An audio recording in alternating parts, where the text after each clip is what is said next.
Just a nightmare. We're live. We're live. Guerrilla crickets. Whoa. Guerrilla crickets. Whoa. Guerrilla. Take guard, man the barricades, patrol the cover boundary. At last the time is come, this is a cricketing emergency. Hear this call to arms for every cricket revolutionary. Take up your bats and stumps for the test match insurgency. At first they tried to silence us, but we would not be silenced. They threatened us with lies, so we threatened them with violence. Che Guevara, Sangakkara, Joseph Stalin, Douglas Jardine, Robespierre, Darrell Hare, Vladimir Lenin, O'Brien Kevin, guerrilla cricket. It's not about the winning, it's about how many rules you break. Even in cricket commentary, this is the best advice to take. Pick guerrilla cricket, it's the finest choice you'll ever make. There's so much more to cricket than red counters and a slice of cake. At first they tried to sanitize us and clean up our act, but people like it filthy, and we know that for a fact. Fidel Castro, Lenny Pascoe, Carlos the Jackal, Umar Akmal, Mahatma Gandhi, Grant and Andy, Brendan Behan, Austin Ian, guerrilla cricket. Stick with us, cause you know we're not the kind of thing that you see on the TV and the radio. So vive la revolution.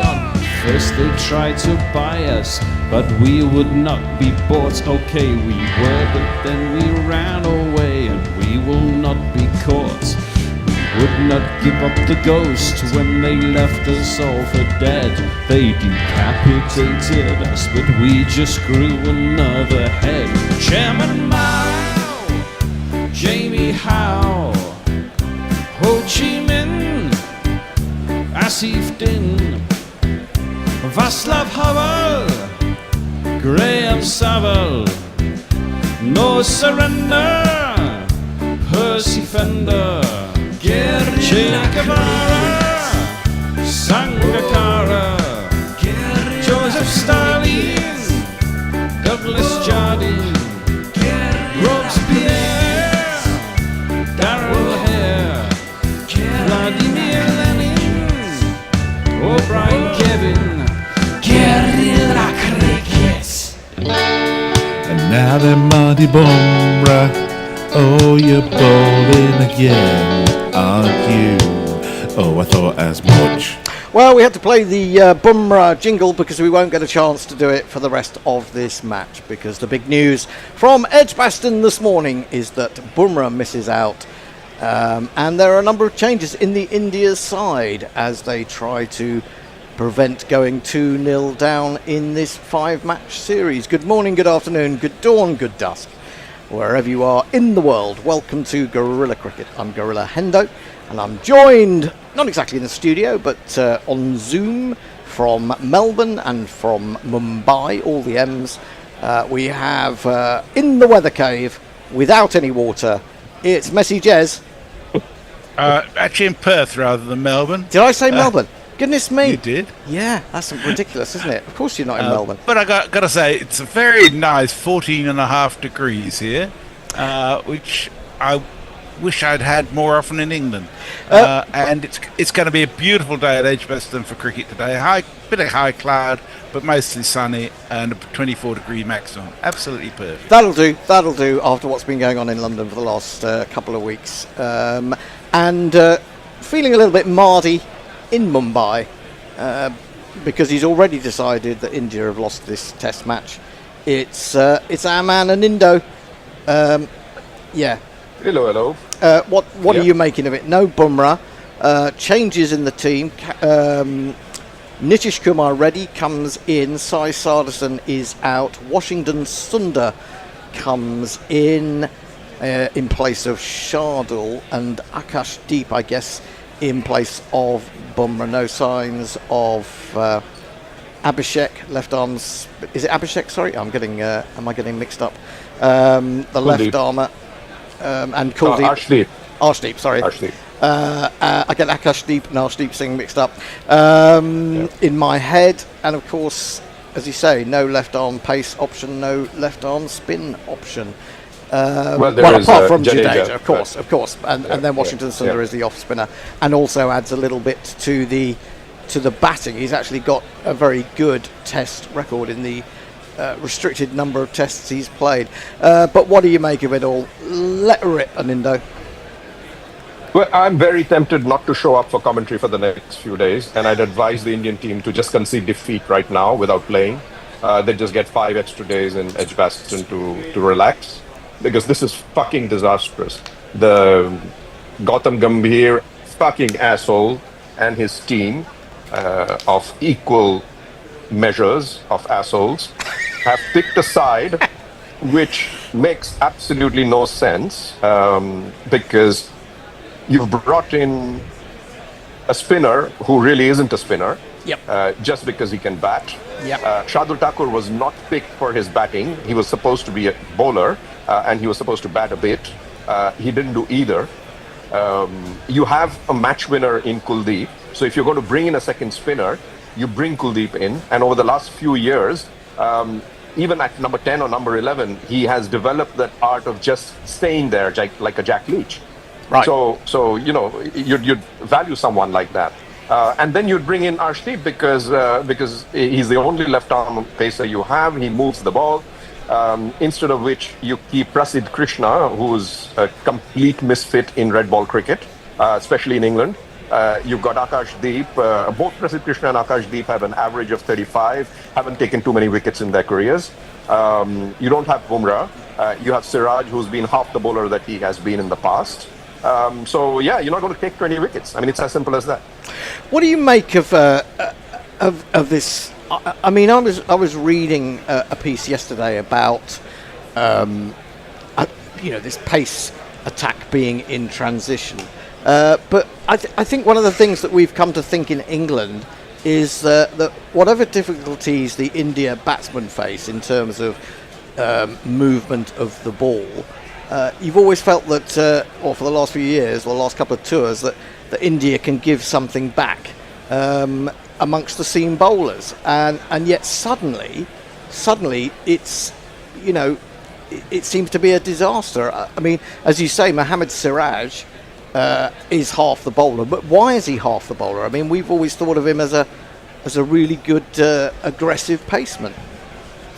Yeah, I think he's just lost the ability for now, as it does happen with bowlers, to maintain his line and length over a period of time. Maybe he's going to get it back. He was bowling better in the second half of the first test, so maybe he'll get it back. But if he's spearheading this attack, you want him to be supported by bowlers who will be effective here. You have a hit the deck bowler like Prasidh Krishna. What is the point of playing him in England? I mean, it doesn't matter which ground it is. Australia, South Africa, I can understand. It makes no sense to play him in England. But he's a white ball favorite of Gautam Gambhir. Everybody who's a white ball favorite of Gautam Gambhir is in the team. And he's lost 8 out of the 9 last test matches or something like that as coach. Yeah, interesting point. Well, the news is that England have put India into bat. So we're not going to see their bowlers for the time being. We're going to see more of their excellent batsmen in the form of this man. He comes from Surya in Uttar Pradesh, Yashasvi Jaswal. 100 in his first in the first test match, one of 500s in that match for India, and yet they still contrived to lose. Messi Diaz, who's joining us so far this morning? Well, lots of people are loving Aninda's passion, his balanced point of view. Pete Coleman's with us from Maribel in the Alps. Kieran Roseblade saying Stokes has now won 20 out of 35 tosses as captain. Stephen Kelk, Mog, Leah expressing similar views to Anindo. Daz Reynolds says if Archer had played, who would you have dropped? Farong just says Wibble. Zippy Tuna's with us. Loves it. We're dooming already. Wait, that's not England dooming, I'm hearing. That's unusual. And who else is with us? Yes, Kieran Roseblade says inside the bell curve is that toss percentage. And Durasami Emmanuel says, welcome, best commentary. Thank you. And we're just about up to date. Ombreno Over's with us too. Excellent news. Well, we've the first piece of action is a fan light having to be shut because presumably it was shining in somebody's eyes. That takes me back a few years to Dickie Bird and reflections and Dickie Bird shouting away. This time it's Ben Stokes who's actually run across, feeling that possibly it's quicker for him to get out there and relay the message than a decrepit old umpire, though of course they are not so decrepit anymore, although they all seem to be quite young. 3 slips and a gully, and opening the bowling on his home ground is going to be none other than Chris Wokes. Here he comes into Gyswell, back of a length, wide of the off stump, and it is allowed to go through to the keeper. Here is the bowler. Wokes was fit, got out of bed, went and had himself a net, found this way that his heel had healed, passed the test and he went into the team. Yes indeed, well Washington Sundar has come in and he has got a very good record as a batsman in Test cricket. Wokes bowls, Fuller, closer to off stump, but again left alone by Gyswell. But as you say, it seems to be a thing that England used to do, is like pack their lower order with people who could bat a bit, or bat possibly better than they can bowl. There's Siddharth Monga who writes in Cricket Info. Yeah. And he made a statement I saw a little while ago saying by the 5th test India will be playing 11 batsmen and Bumrah. He's in again now. This one is straight again, slightly back of a length, defended, and 10 batsmen. 10 batsmen, yeah. Oh, well, you could try playing 11 batsmen and Bumrah. Maybe that's the best way. That's the only way you're going to win a match. This is defended by Gyswell. Ball just drops more or less dead in the crease next to him. We have our first super chat of the day. Yay! Yeah. I'll get my marketing hat on and do this.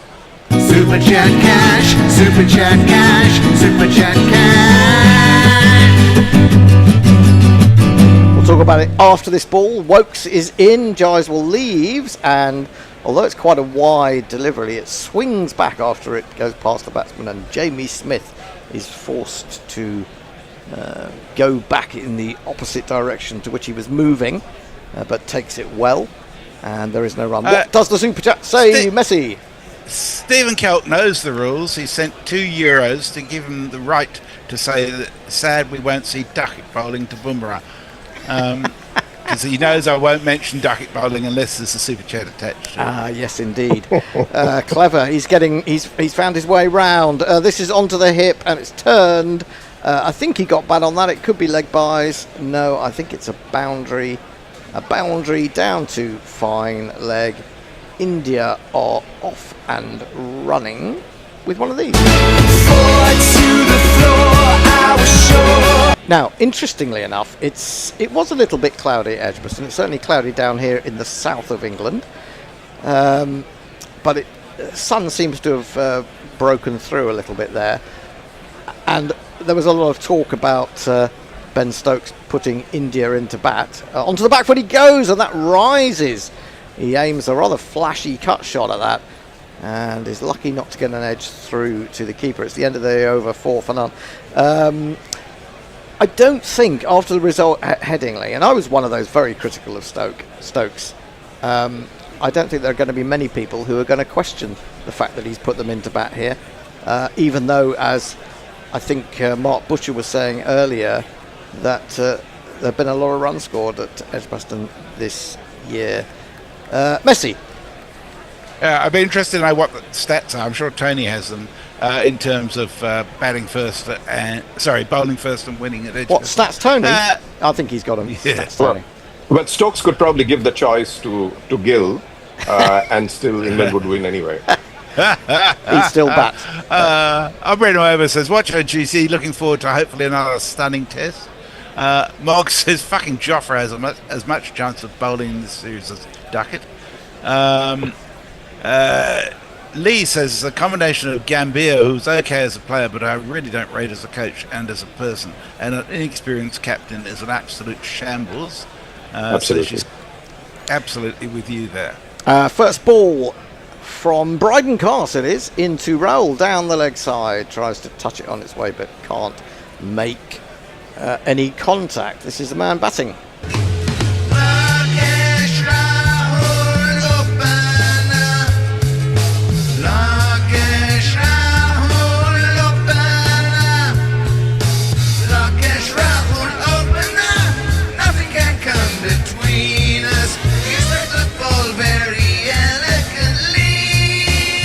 He did hit the ball very elegantly in that second innings, especially where he got into the 130s, I think it was. This is a good ball by Cast and played well, fiddled into the offside by Raoul. He set off in hopes of a single, but Jaiswal sent him back. Now, every time I listen to Rahul's jingle is when I remember that his name is Lokesh. Yes, indeed. Also, I don't think anybody remembers that. Everybody calls him KL Rahul, right? It's easier. It's easier, isn't it? Yeah, whoever made that jingle, I think Rahul would love him. Yeah, and of course, he is an opener again, and not always been an opener. Cast in, bowls onto the front foot, he brings him, and he defends square on the offside, and there is no run. This is the bowler. Stick your hopes of victory up to Bryden Cast. Your hopes and dreams are flying at half-mast. When the Bryden comes a-calling, all your fools will be falling. Stick it all right up your Bryden Cast. But Bryden Cast is very happy to be in this England team. It saves him from being at the Oval watching or bowling for a day and a half while Dominic Sibley compiled a 100. Although we do have another super chat. Oh, I'll do that in a minute. Raoul settles down, waits for Cast, and Cast just manages to nibble this away, and for a moment Raoul was thinking about pushing at it, but thought better of it in the end. Do you reckon anyone actually watched the entire innings of Surrey? Well, I tell you what, I was watching the first day on the stream, and I was actually enjoying Sam Curran, who was looking $1 million at the other end. He batted beautifully, and sadly he got out just I don't know, with a little while to go on the first day. As Cast is in again, bowls into the legs of Raoul, who get off the mark with a little turn behind square leg for a single. Score is 5 for none. And then Sibley in much slower fashion got to his 100. He might have even got to his 100 while Curran was still out there. I can't quite remember. And then I wasn't really paying attention because I lost interest when Curran got out, and it was going on. And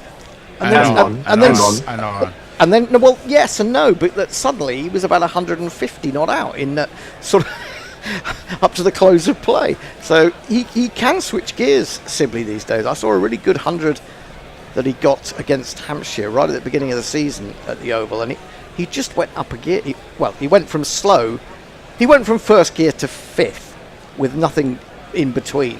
Cast bowls to Jaiswal for the first time round the wicket. The left-hander drives this firmly back at him, but he's stopped it, and there is no run. At the end of the second over, India are 5 for none. What is the super chat? It's from Mog, who Yay. sent us 10 Aussie dollars, said best jump on the bandwagon early. I'm not going to be on the bandwagon. I've done my account since I got back, and I've discovered I completely broke and spent way more than I anticipated because England is outrageously expensive as a country. Leah says, we just call him King Legend rather than KL or anything else. Enrique Mentor says, Stokes won the toss, India batting first. How interesting. And Jessica the Transmetal Alchemist says, in scoring his 300, Digby struck his runs at 64, which is double his career test strike rate. And Leah says the Edgbaston record suggests bowling first is advantageous at Edgbaston, at least in the last 20 years. Okay, well, it's going to be Wokes to the right-handed Raoul for the first time. He's got 3 slips, no gully, but he has got a leg slip in. In comes the hometown boy. Hits him on the pad, worth a shout. Maybe just creeping down the leg side, I would say. But maybe worth a look. I don't know, it's pretty early in the... it's a pretty early to lose. I think it was going higher and away. Oh, I think it was possibly just angling and clipping leg, perhaps, but it was reasonably full. Oh, I reckon it's missing leg myself. I only just saw it then, but I think it's missing. I think that's fair enough. Yeah, by a lot. It did start to swing away ever so slightly, or wobble, certainly in an outward direction. And then it seemed to come back again, whether it was just the angle that did that. In comes Wokes to Raoul, and this is another probing straight delivery, which he defends on the front foot to square leg. And there is no run. But this is good so far from Wokes. It's much more on the money, I would say. It's umpire's call on impact, and it's missing by a way. It's missing by a stump and a half, I would say. Also got a long leg, a mid-wicket, a mid-on, backward point, and an extra cover. It's Wokes in again, bowls probing around that leg stump on this occasion, defended up to mid-on, and there is no run. I don't know what you guys think. My imagination, or has Wokes got greyer since the last test, mate? Since the last 6 days is a long time in cricket. Well, he's been to a special parlour. Yes, he's Stallone. He's rocking the salt and pepper look. Is our Wokes. Now in he comes again. He seems full of beans this morning. He gets that one to gently arc away, but Raoul sees it and leaves it through the keeper. But it just seems to be a bit more spring in the step of Wokes today than at the start of the first test, and that may just be that he was coming back. He played those games against India A, but maybe didn't feel quite up to speed. But he definitely looks a little bit more positive today. He's in again once more. There's a little bit of away movement, but quite early, and Raoul just watches that go by. He's got a single off 10 balls. Jaiswal 4 from 7. India put into bat 5 for none. Is it raining there, Hendo? I noticed they're not playing at the Oval because of rain. It has been. Now, here's the thing. We have to park about 15-20 minutes away. And all last week, walking in, you'd get to the studio absolutely drenched in sweat. Wokes bowls, this is a little bit shorter, but straight nonetheless, defended into the offside, fielded by the extra cover. Today, it was drizzle pretty much all the way here, and then just before we got here, it got harder. As we walked in, we got quite wet. So whatever you do, you'll end up wet walking to the studio. Anyway, Messi, any more? Enrique Mentor says English county cricket is too slow to watch. That's a bit unfair. Surrey went at 5 and over. Yeah. Mog says, so Sibley in for Crawley next test match. Adrian Lowe says, welcome chimps, pleased to have you around, great work. So how's the forecast on the Bazball for the test match? England. Oh, is he edged that? I thought for a moment he aimed a massive booming drive, Jaiswal, at that outside the off stump. Maybe it was just a movement off the pitch that made it look like there was an edge, certainly to me. But it's not excited anyone behind Yeah, the I think stumps. there's quite a distance. Yeah, quite a distance between the It bat does and the just ball. straighten though, doesn't it? Just Yeah. it's a rash shot, isn't it? Well, that's how he plays, unfortunately.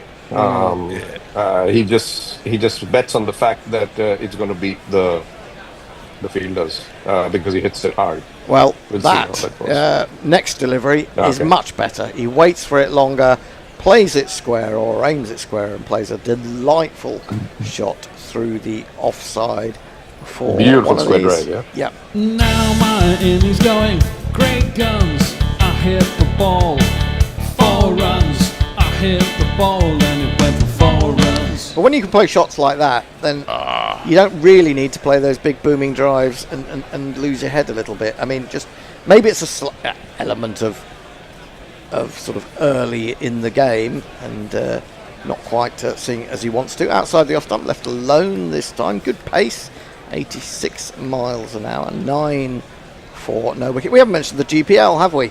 No, we haven't. The GPL is open, the Guerrilla Prediction League. Now, because was it 3 winners we had on the final day of the 4. first? 4 winners shared how Wow. much? 210 That quid. must was be a it? record. It is. I Yes, don't it is. remember. I remember anyone sharing it, but maybe I've not always Oh, been we've there. I've had shared wins before, yes, But not as many as 4 people. And it was it 210 quid that was being It spread. was. In comes Cars again, bowls wide of the off stump, angled in, but not sufficient to worry Gileswell, who lets it go. What's in the pot today, Bear? Because we're 30 quid. It's only the 30 quid, but you know, the more of you that take part, the bigger that pot becomes. So go to gorillacricket.com, 1 R 2 L's in Gorilla, that's the way we spell it, and we are unapologetic about that. And follow the prompts to competition. Every pound you pay, you can have a guess of how many runs you think will be scored in the whole day. And at the end of the day, it gets really rather exciting. Him comes Cars again, bowls once more, left alone outside the off stump. That was quicker at 89. So yes, the GPL, 30 quid to start with, but get in there, get it up to 50 quid by lunchtime, which is when the cut-off point is. So you don't have to get in there straight away, but you can have a little look at how the game is developing and take it from there. It's up to 31 already. Excellent news. Excellent news. In comes Cast to complete the over. Oh, now it's come back a long way. Wow. And Gileswell was surprised by that. And I'm not surprised because I think almost anyone would have been. I mean, that just arrowed back It rose into from him. something very close to him. Yeah, and is it in the air that it's gone? Yeah, well, I don't know. Early No, on, I think it's off the pitch. Yeah. But Wow. he turned away from that, not surprisingly, because there was really nowhere for him to go, and it's possibly hit him on the glove or on the forearm guard, and it, He was lucky. yeah, he was lucky. It could have Get carried to the slips, but it didn't. Anyway, that's the end of the over, and after 4, India are 9 for none. Any early thoughts, Anindo, on what you've seen so far? It's a question of whether India loses in the end of the 3rd day or the 4th day. Full from Wokes, driven, but straight to mid-on, and there is no... We could get a GPL going on that. You could. You'd hope to go to the 4th day because that's Saturday. That's the trouble with starting on a Wednesday. If it's 3-day test, there's nothing left for the weekend. That's true. From That, 3 days, we can do every hour. Which hour does the test finish? I'm not used to hearing this amongst England opposition fans. Wokes in, again, down the leg side, diving. Jamie Smith takes it cleanly. Well, you might wake up. Sorry, say again? I said you might just wake up and go. That's true. That's true. This might all be a dream. It could be. It could be a dream. Ashley Giles and Michael Vaughan are sitting at the back of one of the stands, talking to each other, which is something I wouldn't wish on either of them. But there you go. 9 for no wicket. Well, think of it this way, Hendo. If they're talking to each other, they're not annoying anybody else. That's true. Good ball. Little bit of movement away. Not exactly a full drive from Raoul. Comes off a thick outside edge towards backward point. There is no run. Actually, I have to say, Ashley Giles is and can be quite an interesting fellow. I heard, was it Sam, I think, who does commentary on the stream at Somerset, interviewing him during commentary when Somerset were playing Warwickshire. Is it Warwickshire he's at now? Or Worcestershire? I can't remember. Woke's in Worcestershire, I think it is, that he's chief executive of, because he was talking about the flooding and the difficulties they have with that at New Road. This is down the leg side, well taken on the bounce by Smith. Who were they showing, the big dude just now? Is that Graham Smith or was that an English player? I didn't see what the guy who was on the phone. The one in the middle, big dude. I didn't notice that. Looks more like a rugby player. Yes. Here's Wokes again outside the off stump, and Raoul plays one of those four defensive shots where he just holds the bat inside the line of the ball, lets it go through to the keeper. 9 for no wicket. Just a few dot balls in the last over and a half. Wokes looking to claim a maiden. He's got 3 slips to gully, backward point, extra, mid-on, mid-wicket, long leg. And this one he brings back in off the pitch to Raoul, who goes up on his toes to defend. And that is indeed a maiden. Wokes has now bowled 3 overs and conceded just 4. Gyswell has 8 with 2 boundaries. Raoul 1 from 17. Messi. Mayank is with us. It says, morning all, 5:15 a.m. here in Houston, up and ready to follow the Test and Wimbledon. I had a dream, India bat first and go just 1.7 to 1.8 runs and over all day, and we all die of boredom. So far it's coming true. Mog says, I'd just like to big note that I was one of those GPL heroes. You were? I think I was one, I think Ombre Nuevo was one, and Mexican Boo was one. All oh, yes. People who've had a lot to do with it. Mexican Boo incidentally shared on Discord yesterday that he was going in America to see his first ever live cricket match. I saw that, yeah.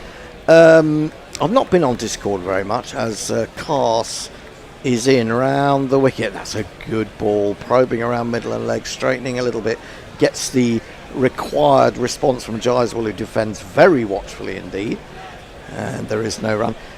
Yeah, I went on there and saw that. I was trying to get onto another Discord channel to do with football, and it's weird, I just couldn't get any of the channels. I don't know, Discord causes me a lot of discord in the sense of technically I mean, you guys are the only ones in the world I know using Discord. I mean, who uses Discord? Well, us. Cast bowls outside the off stump, cuts powerfully. Cameraman has completely lost it, and in fact, while he was expecting it to have hit the boundary sponge by now, it's done nothing of the sort, because it's been brilliantly fielded by Pope at backward point. So that will frustrate Gyswell. So he really gave that something. He hit it into the ground. It wasn't catchable, but really nicely taken by Pope, and he lost his sunglasses in the process. So Gyswell remains on 8. Cass in again, bowls wide. He aims a cut at that one. It keeps lower, and he misses it. But this is fun to watch from Gyswell. You know, I think we're going to get boundaries or a wicket fairly soon. He likes pace on the ball. And, it's hit or miss for him at the moment, really. And actually, maybe that second shot was a result of the first one not going to the boundary.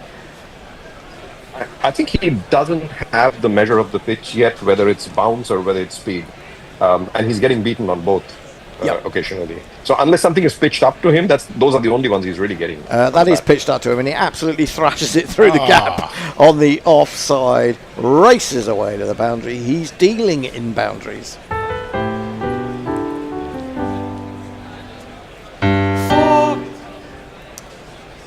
So England would do well to pitch it up. Everything, just well.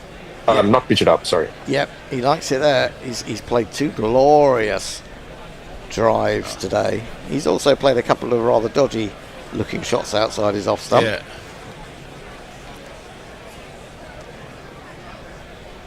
That's asking for trouble bowling there, isn't it? Yeah. He's a little bit. He's in again, and he bowls him another one. Tempts him, and he flashes at that too, but doesn't get the edge, much to the frustration of Cars. So, I mean, he's hit 2 glorious boundaries. He's hit a couple of other shots really well, which haven't found the boundary because of good fielding. But in between, he could have been out 3 times, couldn't he? Really. Something has to give, doesn't it? That was 92 miles an hour from Cars. It's definitely more spring in the step of the England opening bowlers today, I have to say. He's in again, getting that ball to just angle in and move into him a little bit, and he just dabs it down. And for the first time, I was going to say for the first time, gets a run that isn't a boundary, but it is actually a leg by anyway. And he will keep the strike. India, after 6 overs, are 14 for none. Oh, Rick Mentor says, thanks guys for all the Test cricket commentary. Very cold in Cape Town winter, so Test cricket warms the day up. Just give me more commentary. I love Test cricket. What are you drinking? It's cold here in Cape Town, but when Test cricket is on, I always like a cold beer. Zippy Tuna says, water for me. Day 10 without drinking, but England might change that.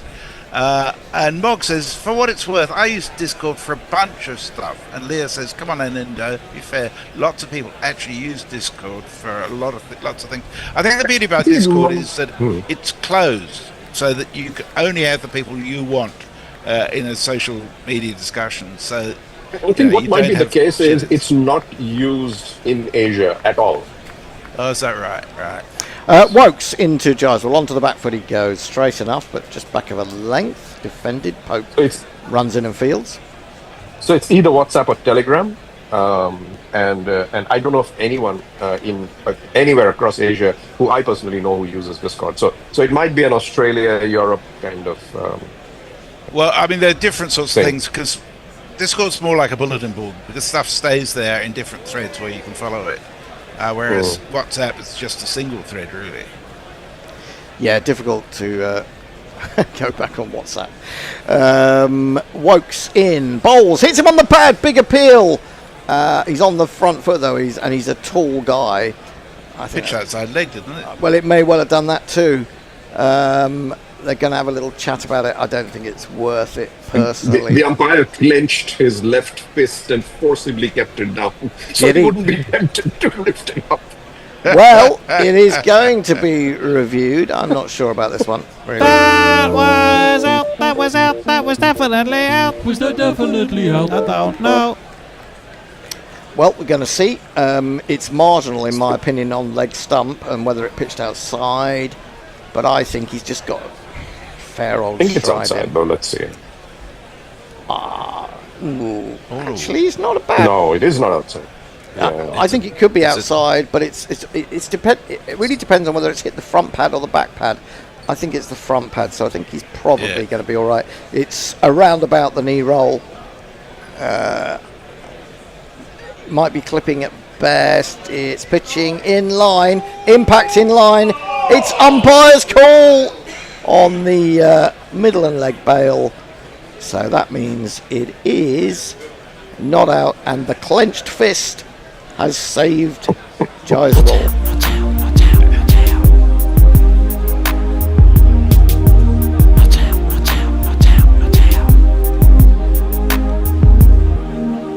Wokes is not happy. He's having a word with the umpire, and then he walks away with the ball with a big shake of the head, which is unusual to see from Wokes. Wokes really thought that was out, and he's not a celeb appeal man. He bowls again, and this time Jaiswal comes down the wicket slightly and defends, and I can see the vultures gathering, the vultures who are desperate to get their voices heard. Well, we heard them then. Did we? Expressing their disappointment. Oh, I didn't hear them. Grubby. Well, at least England haven't lost a review because it was umpire's call. Grubby is about to join us along with Stats Tony. Stats Tony is coming in, and so is Wokes. Here he is to Gyswell. Gyswell aims a drive slightly on the up, doesn't time it. Ball runs to mid-on, and there is no run. 14 for no wicket. It's been an interesting first half hour, because you feel as if there have been some great attacking shots played, but India only advanced to 14 for no wicket. Raoul has barely got a run. Well, he's got one, I think. And, I mean, as a bowler, you've got to say that's one that sometimes goes your way, and sometimes doesn't. It's just the way it is. He beats him on the outside edge with an absolute beauty, and that will anger Wokes. He's not generally an angry man. That will probably anger him even more. 1 ball to go in this over. 14 for none. Gyswell 12, Raoul 1 leg by so far. So there's been a little bit there with the new ball for England. What will happen as it softens, we will see. This one he brings back into Gyswell. It's full, but he doesn't time it out towards extra cover. Fielded, and there is no run. It's time for a change after 7 overs in the first half hour. India put into Probably bat. see you guys tomorrow, because I don't think I'm on the roster for the rest Are of you the not? Thanks, Aninda. See you then. No. I think Tony's put me only in the first half an hour on each day. So I told him I'm free the whole morning, but I think he's put me on the Well, first half Stats an hour, Tony. so that's Stats fine. Tony, That's Rota fine. Tony. He's got so many Not a identities, problem. he doesn't know where he is. I'm afraid to say. That's fine. Well, it's a shame. That's right. It's a shame because we Yeah. won't get more negative Indian chat, will we? For a while. Anyway, If you want me to come back in for someone, let me know. we will do. Absolutely. We will do. Absolutely. Okay. Right, who's taking over ball by ball? It's a bear, I think. The bear is coming into the middle I'll seat. finish off with Brave do. Simic saying the great Discord war of 2025. I would point out that Discord is available to all our Patreons, so if you join us on Patreon Cast and was in. contribute That was on a monthly left. basis, you will have No access run. to Discord. Yeah, it was left alone. First ball, the next over. Through to keeper, and there ain't no run. I'm joined. It's a mega crew, all stars, Gorilla all stars. Who's on social? You are. I am. It's Grubby, myself, and Tone in the hot seats. Hello, Bear. Hello, Tone. Hello, What do we reckon so far? It's been quite an intriguing morning. Quite intriguing. I think it's a good way of describing it. See, I thought the weather was going to be more like what it is in England, because it certainly was like that when we arrived. It is but in now England. sorry, in London. Oh. Oh, that's a full banger. Cast gets away with that, as it's only driven back to him. Reasonable pace by Kelroll, 91 miles an hour, but I suppose that's because it's a full banger. Was he looking for a Yorker, do you think? Just got it wrong? Just got it wrong. I think he was looking Yeah. for a full ball. I'm not sure about that, but...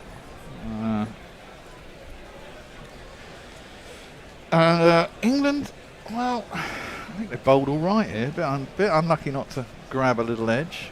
Have we got an early wicket? We did get an early wicket in the second innings, and we got Gyswell out quite cheap, didn't we, in the second innings? But their top order is where the trouble is for England, I think. It's the only thing stopping them from getting rolled all the time. Currently, that's worked into the leg side, out to mid wicket, and there is no run. There must be a bit of, I mean, too many panic changes for one test, do you think? Dun dun dun. Super chat cash. Super chat cash. Super chat Oh, we like cash. super chat cash. Well, when you're ready, I shall avail you of $5 worth. Ooh, lovely. Well, I was throwing that question out to both of you, but not you answered. Super chat. Zippy Tuna, our friend Zippy, says, "Can I buy a wicket?" Yes, please. Oh, nearly.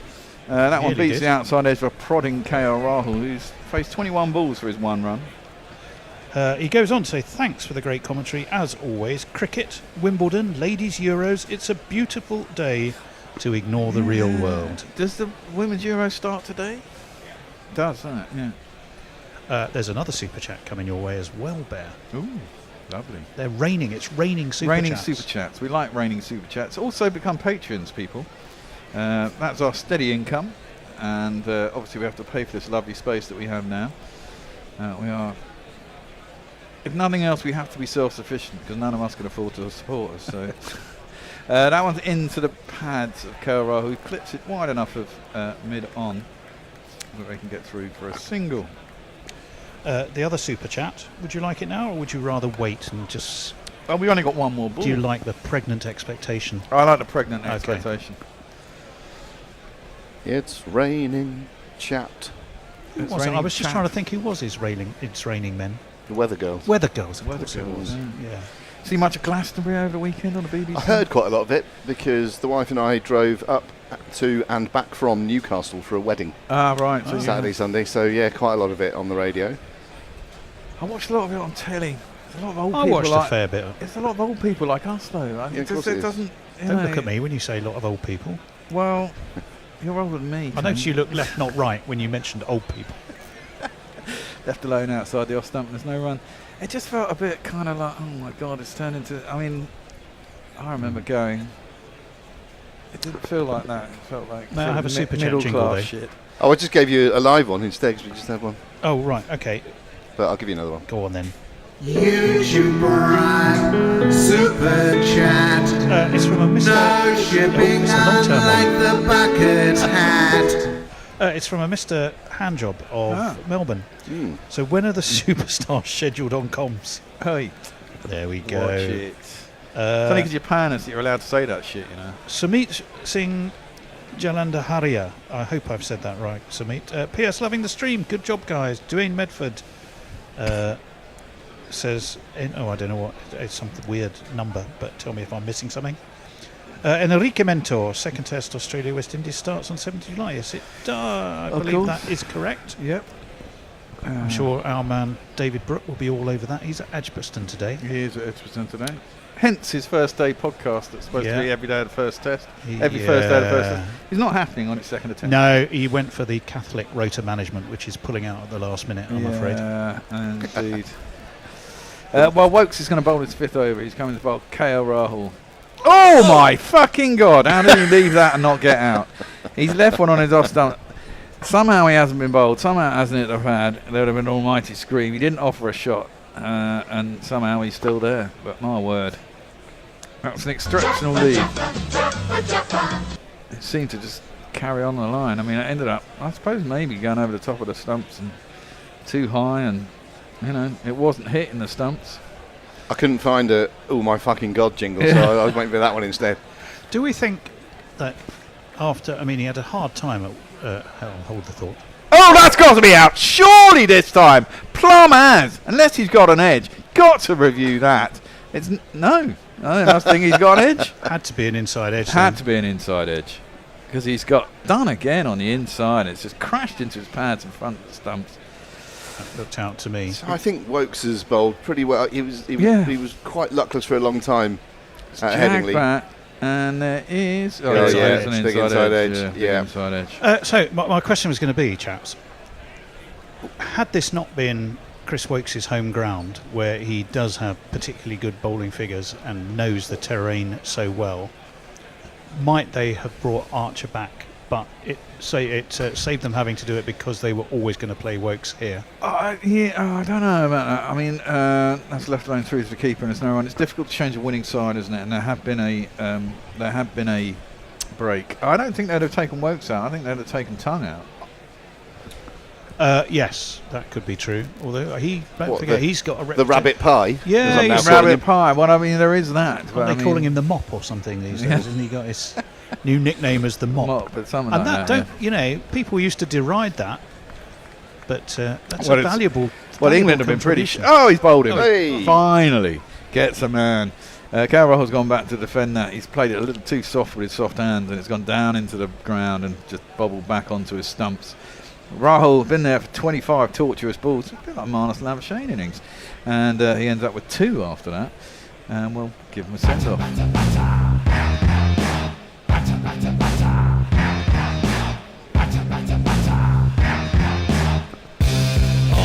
Wokes has bowled plenty of better balls and not taken. Yeah, But there we go. Well deserved one for him there, though. Because I thought he bowled a particularly good spell at Headingley. Was it in the second innings? That's a third morning, I think it was.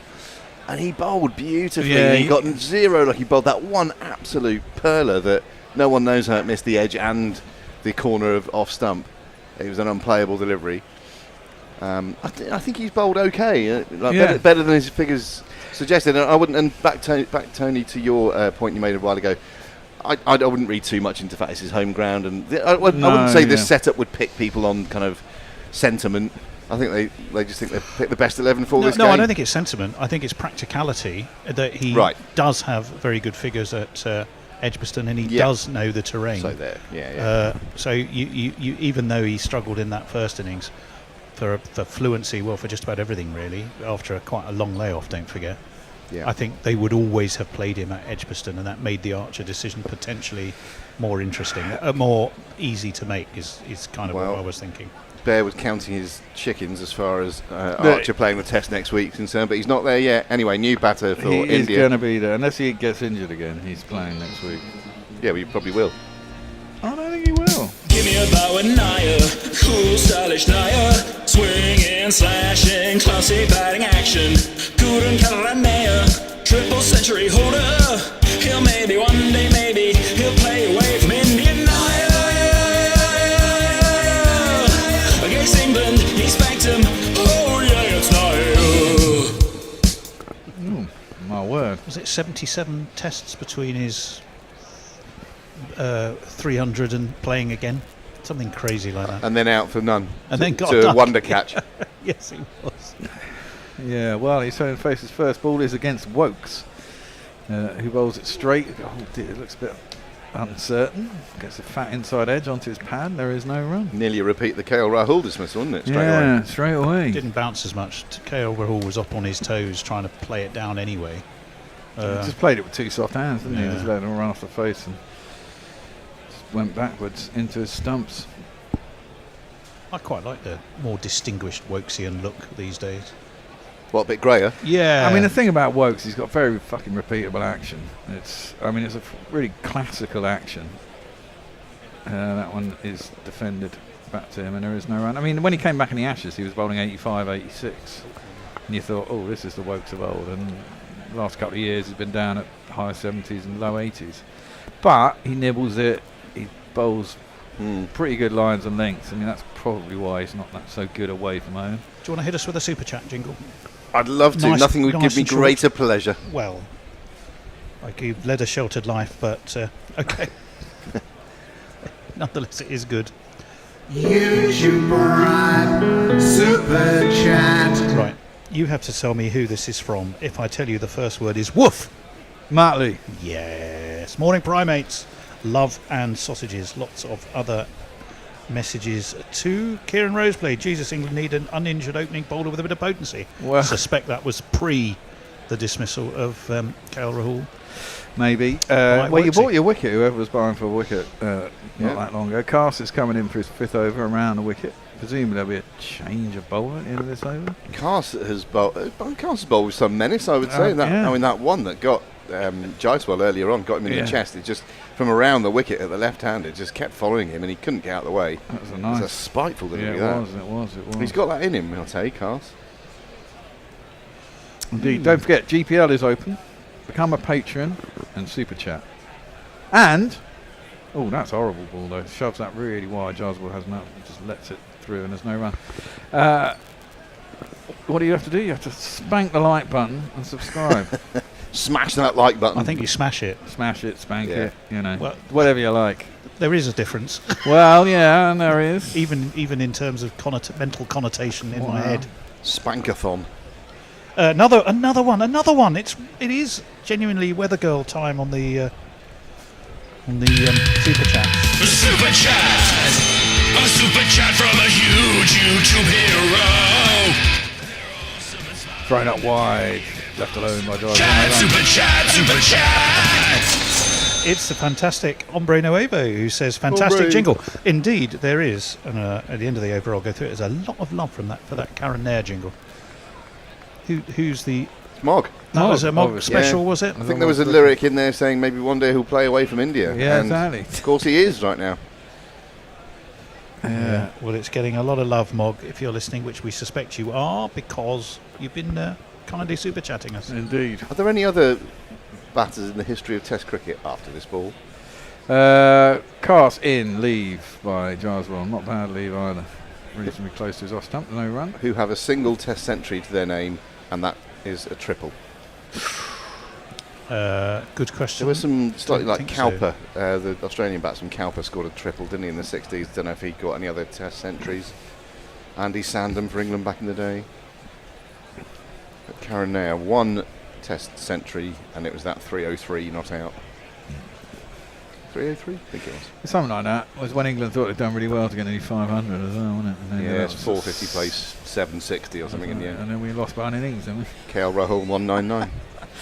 Cast in short. Well, in the end, he's got over that pretty well, as Jai as well. It's going down leg probably, but he sort of punched it with his glove down towards fine leg with one hand, and he's got himself a single. It's a funny innings so far from Jaiswal. Yeah. Some glorious shots. I think prior to that, all his 12 runs had come from boundaries, hadn't they? Interspersed with a few proper old airy wafts. Yeah. Which he doesn't, as Hendo I think pointed out on commentary, he doesn't really need to do. No. When you've got and he's kind of got away with it as well. Could have quite easily feathered one of those. Oh, a couple were really close, I think. Yeah. And given the brittleness, particularly in the sort of lower middle order, and thereafter, it's quite important that they get off to a good start. Well, this is it. I mean, it'd be interesting to see if we've got Rahul cheap. We can get one of the other two cheap, Gill, and so you've got Pant as well. I can give you a couple of useful triple century stats if you like. That's a nice clip by Karen there. Get him off the mark, make him feel good. Bowled into his pads and just sweetly clips it down to long leg. Karen Nair, the pregnant fifth former, as I used to call him. Yes. He's the second Indian batsman after Virender Sehwag to make a triple century in Test cricket. Virender had two before anyone else did it. Only two other batsmen in the history of the game before Nair had converted their maiden 100 into a triple. I think we had that discussion during the last Test, but I'm not sure you were here, Grubby. No. So who were those two? Their first Test century became a triple. So their first. Either of those that I mentioned, Cowper? Nope. Or Chris Gale? No. Andy Sandham? Worse still, you threw that up as an answer last time, Bear. No. And it was wrong then. It hasn't changed. Was Sobers one of them? Yes. Yes, come on. Woakes in. He's been let. I mean, he's not offered a shot at that Karen there. It's crashed into the pads, maybe going over. Everyone got excited because he didn't offer a shot, but too high as well. Probably too high. But risky playing that way, isn't it? A bit of wobble seam, nips back. Yeah, it's too high. Yeah, catch him on the upper thigh of the back leg, but way high. It's probably it might not have even been in line, but it's definitely going over. The other one was an Australian, if that helps you.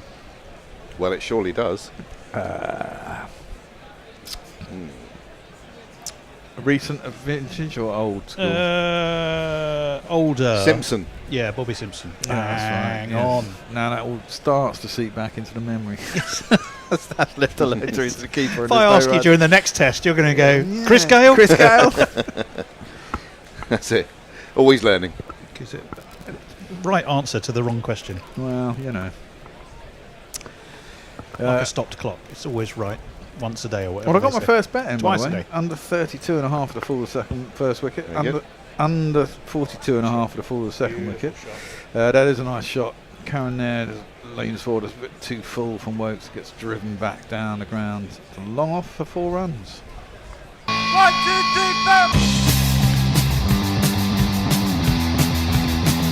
4.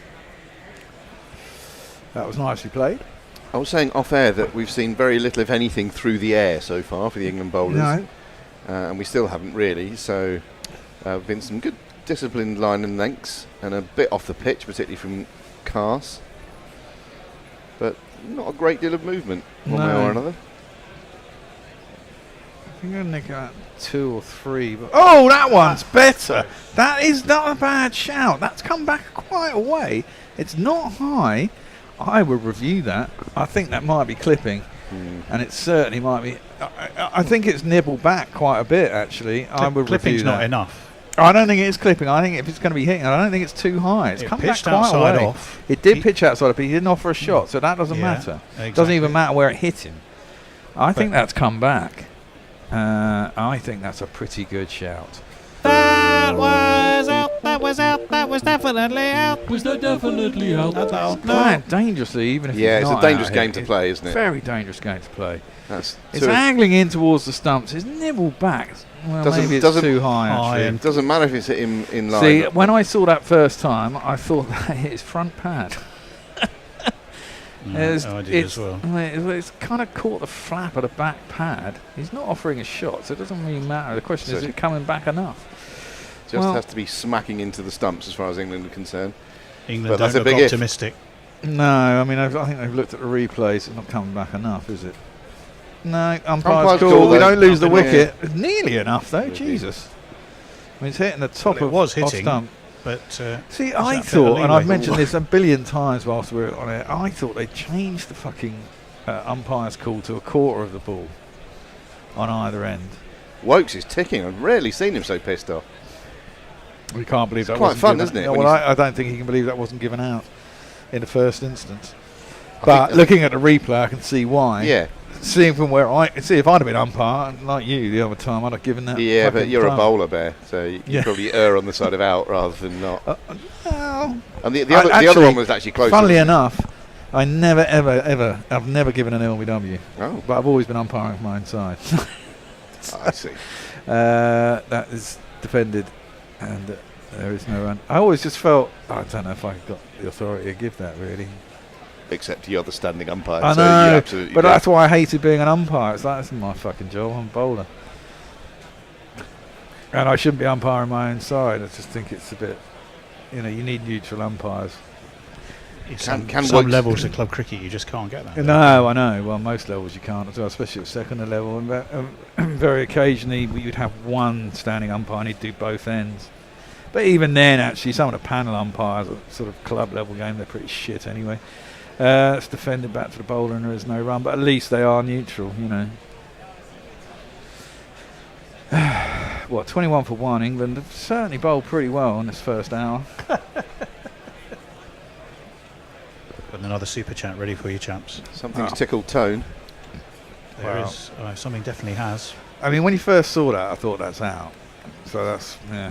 But then he's just not really got foot. He's pressed forward but later, hasn't he? Defended back down the track and there's no run. Lovely grain on Karen Nair's bat, by the way. I love that when it's half dark, half white. So we got one of these, I think. We do. Super chat, yeah. Super chat, yeah. It's Mr. Handjob. Super chat game. I'm sorry. It's Mr. Handjob again of Melbourne.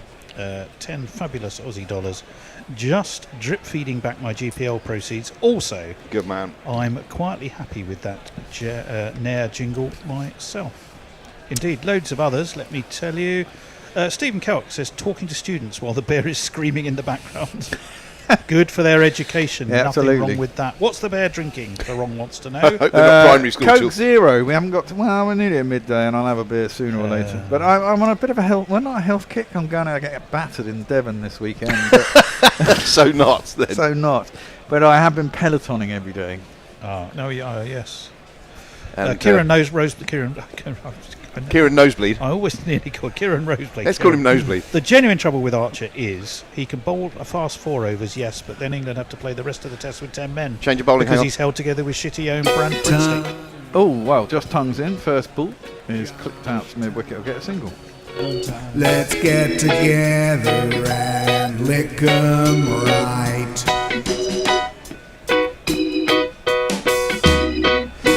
Well, I mean, actually, he must be feeling pretty cock-a-hoot, actually. I mean, did he end up with 8 wickets in the match? In the last game, was it 7? But I he think was 7, 4 for and 3 for, I think. But both times he mopped up the tail, didn't he? Yeah, and he was England's highest wicket taker in the test, wasn't he, in the end? I think you're probably right, yeah. But and as Tony mentioned before, it's a very useful, if you can get into the habit of mopping up the tail like that, and for long periods, England have struggled, haven't they, to finish innings off. Very much so. With Broad and Anderson particularly, didn't we? Yeah. Tongues in, beautifully driven by Karen Nair. It's a gorgeous shot. There's the one thing about Josh Tongue, is that one's floated up wide and full and driven beautifully to the point boundary for 4. I'm looking over a 4. He is quite expensive. Although his 7 cost 140 or something, so he averaged 20, didn't he? Yeah, you'd take that all day long, wouldn't you? Yeah, you would do. Yeah, it was like when Adil Rashid was drafted back into the Test side a few years ago, and we thought, oh, he might be our man for finishing off the tail. Famously, leg spinners are difficult for lower order batters, but didn't particularly work out, did it? But, No. so anyway, yeah, I'm happy if we've got someone who can do Funnily that. enough, now Adil Rashid would be okay on a Test side.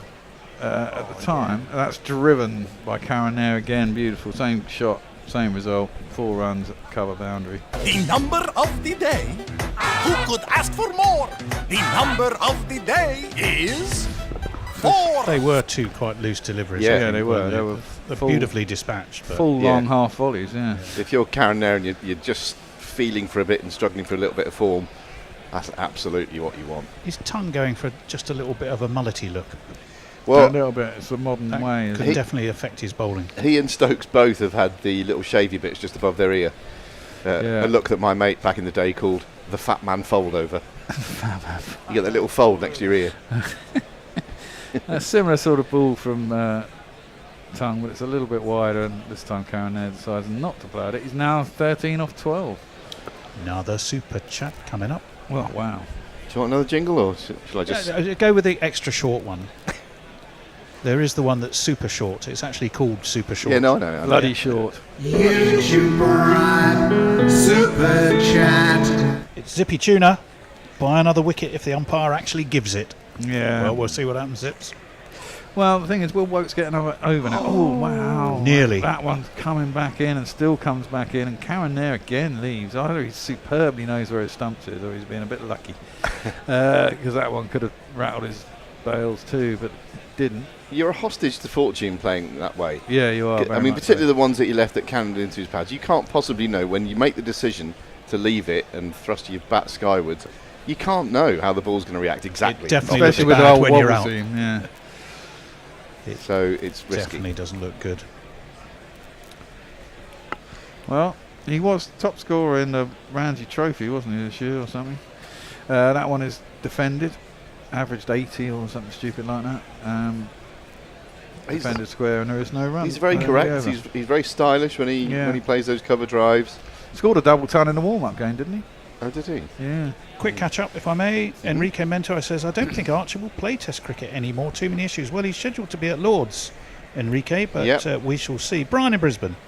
If Archer had played, who was to be dropped, and how would the drop player feel being shafted by someone coming back after such a long absence? Well, I think this is part of the reason why he's with the squad, but Yeah. not in the side for this particular game. It's sort of to reintegrate him and get him used to the environment, to use that terrible Graham Smith type word. Well, I also do think nowadays, much like football, it's a bit like squad rotation, isn't it? I mean, you've got to have a battery of bowlers because everyone fucking breaks down all the time. Gus Atkinson's currently injured, isn't he? I mean, he was supposed to be back for the second test, but he's clearly not fit. And I wonder, if we keep going at this and Wokes has a half-decent series, does Wokes put his name into the hat for the Ashes? Can you see them taking Wokes to the Ashes if everyone's fit?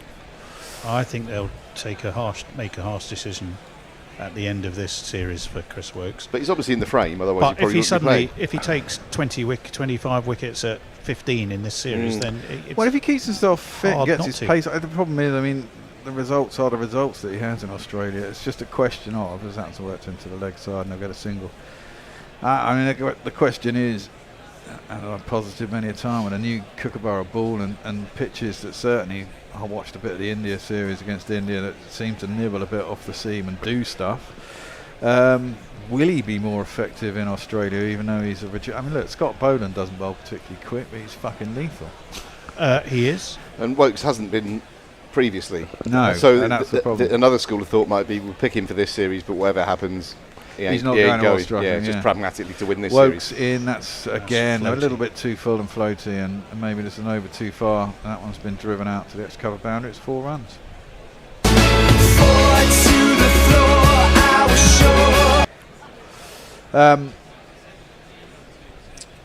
Yeah.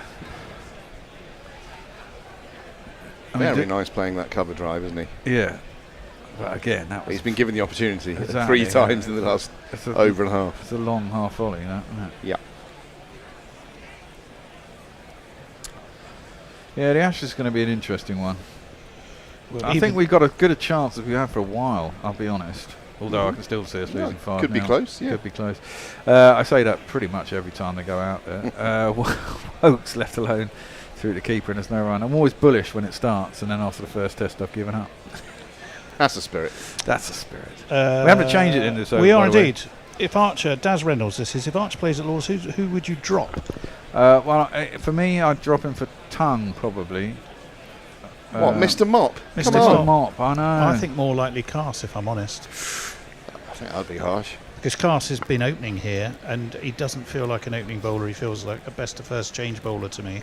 Whereas Archer, you'd be quite happy to open with, wouldn't you? Well, that's the point, isn't it? That's why I dropped Tongue.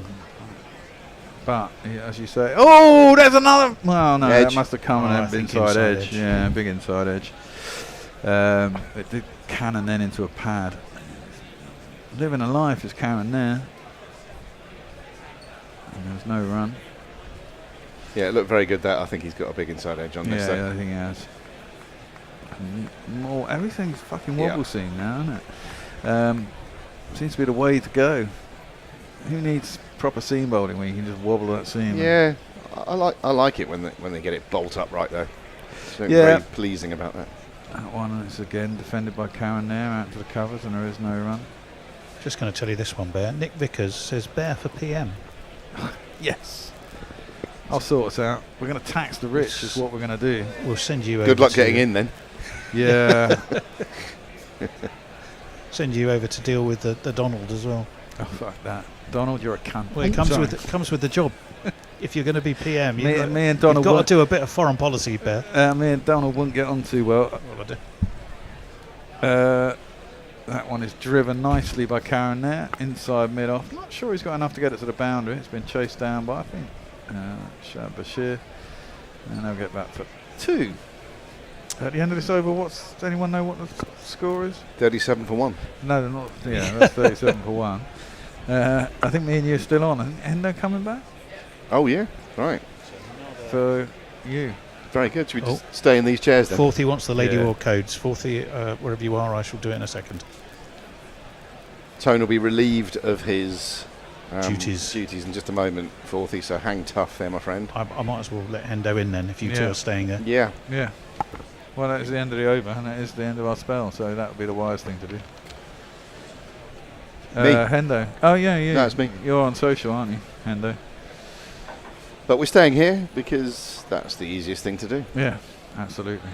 Well, this is nice. This reminds me. It's just been my 9th anniversary with Guerrilla Cricket, by the way. Wow.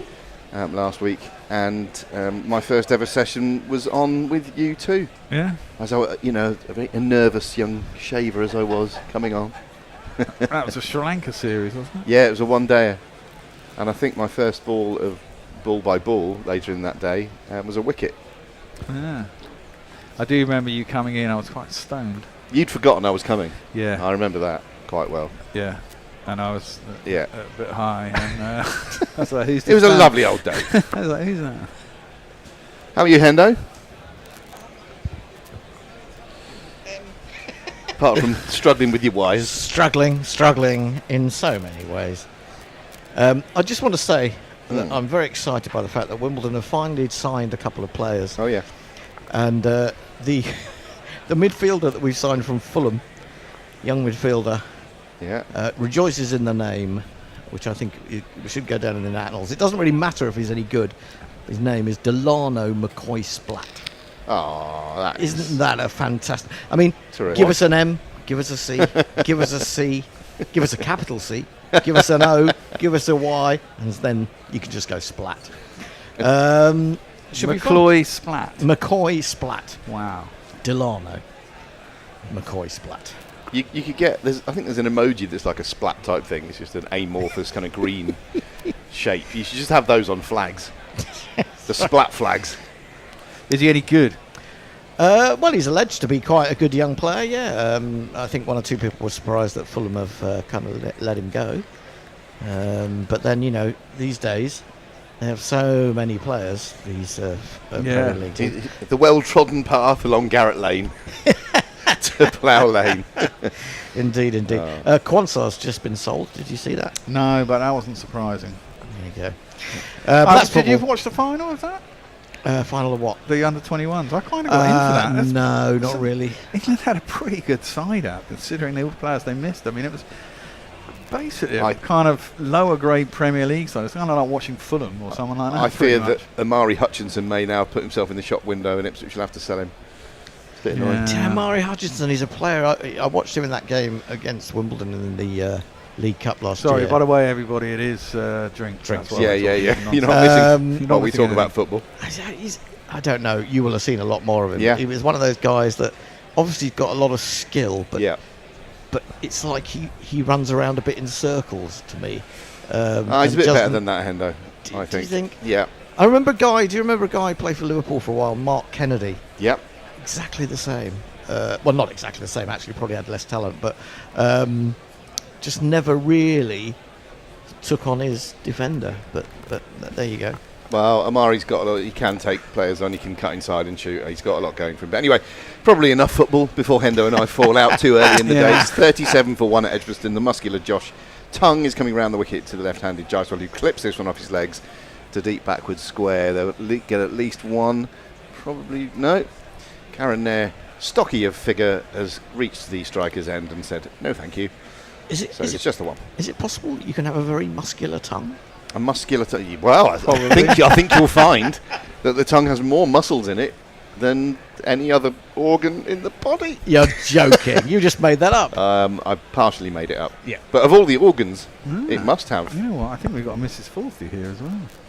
Anyway, he's yeah.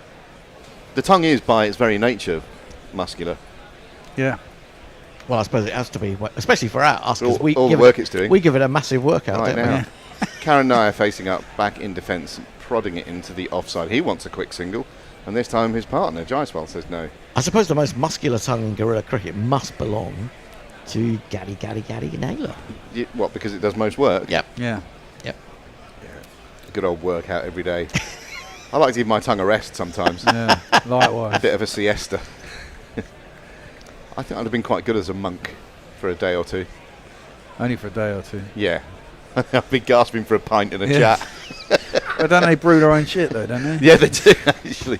3 slips and a leg slip are in place here. It's too wide, this one from Tongue, and too short, and Karen Nair has nothing to do with it. Looks like we're getting a delivery. Ooh, what sort of delivery? Mr. Brian has been in touch. Good man. Will it be Brian? You are I know I say it every time, but you keep coming up with the goods. Yeah, he does. All Quite the time. literally, you are the postman because you always deliver. Meet in lobby. Meet in lobby. Is that with an A? There's meat in lobby for you. Just a big joint. Yeah. Just dumped some meat there. Oh, a better ball this from Tongue, angling in and just holding its line and beating Karen on the outside edge. Well bowled. Arrives 12:25 to 12:40. Sweet. Okay. Thank you very much, as always, Brian. Yeah, you are. You You are are my legend. favourite listener Yeah. because I'm easily bought like that. Yeah, I'd say Tongue we're and cheap. Tongue and Stokes have both had a razor to the side of their hair. Don't know if they did it like some sort of team bonding. Come on, lads, come round and I'll razor the side of your hair. Tongue angles this one in. Karen defends it into the offside. There's no run. Hello to all our listeners, including my mum and dad, Barbara and Peter, who I think are tuned in. Hi, Barb. Hi, Pete. Great Shelford, Cambridgeshire. That reminds me, Grubby. This time last week, I went on my way to do some house hunting in Worthing. Oh, yeah. Stopped off in Guildford to see the farewell tour of Kid Creole and the Coconuts, which anyone should do. But they were supported by a band called Barbara. Oh. Well, I never. I shall look them up. Now faces up to Tongue. This one is a bit too wide off stomach. Did a little bit off the pitch. We've seen a couple do that. Very little through the air, but some movement off the pitch. Fair to say. I don't think can't think of anything that's done anything through the air. There's a little bit. I think it's been a good. I wouldn't say it's been a good morning to bowl, but it's been an interesting morning. It's to been an bowl. interesting morning's cricket. Yeah. It's certainly got enough to happen. Yes, I mean they could have had 2 wickets, 3 wickets, maybe. Looking at Chris Woke's reaction, and as you say, it's quite interesting to see him so fired up and so angry with the umpire's decision. Yeah. But looking up this umpire, Shunafal, who is the first Bangladeshi to be amongst the elite umpires Is that panel. right? Got into problems, I think, end of last year when he gave Jadeja out in a game against Australia, and he was the third umpire at the time. Jadeja apparently confronted him. I don't remember seeing that, but he confronted him after it was given. Change of bowling. Yes. Not surprising. No, we are going to see England's Captain Fantastic. Here he comes. Ben? First ball is full and driven through the covers by Jaiswal. Hasn't timed it 100%, but he's going to get at least a couple, probably 3, as Shoaib Bashir runs back to do the fielding. He said he was absolutely knackered, not surprisingly, after the last test. Thursday and Friday, he said he just he said I was a shadow of my usual self. Who's that? Stokes? Stokesy. Yeah. He said he was no use to the world for 3 days. I've been no use to the world for 62 years. So. You must have had some use at some point. At some point. Thanks for that photo. Somewhere along the line. You're not supposed to say, no, Hendo, you're useful on a daily basis. You're a valuable addition to society, humanity, Possibly. and the entertainment of the world. Well, definitely that. Yeah. So a bit of a tame start from Ben Stokes there, a full floaty one that was pushed through the covers by Jaiswal. He got 3. They're both on 19, these two Indian batsmen. 41 for 1 is the score. Stokes bowls to Nair and he clips this very pleasantly in front of his front pad through the mid-wicket area.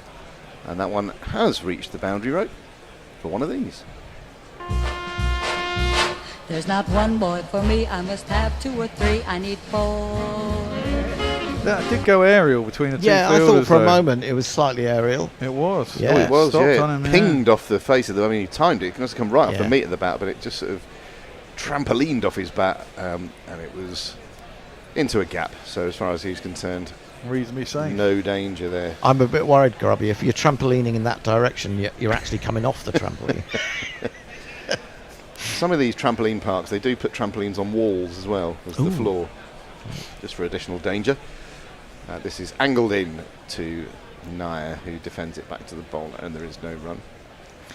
Yeah, going back to Woakes and him getting quite irritable, and the umpire, I was just thinking, is he feeling that Pressure? that slightly English thing, Woakes, of this is a new umpire, we haven't come across him before, and he didn't play that much first-class cricket. I'm just wondering if there's a little bit of attitude there towards an inexperienced umpire, which would be a little bit unfortunate. Oh, it's the beauty this from Stokes, angling in, hitting the deck and just going away from the right-hander who was looking to defend it from the crease, and it beats him on the outside edge. Yeah, I don't know, he was certainly annoyed, and from what we've seen this morning, whether it's as true of him as an umpire overall, appears to be a bit of a not-outer, one of those umpires. Well, possibly because he made that decision, he's been in the sort of face of controversy. But surely, already. I mean, if the data was given out and he didn't think it was out, then there's a review system. Fair enough. Well, no, he was the third umpire who right. overturned it. Defended by Karen Nair coming forward, and Stokes does the fielding. Well, what was it? A catch that he thought had been? I think it was a grasped or pull shot, and it was a question of whether he gloved it, but there wasn't really conclusive evidence from what I was just reading. Okay. So was the suggestion that he'd overturned something that he shouldn't have overturned? Yeah. Right. Yeah. I think that's Well, it. I mean, it happened for Australia, didn't it? In the West Indies, there are 3 Well, contentious third umpire decisions. I was going to ask about that because I didn't really see I any didn't of see them. I saw a still of the catch that was given, where he didn't appear to have his fingers underneath the ball. This is defended from the crease by Karen Nair, who just watches the ball that doesn't spin back onto the stumps. That completes Stokes' first over. It went for 7, and the score is 45 for 1. Right, let me get some socials Yeah. because I'm well behind. Nick Vickers says, Bear for PM. Have we done that one already? Yep. Okay. I'll have That's it 2 again. votes then. Jeremy Henderson, who he. Seems there are only 2 real off-spinners playing in county championship now. Both Leach and Rockchilio bowled more than 50 overs and took 6 wickets yesterday. He's an Australian who's over here for... Simon Harmer, anyone? Yeah, Simon Harmer, of course. Wasn't it Cumberley, says Banana Brooks, who got the 50% ball rule put in to get the BCCI to accept DRS? Ooh, good point. I don't know that. I'm not 100% sure about that one. Titmus 312. Yeah, I think it was. Don't know who he is. There are only 3 types of leave: good ones, bad ones, and umpires call. This is driven beautifully by Jaiswal. Hit on the up, and he's flayed that through the covers for one of these.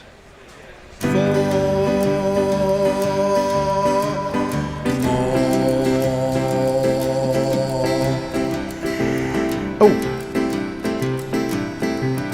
That was from Josh Tung, who started this new over.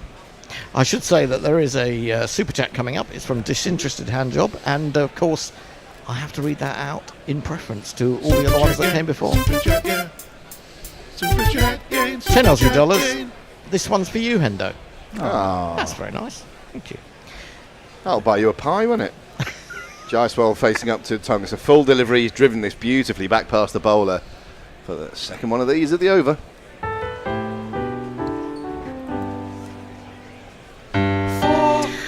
Mayank says, no footballer's name is better than Danny Drinkwater. I'm sorry, McCoy Splat knocks that into a crocked hat, to be honest. A crocked hat or a crocked... if it was me, it would be a crocked hat. It's time, says Stephen Kelp, to give the compact callus a bowl. Is he talking about... Is he talking about Duckett? Oh, God. The compact callus. I quite like that. Yeah, I know what he means. No, but I watched videos of him bowling in the last test after you said there was some on YouTube, somebody. And there was a wicket of him. There was a video of him taking a wicket with a leg spinner. He basically threw up into the sky. It came down chest height, and some idiot went to heave it over the leg side, as you probably should, and got a massive top edge and was caught in the covers. In an actual game? Yes. This is an attempted pull here, trying to fetch it from outside off stump, Jaiswal. He's not timed it at all. It fetches up at mid-on, and there is no run. I don't know when he was filmed in it. It must have been declaration bowling. And then there was another video of him bowling dibbly-dobbly medium pace and getting someone strangled down the leg side. So he's got at least 2 first-class wickets. Maybe there is only 2. I thought I saw the other day that Johnny Bairstow bowled for only the second time in his professional career. Yeah. Was that just because the game was petering out to a meaningless draw? So. It's like 15 years after the last time or something. Tongue round the wicket to Jaiswal, who is back in his crease and playing it very correctly back to the bowler. That's Bollocks, which is a very good name, says, Drinks Trivia. Does anyone have a better Ashes record than umpire Paul Rifle? 7 tests, all in England, 30 wickets at 22.95, plus 234 runs at 40.1. Well, yes. Those are good figures. Glenn McGrath has a better record in the Ashes than that. Yeah, he's played a few more tests, didn't he? I mean, but you could argue that Paul Rifle, was unlucky not to play more. Yeah. Wouldn't be the first Australian cricketer of that era to fall into that camp. This is left alone outside the off stump by Jaiswal. And I do remember the Palmy Army would sing rude songs about numbers 1 through 11 of Australia, and then they go, and number 12 is Paul Rifle. Number 12 is Paul Rifle.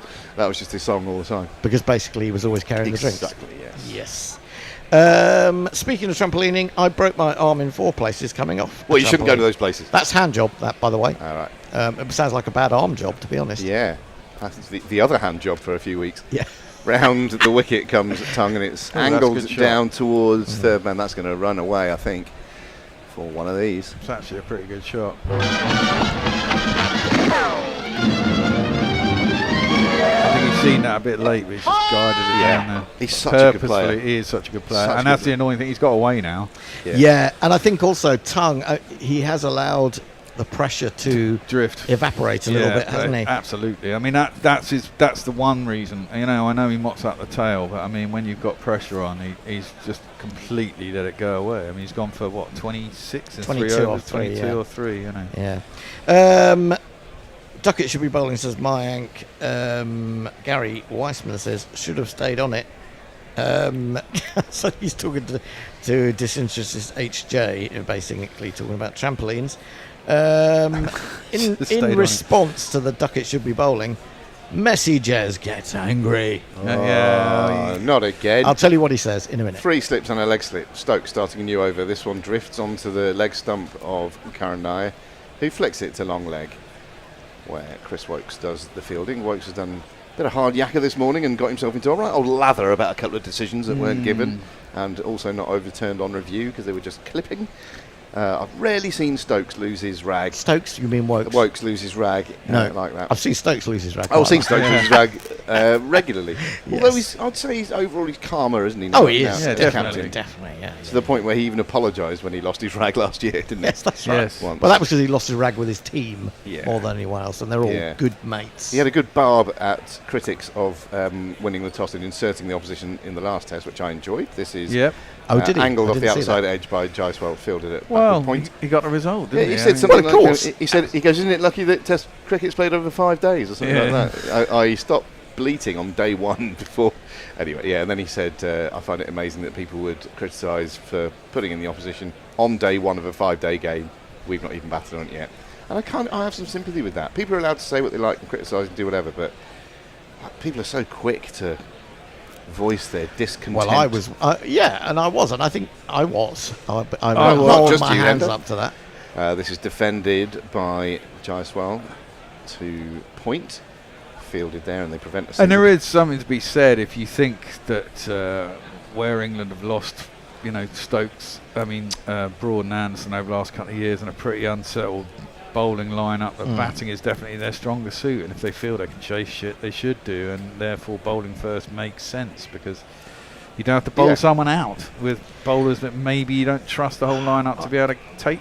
But I was also surprised that people were surprised that he chose to do, because that's how England have been playing by and large for the last 3 years. Yeah, I know. Round the wicket I get and that. driven a full delivery. This is running towards the long on boundary. Will it reach? I think it possibly will. Good shot there from Jaiswal. But one of these.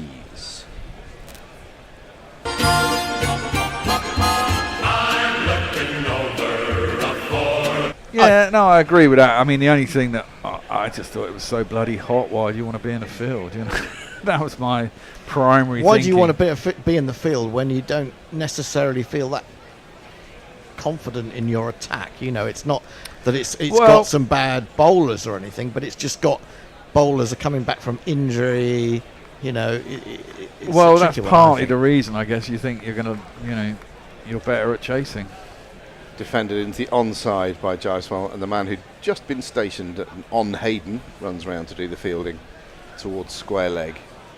And the score's moved on fairly briskly to 63 for 1. We're in the 17th over, last ball of it to come. Hendo, you've got something to say? Oh, yeah, I was just going to say, Duckett has bowled 24.5 overs in 157 first-class matches and has taken 2 wickets for 99 in that time. And then Messages goes into capitals, and when Messages goes into uppercase, you know that you're in a really difficult situation. It says nobody, including Duckett, wants him to bowl. Don't know about that. Don't let it worry you, Messi. Stokes to complete his second over is into Karan Nair, who defends into the onside. There is no run. The score remains 63 for 1, and we've had 17 overs. Quite a lot of boundaries. Jadeja confronted umpire Shafadullah after a controversial LBW decision against Brevis. The call to review was timed out so that the review was not considered. Yeah, well, that might have been another. That might have been in the same game, but what I was just reading was this. Was that? Or it might have been a different game when he was actually a standing umpire. Anyway, Joe Root should be bowling. If not Duckett, says Jarno, 71. Jarvo? You sure it's not Jarvo? No, Jarno, unless he's misspelled his own name, which is possible. Messenger says, yes, that's bollocks. Terry Oldman took 83 wickets in England at 19.33. Yeah, Gooch's nemesis. Yeah, God, it wasn't he just? Yeah. Josh Tongue blowing into his right hand, his bowling hand. He can't be cold, can he? I mean, anyway, round the wicket he comes. Oh, that's it's one of those leaves. Shot. I suppose you have to call it a good leave, because eventually it's through to the keeper. Jaiswal it was who decided to offer no shot. I think he just got in a bad position there and was trying to sort of bail out of it. It didn't look like he was in any state to play a shot to that. So the men at the crease here, one of them's got 2 double hundreds against England, and one of them's got a triple hundred against England. So. Ooh, that doesn't bode well. More than usual, England will be keen to break this partnership. Jaiswal facing up to Tongue, who's come round the wicket, digs this one in, and it's up on his toes and tucking it round the corner for a single.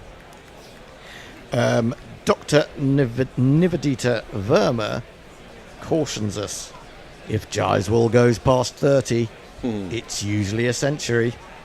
Yeah, well, that's what we were saying earlier, wasn't it? I mean, once he gets settled, he is quite hard to dislodge. And he was playing and missing earlier and Yeah. driving quite wildly. He's so fascinating to watch because he's got all the shots and so technically gifted and correct, but interspersed with the odd rush of blood, it seems.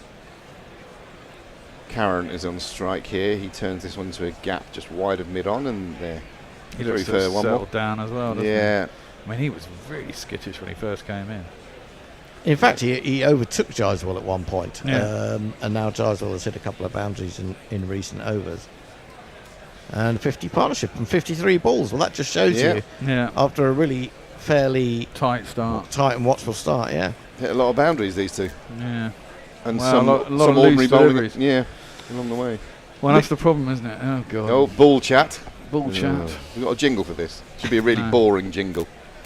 I have to say, that ball, when we saw a few minutes ago, him holding it up to the umpire, and certainly just visually, it did look out of shape to me. It looked well odd-shaped, didn't it? Yeah. Used to be a bloke in my college who we called odd-shaped because he had an odd-shaped head. This is dabbed into the offside by Gyswell up on his toes. There's no run. Did he know? It was one of those nicknames we tended to say behind his back, so possibly... Yeah, you know, odd-shaped, yeah. Get old odd-shaped. He can help with this. Yeah. That's really terrible when you... But if you accidentally say it to him when you weren't... You just absent-mindedly say it. I've done that with one or two people in the past. I've got one about that, which I'll have to tell you off air. Me too. I'll tell you mine off air as well.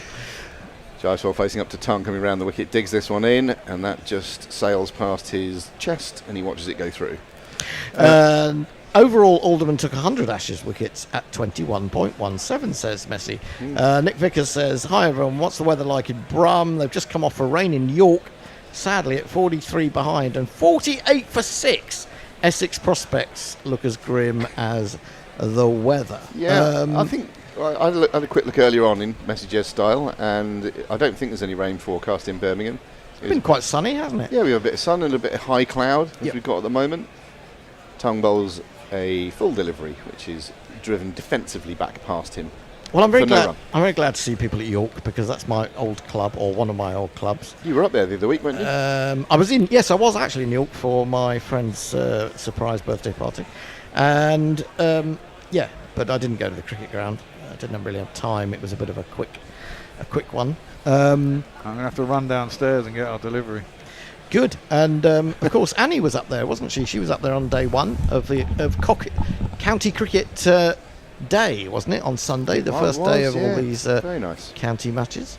Very nice. I hope lots of you listening in this country went to your local ground, or indeed your club ground. Lovely thing to do. Went to our local club the other week. My youngest boy, who's a member there, and we just sort of watched the second team play for a good few hours. He did a bit of revision, and after a bit, he just said to me. He did, seriously. After a bit, he said to me, Dad, this is actually quite fun. And I said, oh, see? You see? So how old are your kids now? 15 and 12. 15 and 12. I know. Time flying. Oh, dear. Karen and I are facing up to Ben Stokes, who's starting a new over with just 2 slips in place. This is a ill-directed short ball down the arse. Nothing doing there. Karen just ducking in leisurely fashion underneath that one. We're having a change at the end of this over. Tony, I was going to say Tony's gathered, but you can't gather as an individual, can you? Tony's loomed up. He may have gathered a few of his. All right, fair enough. So more gathering chat in a moment. Then. Gathering some excess flesh. Oh lordy! 2 slips and a gully, I think, behind the wicket there.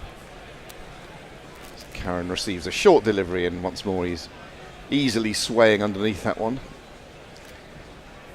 Messages from the Weather Cave in Perth, not Melbourne, as I misattributed him this morning for some bizarre reason.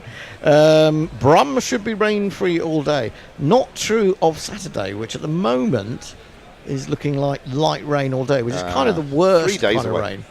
Kind of the worst kind of rain, though, isn't it? Because it means we've all got to sit here with the hope that there might be, 20 minutes play at the end. Poor old gorillas. Yeah, you won't be here. No, I won't. He goes back in his crease this time to play it into the covers where there's a small gap. And they take a single. 66 for 1 as a score, as we have a close-up of Andy Flower. Is his nose getting flatter and flatter? I think it's going to turn inwards. Can you have an ingrowing nose? Just like he's been pressed up against a sweet shop window like a Dickensian child. Actually, I shouldn't say that's face shaming. What a great player he was, though. Averaged 51 and a half. Wicket keeper. I mean, absolute all-time great of the game. Did I tell you I nearly opened with him? I think you probably did, but I'll probably hear did it bore again. you. Yeah, I was playing cricket for Romany at Epsom College, and he was doing some work there. And I remember sort of people were sitting around chatting to him just after the game. Ollie Pope's gone into short leg, by the way.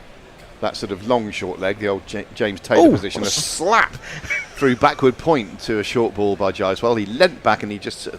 well, Wimbledon's on. It was a bit like a smash. It was a smash. But he did get this result. 1, 2, 3, 4.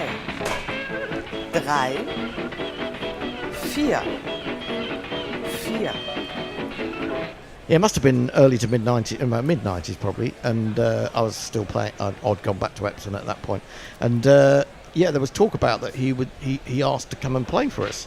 Ooh. But the committee turned him down because on what grounds? Basically on the grounds of they didn't want to upset other players who were going to be. Yeah, I mean, I don't know the exact. Maybe you'd have been dropped. Well, that's possible.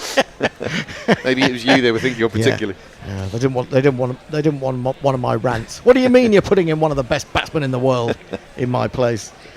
Jaiswal has moved into the 40s. He's got 41 now from 51. Karen Nye's there on 26 from 35. 70 for one is the score. We're in the 19th over. Ollie Pope is still at that long short leg position under the lid. Back in his crease goes Jaiswal and just shoves this to backward point for a quick single. And England have gone very much on the defensive here, just the one slip. Yeah, you're thinking with Pope coming into that position that we might see a bit of stuff into the ribs, but so far it's mostly been wider off stump. The old bluff coming out. Nitish Deshpande says Indian people lost more than £10 billion in cricket gambling casino. Good day. Is that an ad? And gambling and trade trading should be banned in Britain also. I don't think that's going to happen, to be honest. 2 slips, a short leg and a gully are the closer infielders. And Pope at short leg does the fielding there, flicks it back towards the stumps to an unmoved Karen Knight. That's the end of the over. It remains 71 for 1, I think.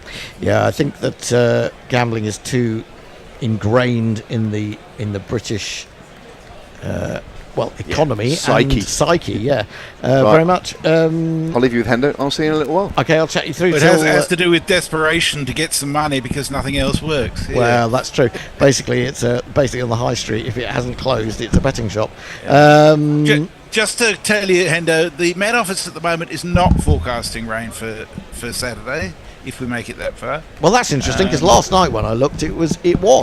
So it's changed. There you go. These overnight. things change, you know. Yeah, overnight so quickly. By Friday, it'll be completely different anyhow. Fourth all the way from. He is from Melbourne. It is. Yes, you're getting your Australian cities confused there, Hendo. I'm off now then. You are indeed. You are off. You good behaviour. You're allowed some time off. Up onto his toes goes Jaiswal. Punches this down towards backward point, and there was no run. Tongue back into the attack. 71 for 1. Just the one success for England so far, having chosen to bowl under for the reasonably light blue skies with some fluffy clouds. Benign conditions. Benign. Yeah. Benign, that's the right word. I've just been in watching for the last half hour. I've seen no deviation or any indication that you would bowl on this strip. There was quite a lot earlier. Wokes bowled very, very well without fortune. That's beautifully pulled by Jaiswal. It's not going to beat the man at deep mid-wicket though, which I think is Ben Stokes down there. No, it's not. It's Bryden Carse. The world is constantly evolving, isn't it? We have to get used to the idea that the default position for England is to insert the opposition. It is. Well, don't forget, as we were saying just earlier on. Sorry, Stokes has won the toss 11 times and put the opposition into bat 10 times. He has. He's got a very fixed way of doing things. Around the wicket comes Tongue to the left-handed Jaiswal, who pulls again and doesn't really get hold of it. Fielded at backward square by Creepy Crawley. And they take a single. The score moves on to 73. History of Edgbaston. I think 58 tests, 41% have been won by the team batting second, 32% by the team batting first. So I don't know about the most recent tests. Obviously, though, as Forthy will definitely know, the last test here was England against India. Well, the last England-India test here was 2022. Was England's biggest ever run chase. That's down leg. And Jamie Smith skips across to what would have been a one-day wide, but not when they're wearing proper white clothing. 375, I think, wasn't it? Johnny Bairstow did the. He did. Brought it home. He did. I'm just looking for the scores there. You're right. 6. I'm pleased to see, Forth, you haven't succumbed to the Gorilla Grey while it's Gorilla Towers. No. It's not. There's no dress code as such. I'm wearing Coventry Sky Blue, in fact. Indeed. This one is defended sort of between middle and leg, straight batted back by Karen Nair to Josh Tongue. What are you, Messi? You look like you're wearing a replica soccer top. Have you got it? Did you get infected while you were in? It's a replica Aaron Wool jumper all the okay. way from Timu. I see it now. It's quite cool here. It's 13 degrees here, 13? as opposed to the 34 you enjoyed yesterday.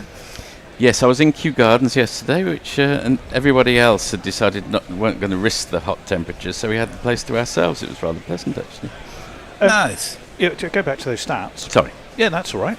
I want to know more about Kew. I used to love going to Kew Gardens. It's one of my favourite places to visit in London. 378 was that chase in 2022. England's highest ever. This one, Tongue is in over the wicket, clipped off his toes, a little bit uppish.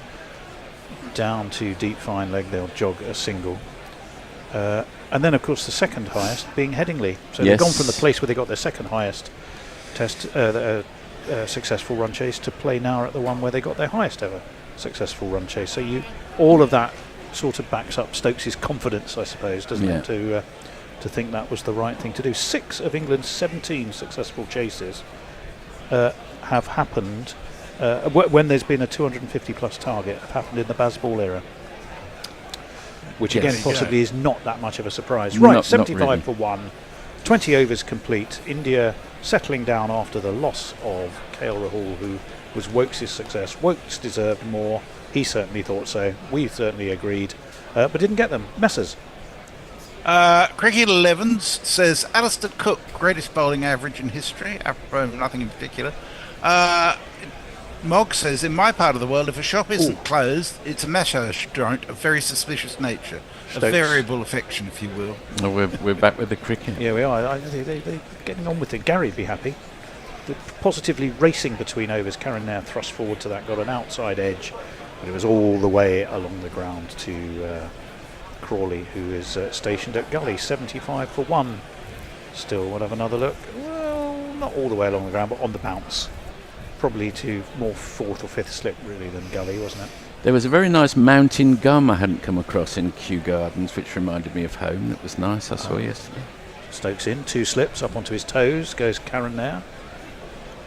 Dabs this down towards point. There is no run. 77 tests between his first and his next one. Ooh. Karen there. That's biggest gaps, that's a good stat. Got himself 300 and then didn't play another one for 4 or 5 years. 2016, wasn't it? He made unbelievable. Yeah, it was absolutely extraordinary. And then he came back and got a duck, as is life's way, isn't it? Yes, sometimes. But he's doing all right today. So you could say a 77 no-test trip. Well, quite right. He's doing quite nicely today, though, and he defends competently there. Back to Ben Stokes. There was no run. He's looking good today. Sorry, that was a stretch. He's looking good today, although he was, I think, somewhat complicit in India's defeat with the speed with which he was scoring in the second innings of the last test, because he was so slow and so conscious of his place in the team that became a bit of a problem for India. It did.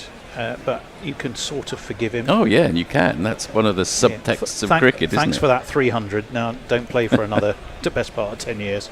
That's short and ducked under by Karen Nair, and there was no run. Of course, that then inevitably got us onto the discussion of the only other 2 players who have converted their maiden test ton into a triple? Probably Andy Sandham and Bob Cowper. No, neither, in fact. Probably.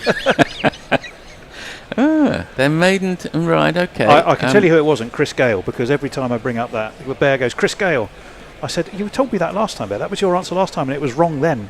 Michael Clark, Verenda Saywag, Don Bradman. Stop me when you've No. come across one. You need a legend status for certainly one of them. That's left outside of the off stump by Karen Nair. By the way, the previous ball was a no ball. Right. Was Brian Lara? Oh, was it? Not Brian Lara. No, previous generation to Lara by a couple. Yes. Thank you. Sir Garfield. That was a no ball. Thank you, Messrs. And the other one, an Australian. Actually, probably does Clark? Make it to again, way earlier generation. Simpson? Yes. In 2 generations, really, wasn't he? Indeed. Right. Stokes, let's see, hopefully won't overstep this time. He's got 2 slips. He's got a forward short leg as well. And the reason that forward short leg is there is because he's bowling short. Karen Nair does have to dab it down into the ground. But there's a plan, Forthy. They're working a plan, a leg side plan here, aren't they? I don't like a leg side plan. I understand it. It just makes for slightly dull cricket if it keep it up and exhaust the bowlers. Well, you have to be able to relentlessly make the batsman dance to some serious chin music. And So that tends not to be dull. You've split an infinitive there, but apparently that's okay now. Well, I don't know. Not for me, it's not. Not for me. Have I boldly gone where I shouldn't have gone before? No, you're fine. There's an argument. Yes, There's but no you're such saying fine. Your It's voice fine. is saying fine. Your It's face fine, is saying it's it's not fine. It's okay now. It's 2025. There is a gut instinct to say that's wrong, and then say, okay, it's all right now. It's fine. Yeah. It's like we've moved on. Starting sentences with "and" just shouldn't be allowed. That's fine Right, too. short, and Gyswell ducks back to another short one from Stokes. He's the right armour coming around the wicket to the left-hander. Just very quickly, Messi, a shout out to my friend Sampers, who has just tuned in Australia. So hello, Sampers. Nice that you've tuned in. Lovely that you're with us, Yeah. Messrs. Excellent. 77. Eric J's got some fan mail for you too. He says, mustachioed Forthy. Suits you, sir. Suits you. Little. And Jay Grover says, "Hey up, Forthy." Hey up, Jay. Hey up. Nitish Deshpande asks the impossible question: what are the parameters to improve the ground fielding performance? That man dropped 5 catches. I mean, the batter. Are we talking Gyswell? It's very interesting. Both India and the West Indies suffered badly through drop catches. Josh in their Tongue most recent tests. is into Karen Nair, who defends quite sweetly. Just angles the bat, steers away towards cover. They take a single. Can you remember the last time there was a quick dab down on the offside? Randall or Gower or Style, someone swoops in, knocks down the wickets, and there's a runner. I can't remember. That seems to have slightly gone out of the game, as people say. Do you know what? I think you're right. Not necessarily. If you've got Labuschagne there, he does it quite frequently. Yeah, but the two he probably does, but he's ugly when he does it. Whereas Yes, doesn't count. Well, Randall was idiosyncratic, Yes. and Gower was just elegance, Yes. and made that position his own. That speared away down leg. Gyswell has a bit of a swish. He's a bit cross with himself. He doesn't connect, and is no run. Not been the best spell from Tongue. I so saw far. a compilation the other day of Ricky Ponting run outs. It's just amazing how consistent he was in doing that. As a fielder, yes. Yeah, he was. 45 so far for Gyswell. So he's not been rushing himself at all off his 57 balls, but neither has he been slow. Someone you'll remember. I'll come back to him after this ball. Or Josh Tongue. Man of Worcestershire. Oh, he's not now. He's at Nottinghamshire now, isn't he? That's pulled away beautifully. Backward lovely. of square. There was a man Good pretty man. close, but he had no chance of getting near it, and it's one of these. The number of the day. Who could ask for more? The number of the day is 4. I've got a memory of a man who only played a couple of tests in the end of the 70s. I think he was Middlesex, Graham Barlow. Yes. And I've got a feeling he was a very good close-in fielder in the covers or mid-wickets, but maybe I'm He was misremembering. not to be confused with Eddie Barley. No, indeed. Very different Who- quality of player. Who was different indeed. Right, that was a beautiful pull, by the way, from Gyswell. So he's on to 49. Around the wicket comes Tongue, short. Gyswell leaps up and slaps this. Pass backward That's point. his 50. 4 more and his 50. 4 on the floor. And one more fall than the four before. That's what fours are for, to get funky on the dance floor. 50, and you know that can't be bad. Yeah, it's 50, and you know you should be glad. And a very, very good 50 it was too. Bided his time just a little bit early doors. From some pretty sharp bowling from Wokes and Cast. Wokes particularly really would feel he was unlucky. There's an observation that Gary Naylor made on our WhatsApp group, which is that the boundaries today are extraordinarily short for a test match. It's more like a T20 boundaries, both to the edges but also behind the wickets. It's ridiculous. Tongue in. Again, that's short, and again, that's going to beat the man at, sort of partly third man, between third man and deep ankle point. Beautiful shot. And it was Harry Brook. He had no chance of getting there. And it's 4 runs. I can find a 4 run. Here we go. We'll go with this one.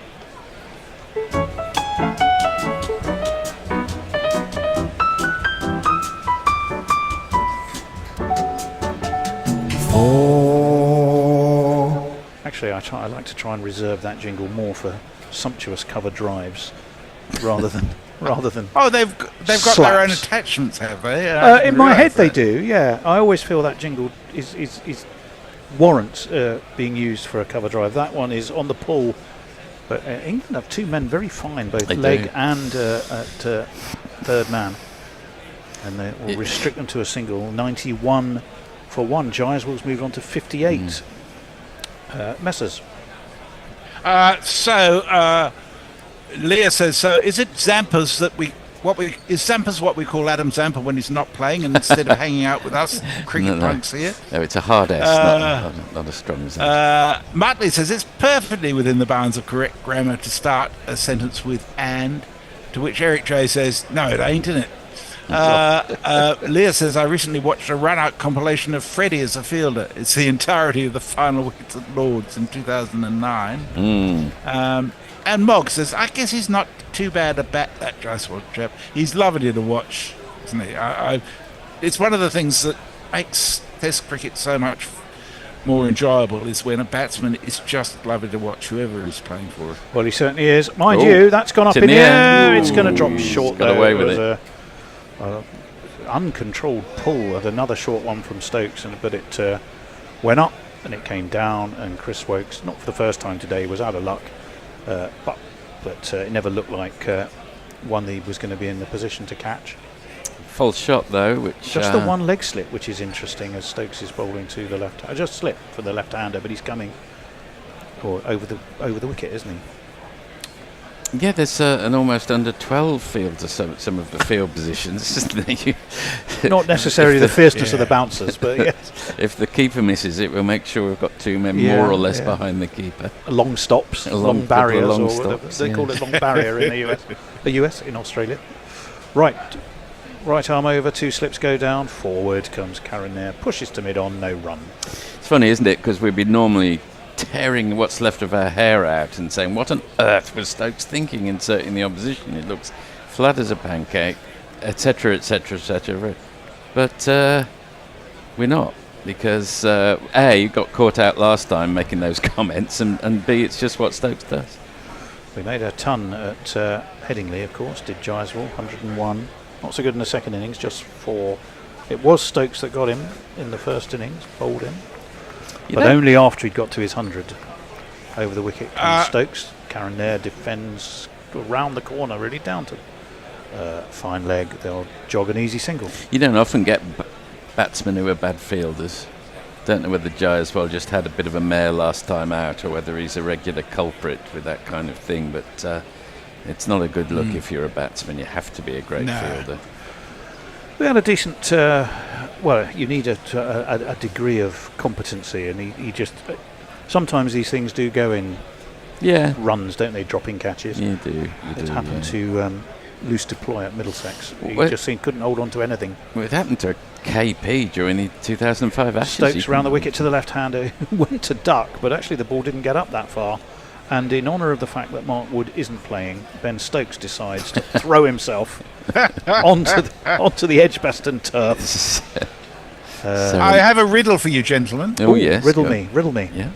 If I was to say 10 minutes and £33, what do you think I might be talking about? It's got to be the GPL. It is. So You someone have must 10 have minutes won. to get Oh, in. Mog did, didn't he? Did Mog win the last GPL? 4 of us won.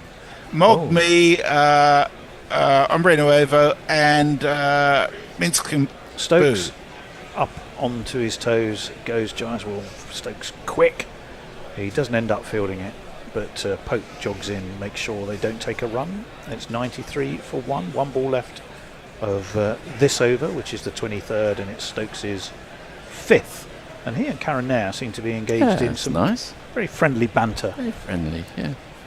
Nice to see. I'm not a big fan of the snarling approach to Test cricket. I like it when it's play hard, of course, but no need for the animosity. I'm definitely with you. Right, so you do have 5 minutes left on the GPL. There's £33 in the pot to be won. You could push that up and give yourself a chance to win more. That's worked out towards mid-wicket, where Pope does the fielding. Do you think even Stokes is thinking, not quite sure where the next wicket is going from here? No. Earlier on, it was doing enough for Wokes on his home ground, of course, where he does pretty well generally. Sorry, Messi. But we'll let Messi do his messages. Mog says, I think I'll start using the term cricket punk. Leah says, watching Jaiswal dries the tears that well up in my eyes from grieving Kohli's retirement. Banana Brook says, top of off stump abandoned now then. And Roy Mainwell says, has anyone seen a bowl that has worried the stumps yet? England dealers rubbish again. I don't agree with that. There have been some poor balls, but there's been some good bowling as well. Right, well, change of bowling. And back into the attack for England will come the man who looks like a Johannesburg policeman. He does. Bryden Cast. Over the wicket he comes, full, and just angled away towards cover. They take an easy single. Where is our man Bryden Cast? Oh, here he is. Got him. Stick your hopes of victory up your broadcast. Your hopes and dreams are flying at half mast. When the Bryden comes a calling, all your crews will be falling. Stick it all right up your Bryden Cast. Yeah, he's none for 13 off his 5, so quite frugal. Bowled pretty well early up. Big gaps between tests.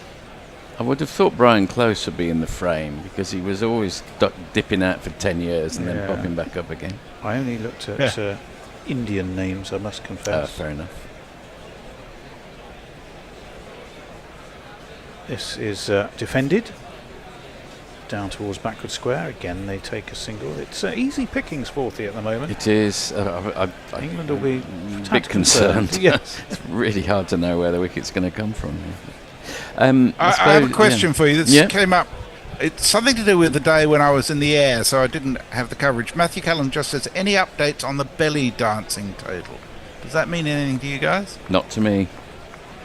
It must have been something to do with raising some money on Super Chats to get... Oh, no, absolutely, yes. No, the Bear and I think we're going to have to do it for the 3rd test, which would be appropriate for the Lord's test. Nice. There was a distinct promise that if we need to set a total... That's edged!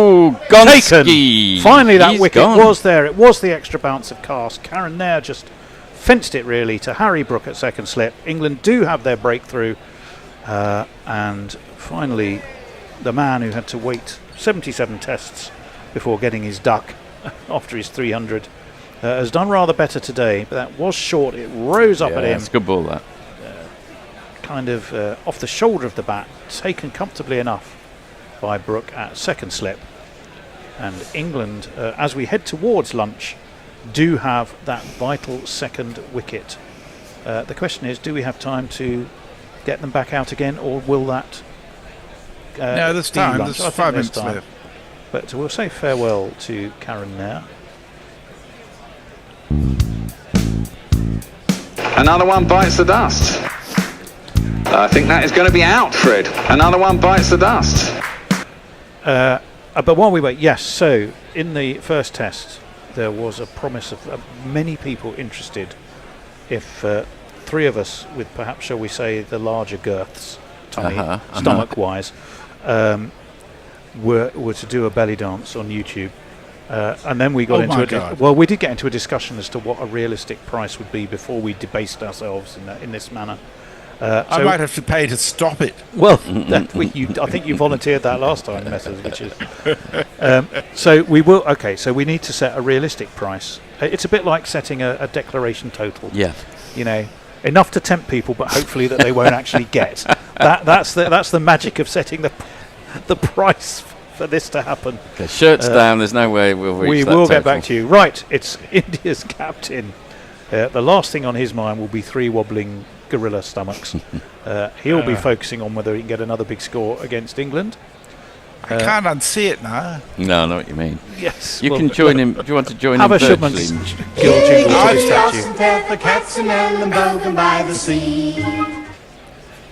I rather cleverly manufactured that wicket, didn't I? Most thing. Cannot see where the next one's coming from. Can you see where another one's coming? No, I can't. In comes Cast, it's full and it's defended. Rather a gentle introduction for Shubbers there. Well, full and floaty-ish outside of off stump. One of the nice little subplots of the summer so far has been the emergence of Bryden Cars as I would say a test standard bowler. It's good to. I think he's establishing himself in the team now. He got that to rear up at Karen Nair, completely surprised him. And I'm not quite sure. That looked like a fairly Anglo-Saxon expletive that came out of Karen Nair's mouth. Full defended again by Shubman Gill. Back towards Cast. Doesn't quite field it. He's being well backed up though.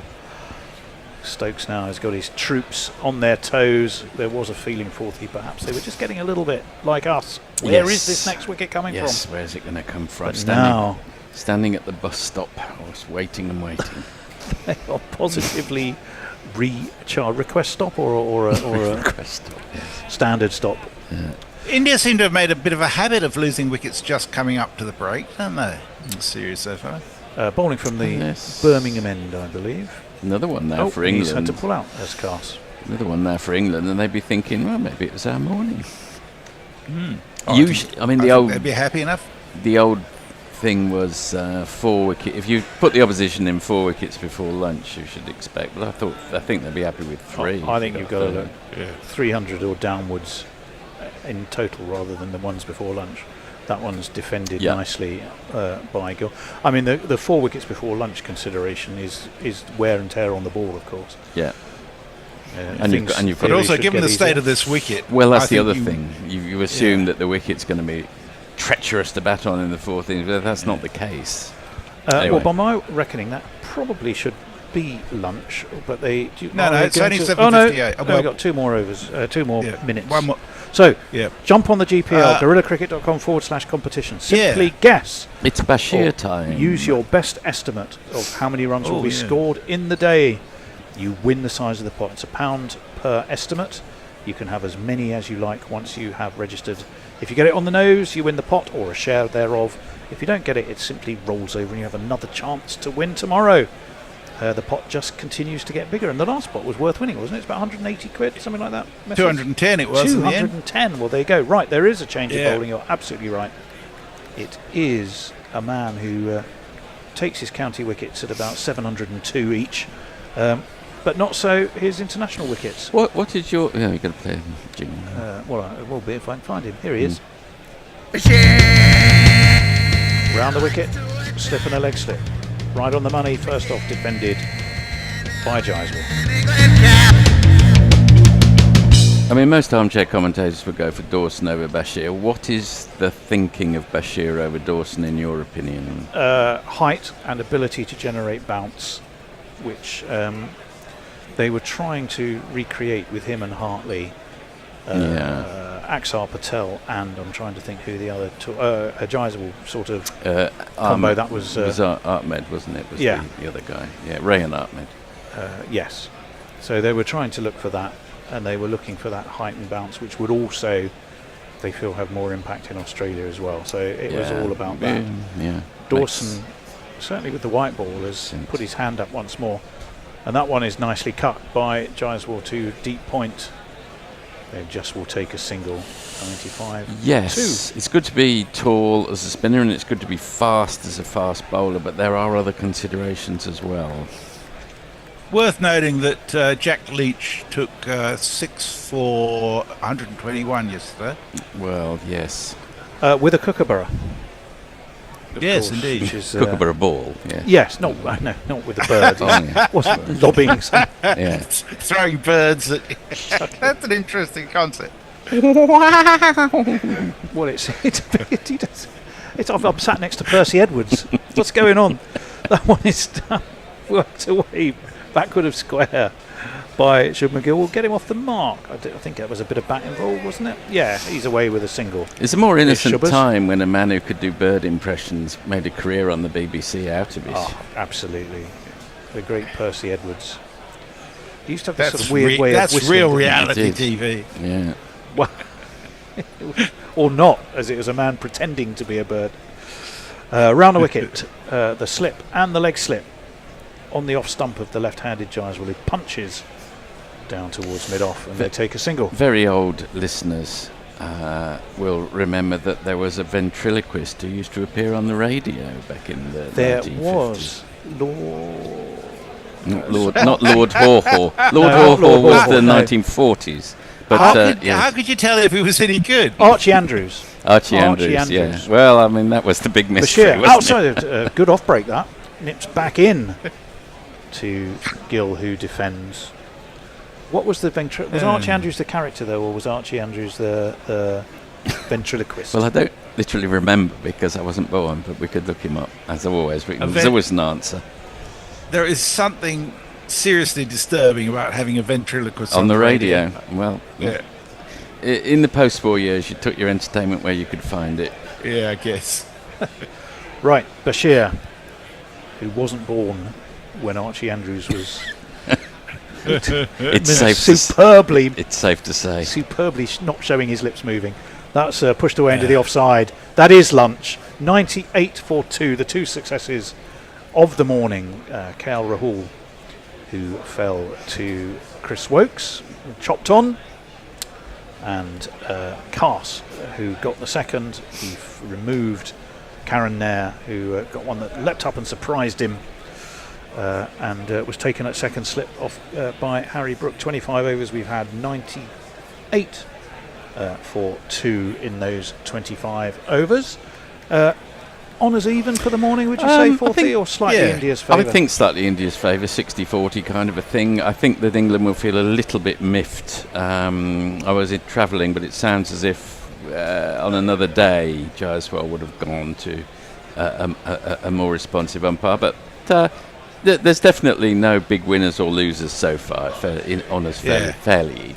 Oh, we're looking at the ventriloquist on the radio. There was Peter Brough. Peter Brough. Peter Brough and Archie Andrews. He was an earlier sort of incarnation of Lord Charles. He was very similar. Yes, Lord Charles. Yeah. You silly arse.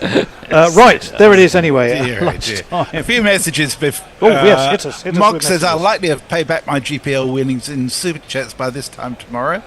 That's Bollocks says Roger Harper, another magnificent field, crazy strong throwing arm. I call Ponting best, Rhodes second. That's Bollocks says that's a very handy wicket. Nearing the end of the boring middle overs, says Farong, Sri Lanka 572 versus Bangladesh. Andy Lally says, yet again sitting in the garden, listening to you guys, beer in hand. Oh, perfect. Yeah. Which garden? Where is your garden? I don't know, but Eric J says sounds like my gardener. And Paul Stratton says showman top fielder Colin Bland. Yes, I remember watching Colin Bland and Nawab Baturi at Hove one morning when there was a late start doing a fielding exhibition, and they were brilliant. Speaking of kookaburras, Ty Edward Devon says Australian commentator Bill Laurie and his pigeons. Yes, indeed. Oh, he was. Eric J says educating Archie, and Frenchy LeBeuf says Percy Edwards. People say I talk like a bird. I always reply, well, I'd rather sound like a nightingale than look like one. And that brings us up to date. Thank you all very much. We'll catch you straight after lunch. We will indeed. I'm sure it's likely to be some Bishop and Bear podcast or other to entertain you at lunchtime. Andy Lally responds to your request as to where he is. He says he's on the sunny Wirral. With our Hotchkiss, no doubt. Not in the same garden. I presume not. But you never know. There must be. Do you know where Al is? Go and find Al if you're on the Wirral. Al's probably in Durham today because that's where he works during the week mostly. Ah, fair enough then. Right. We're going to love you and leave you. We're going to put on some lunchtime entertainment, and we will see you with a score 98-2 after lunch. Indeed. Au revoir.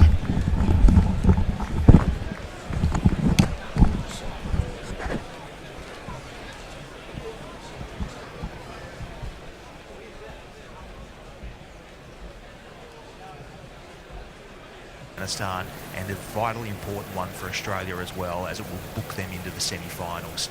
So all to play for here at the Wankhede. And the first ball of this innings from Stark to Gurbaz.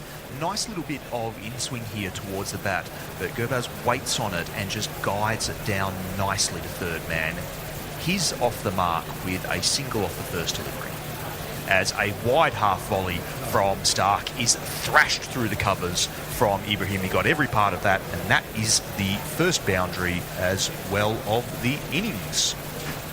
As a good ball on off stump is defended here by Gurbaz, and they set off immediately again for a streaky single here, which has Ibrahim diving at the striker's end. Hazelwood was kind of loping into his follow-through, which, you know, you're Hazelwood, that's how you run, but he doesn't bend down, kicks at the stumps here, and I think a successful kick of this would have seen the end of Ibrahim. He ended up missing by a good margin because kicking is hard, but yeah. I think a little lackadaisical actually by Hazelwood if he had actually bent over. You know, he's a tall man. That's he's a giraffe. That's a long way down.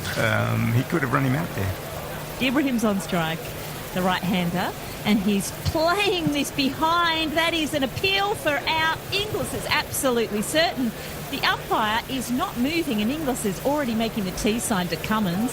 He's trying to bully him into a review. The umpire has not moved.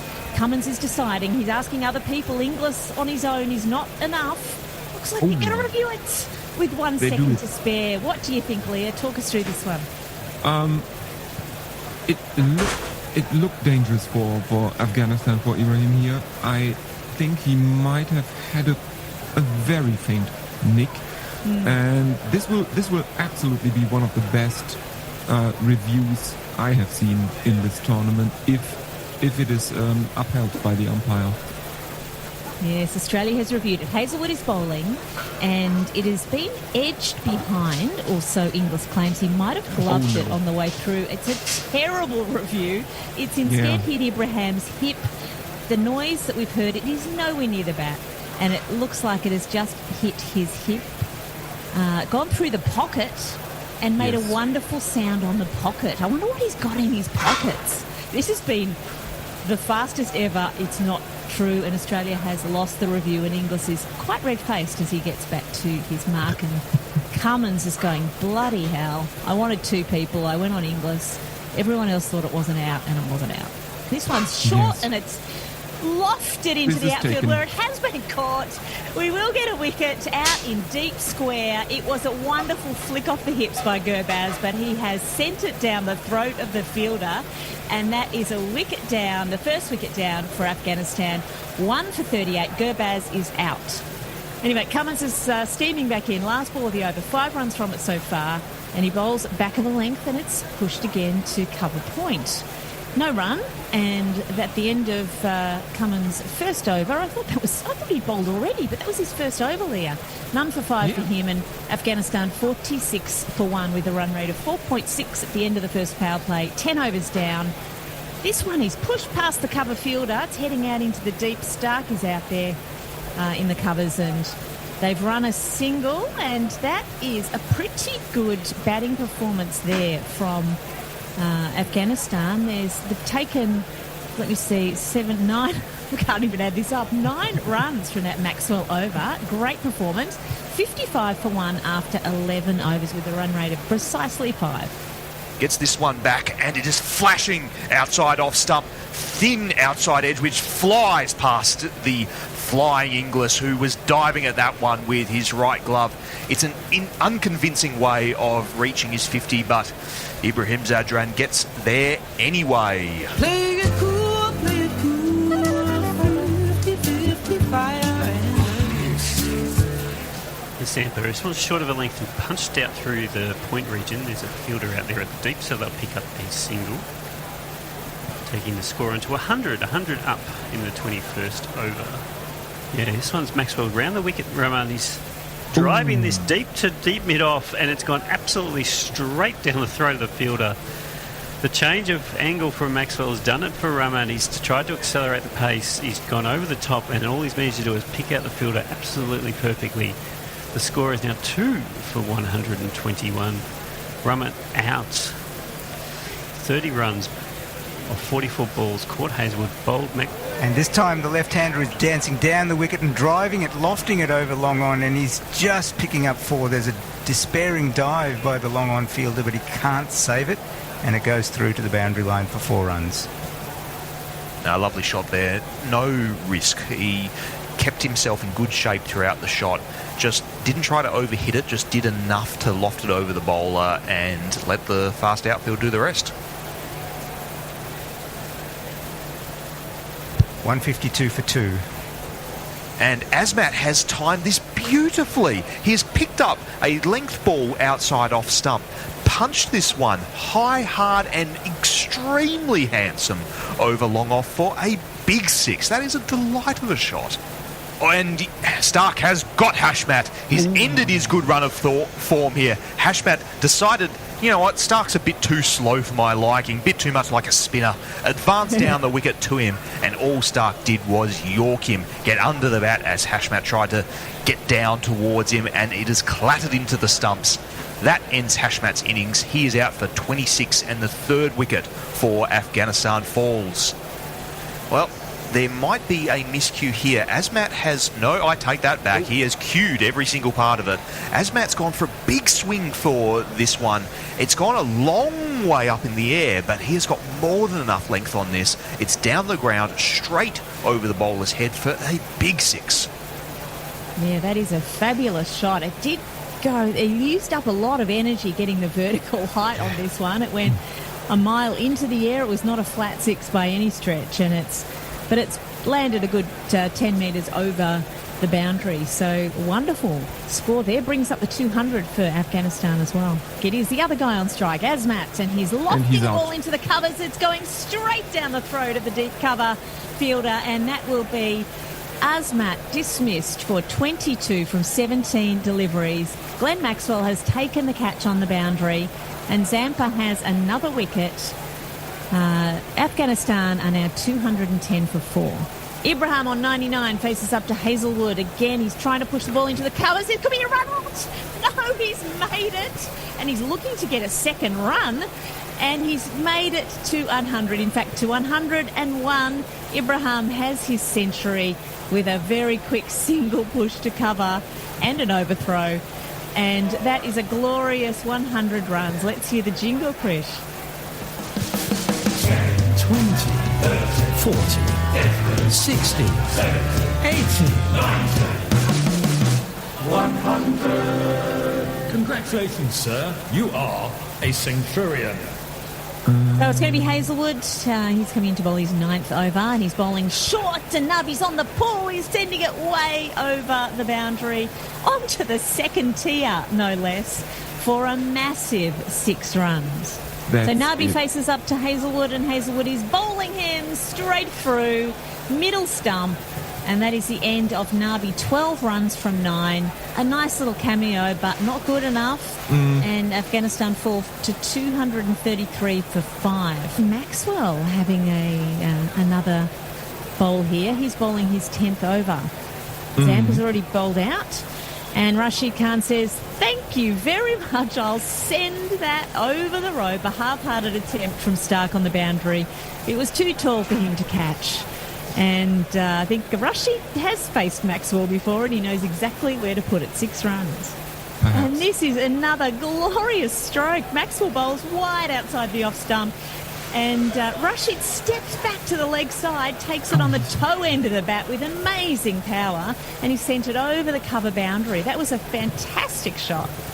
There's not one boy for me. I must have 2 or 3. I need 4.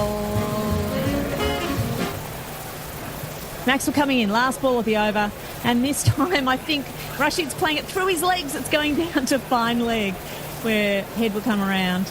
And they've run 2. So a very productive over there. We've had 14 runs from it. And that brings up the 250 for Afghanistan at the end of the 47th over. 250 for 5 with a run rate of 5.3. Rashid on strike. It's short and he's taking it high with the high end of the bat. And the catch has been taken out in the covers. Stoinis is holding on to an absolute screamer, diving forward, and Stark has got him with the short ball. Rashid has been caught for 17, and that's the 6th wicket to fall for Afghanistan now. 260 for 6. They're checking the no ball. What can I say except you're welcome that I caught the ball this time. So we are due for a change at the end of this over. I'm wondering whether you wanted to continue, given that we've got 12 balls to go. We could continue. They're just checking the catch here. I mean, it was very cleanly taken in real time. Of course, it looks like it bounces, doesn't it, Liam? Yes. But I think he has, as they say, the fingers underneath it, and I think he is in control. Yes. This looks good, I would say. And he's lifting, as you have to do these days, lifting the ball up from the elbows pretty cleanly, but they are checking a number of replays here.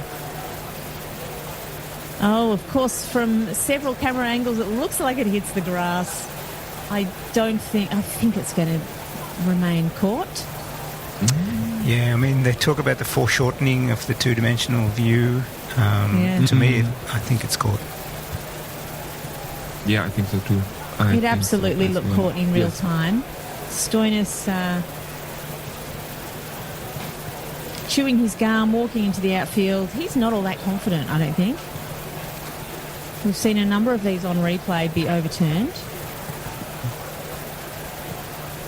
I mean, it is impossible that he would have got that on a bounce. It is absolutely caught in real time, but in replay, of course, anything could happen.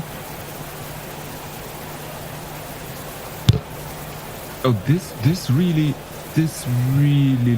looks questionable. I think the number of replays we're seeing means that it may well be overturned. Yeah. We can see the ball on grass as he's grasping his hands around it. But it's going to come up on the big screen, and it is. Yes. Decision pending. Not out. Not out. Controversial. Rashid is coming back. Stoinis is not surprised. He's shaking his head. We all know it was a catch. We saw it in real time. We called it in real time.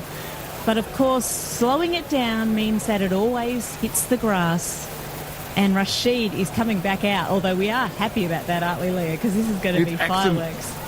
Absolutely. And now that he's got a life, I think he will go absolutely berserk here.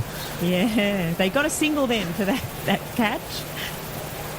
And this next one is a big lofted drive over the boundary, over the long off boundary for 6.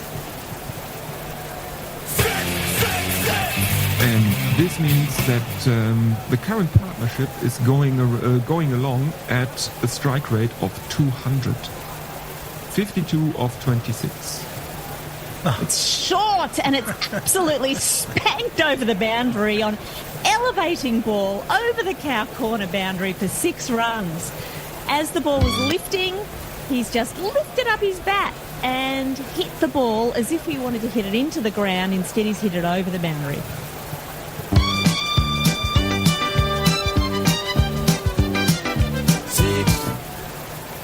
I mean, that's what you would call a lightsaber shot, right, Leah? From the right Yes, absolutely. shoulder down to the left knee. One ball to come. It's wide outside off stump. It's going to be called... No, it's not No. called Oh, my a God. wide. That is ridiculous. Poor Rashid Khan. Wow. He let that one go. That's a dot ball. He's shaking his head quite rightly, but glorious, glorious batting from Afghanistan there at the end. Maybe a little bit lucky on the wides being called, and they've made 291 for the loss of 5 wickets. A fantastic innings from Ibrahim. Yes. Just an absolutely beautiful innings, and we'll just quickly take you through the card here. So we had Ibrahim, one of the openers, making 129 from 143 deliveries, 3 sixes in that and 8 fours. Not out. So he is having a glorious day with that. And Rashid Khan coming out and playing a beautiful cameo, 35 runs from 18. 2 fours and 3 sixes in that at a strike rate approaching 200. We had a couple of other batters out. Stark took a catch in the outfield off Hazelwood to dismiss Gurbaz. We had Rahmat Shah caught by Hazelwood, bowled Maxi, and Hashmat bowled by Stark. We also had Azmat caught by Maxwell in the deep, bowled Zampa. And Muhammad Nabi bowled by Hazelwood when he was trying to score there at the end. The bowling figures, we had Stark bowling 9 overs. His figures 1 for 70. 1 for 70. Got to bowl the death over. Should not have. 5 wides in total, including some wides that were not called. Josh Hazelwood, glorious bowling. Still had an over up his sleeve. Was not bowled. 2 wickets for 39. With the economy of 4.3. Glenn Maxwell was bowled out 1 for 55. Cummins bowled for 8 overs for 47. No wickets. Zampa 1 for 58 from his 10 overs. Travis Head bowled 3, none for 15. And Stoinis just the 1 over that went for 2 runs. They probably could have used him again. Anyway, that is the end of the innings. We will have a little bit of a break here. Afghanistan scoring 291 for the loss of 5 wickets. Wonderful century here, and Australia have to chase 292 in order to win this match. Ready to launch your business? Get started with the commerce platform made for entrepreneurs. Shopify is specially designed to help you start, run, and grow your business with easy customizable themes that let you build your brand, marketing tools that get your products out there, integrated shipping solutions that actually save you time, from startups to scale-ups, online, in person, and on the go. Shopify is made for entrepreneurs like you. Sign up for your $1 a month trial at shopify.com/setup. They did it again. Flour instead of flowers on my birthday. I'm 95 minutes late, but it's hard to leave when you've shared so much. Your postcode, your gluten intolerance. Then I saw it. 25% off your first Ocado shop. Plus free delivery. And I just knew I'd found the online supermarket of my dreams. Ocado. Life delivered. Geographical restrictions. Min spend £60 and charges apply. Max saving £20. New customers only. Terms at ocado.com. The new Big Arch has arrived at McDonald's. A burger so iconic, it's got its own sauce. A signature Big Arch sauce. Sounds serious, doesn't it? It is. Seriously good. Big Arch. For big McDonald's hunger. Until 9th of September, from 11 a.m. Participating restaurants only, subject to availability. We're away, so into the action, and Australia are away with David Warner hitting the first ball off Majib. Now then, I'm just sat down, so forgive me, I'll just need to... there we go, and it was one of these. Seems to us that it's in for. Not the start Afghanistan we're looking for. So that's a beautiful ball. He's got the edge. He has got the edge. I was hesitant for a second, but Head has gone. The wicket has fallen. Travis Head is walking off. Not sure if the umpire gave him straight away, but he knew he got the edge. Straight through to the keeper behind the stumps. Australia have lost their first wicket. It's 4 for 1, and that's an ideal start for them. Hazmat's in again, and this time he's trying to play it onto the leg side, but he's got an outside edge, and it's flying over third man, and it's actually gone for 6. That was the luckiest shot I have seen in a long time. He's in again, and the good length ball is a strong appeal for LBW, and Michael Goff has given it out. It just outside the off stump, looked like it was coming in, and it's trapped Mitch Marsh without moving his feet much, and the umpire's given it out. DRS time is down to 3 seconds, and it looks like Marsh is just going. He accepts that he's out, there's no challenge, and Australia lose their second wicket. Great ball, 43 for 2. Oh, that's bowled him! A huge in-swinger from Azmat has completely wiped out Warner's off-stump. Afghanistan are jubilant. It was a beautiful ball. It just kept coming in at him. Warner essayed a massive leg side, attempted cover drive and off drive rather, and he's out for 18 off 29. The swing was still there deep into this power play, and Warner was done all ends up. I don't believe it. I do not believe what I am watching. First ball, Josh Inglis is out. Played an airy woof at it outside off stump, went straight into first slip's hands. Azmat is on a hat-trick. Australia are reeling at 49 for 4, and another one bites the dust, Krishna. It's Azmat into Maxwell for the hat-trick ball. Well, in it comes. Oh my goodness me! It's hit his back pad, we think. A huge appeal, of course there would be. I imagine it's probably struck him outside the line of off stump, but in the heat of the moment and on a hat-trick ball, I mean, Afghanistan just can't help themselves. They're going to review, and really in the heat of the moment you might well say, well, rationally it was probably hitting him outside the line of off stump, but are you going to deny a man the opportunity of a hat-trick? Probably not. So let's have a look and see what happens next. And now Russ is looking for the hat-trick jingle, just in case. We think we found it. I saw it on my feed, which is about 15 seconds past yours, and it definitely hit just outside the line. Even if it came in at 3 inches, it'd still be only umpire's call. I think you're probably right. To the naked eye, that's what it looked like. Well, I think it actually... Did it hit the edge of his bat and go through on the bounce to the keeper even? Yeah, I think it might have actually. Yeah, yes, I think it did. I think it hit the edge of the bat. Yes, not the edge. And that's incredible that it didn't carry then. It was just gone off the bat only. Yeah, it went off the bat. And what a shame that it didn't go. Wow. Great shame that it went on the bounce there, so they lose the review. Don't need any timed outs. Exciting enough with that one. Oh, and that was a little bit of shape on that one, but Maxwell was full enough that Maxwell drove it wide of the man at mid-off. There's a bit of a relay, and they come back for 2, so Maxwell's off the mark.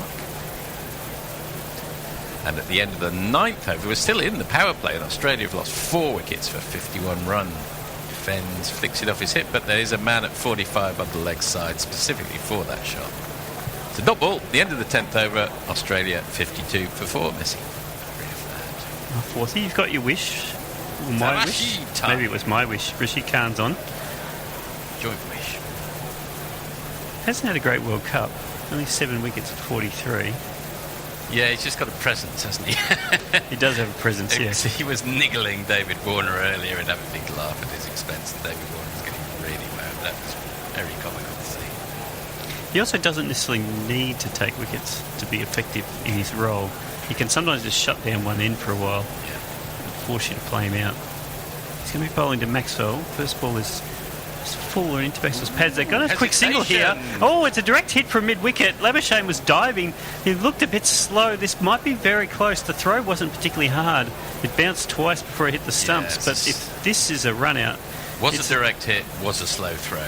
Disaster for Australia. And Labuschagne ended up sprawled. Afghanistan look pretty happy. They do. My instinct was he just got back, but we shall see. Yes. A direct hit is always Oh, hang on. It's coming in. He's still not in there, and it was a very slow throw. Well, his bat is in the air. His bat's in the air. I think he's out. So he's definitely going to be out. It's basically hit the stumps and lit up as the ball. The bat is over the line, but he hasn't got the bat down over the line. So this is almost certainly out. Unless the rule has changed in a weird way in the last few years, which God, you wouldn't know from the MCC. It was weird shit. I think my feeling is that if the bat has been grounded at any point and then goes up, they changed that rule. Yes, they did. Now you can. Yes. So that you wouldn't be out. I don't think if the bat's over the line but in the air, I think you've got it at some point grounded. Labuschagne's walking off. It's got to be grounded. It is a 5th wicket for Australia. A disaster for them. Labuschagne out for 14 of 28 balls, a score 5 for 69. We must have a run-out jingle because... Yes, we do. It's top right, I think. There we go. Call me for a single in my stump shatter. You don't run, you don't run. There was yes, no, oh my God, I'm sorry. It was one of those. Rashid Khan, and he's beating the batter. Stoinis, a huge appeal. The keeper's gone up. Rashid Khan's gone up. I think they're looking for an edge. It was gorgeous delivery, pitching on off stump and turning away from the batter. Stoinis had no idea. Rashid is checking. Do you think it's off the pad? Do you think it's off the pad? They're going to review it anyway. Afghanistan they piss reviews against the wall like they've got a million of them, and they don't. But what was the previous game they played against? They couldn't. Was it Netherlands where they couldn't even review things in the 15th over that were clearly out? That's going to be the case again here. I mean, Rashid did his best to stay calm, guys, stay calm, but in the end they didn't stay calm. Let's have a look. Wow, it's just a gorgeous delivery. If it's feathered the bat, I mean, it's and there's nothing. It is not feathered the bat. It's morally out. It's definitely morally out. There's no doubt about that. God, it looks close. The next ball's going to hit him plumb on the pad and he's going to give a nod out. And they're going to wonder again. They need Jonathan Trott to write down on a piece of paper about appropriate reviewing. So as close to the edge of the bat as you get, and as close. Oh, actually, this one's interesting because it's hit the pad. Oh, on okay, the now back this is interesting, and so, I reckon that's in line. That might be interesting. Yes. I mean, it might still be turning away from the stumps. It's probably going to be umpire's call. They might keep their review. So they'll definitely keep their review, because I reckon that's in line. Now, has more than half of the ball been in line? What did you get a feel of that, Leah? Oh, this is looking really, really interesting, and it might well be umpire's call. Jonathan Trott looks like he's very surprised by the fact that this might actually be out. Umpire's call. Well, that was even more than morally out. That was out, really. It was. So, some umpires' calls, which are clipping the very outside of leg stump, you think, no. But that one, he should have given it, really, shouldn't he? I mean, he wasn't going to miss. Well, I wonder if he actually realised they hit the back pad, because it did slide directly into the keeper's gloves. Adrian holds stuff. Anyway, Stoinis sort of half gets a life. I better put this in the highlights. That was a very eventful dot. Yeah. He's tried to reverse sweep at Stoinis. This is going to be out. It is out because he's been hit on the pad, missed it completely. It was a terrible shot, a terrible choice of shot. He's going to Maxwell to have a chat to us whether he should revert. Of course he's going to review. Why not? Yeah, well, wickets down, but he'd look very out. It's a waste of time. Attempt to the reverse sweep. If he gets away with this is worse than that March 6th. Whatever the level beyond morality is of morally out, this is the arch morally out. This was absolutely plumb. Rashid Khan didn't sell a appeal, but it was the appeal that says, I know this one's out. And Stoinis, well, what was he thinking? He's just done it.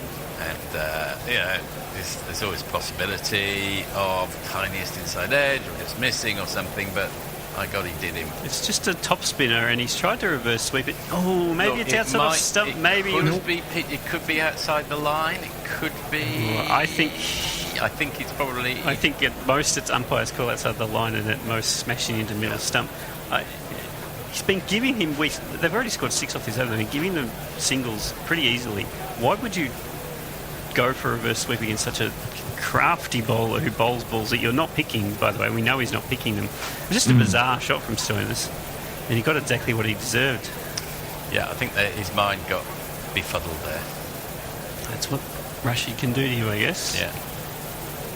We're still waiting around for Ball Tracker to sort itself out. Go. It's well under the bat, unless it hits the glove. Bat, Nope. as far as we can tell. No, that's not going to be the issue. Looks from here, is it going to keep... Where does it actually hit now? I reckon... I think it's umpire's call. I tip it'll be on... Yes, I agree with you. And I think it'll be about a third of it will be in line, in which case he will be out, because he was given on the field. And it's zeroing in on the stumps. But could it be too high? Is there a possibility? No. He's fair way down the pitch, obviously, but... He'll be okay on that. He's crouching down as well. Always prepared to be surprised with these reviews. Let's have a look. Could be too high, maybe. Let's find out now. The impact is absolutely in line. Smashy middle Evidently stump. not too high. Couldn't be more out if it tried. Well, 5 for 87. And, going to 6 run for out. 87. 6 for 87. 6 for 87, you're quite right. They thought they'd updated the score and they had not. Well, 87 has struck for Australia. He's coming round the wicket, and there is another appeal because he played. He put that one down outside off stump, and This one is out. Yeah, Stark hit it. It looped up and was taken by the keeper, and Stark is out. Absolutely. I don't think. He's thinking about reviewing it.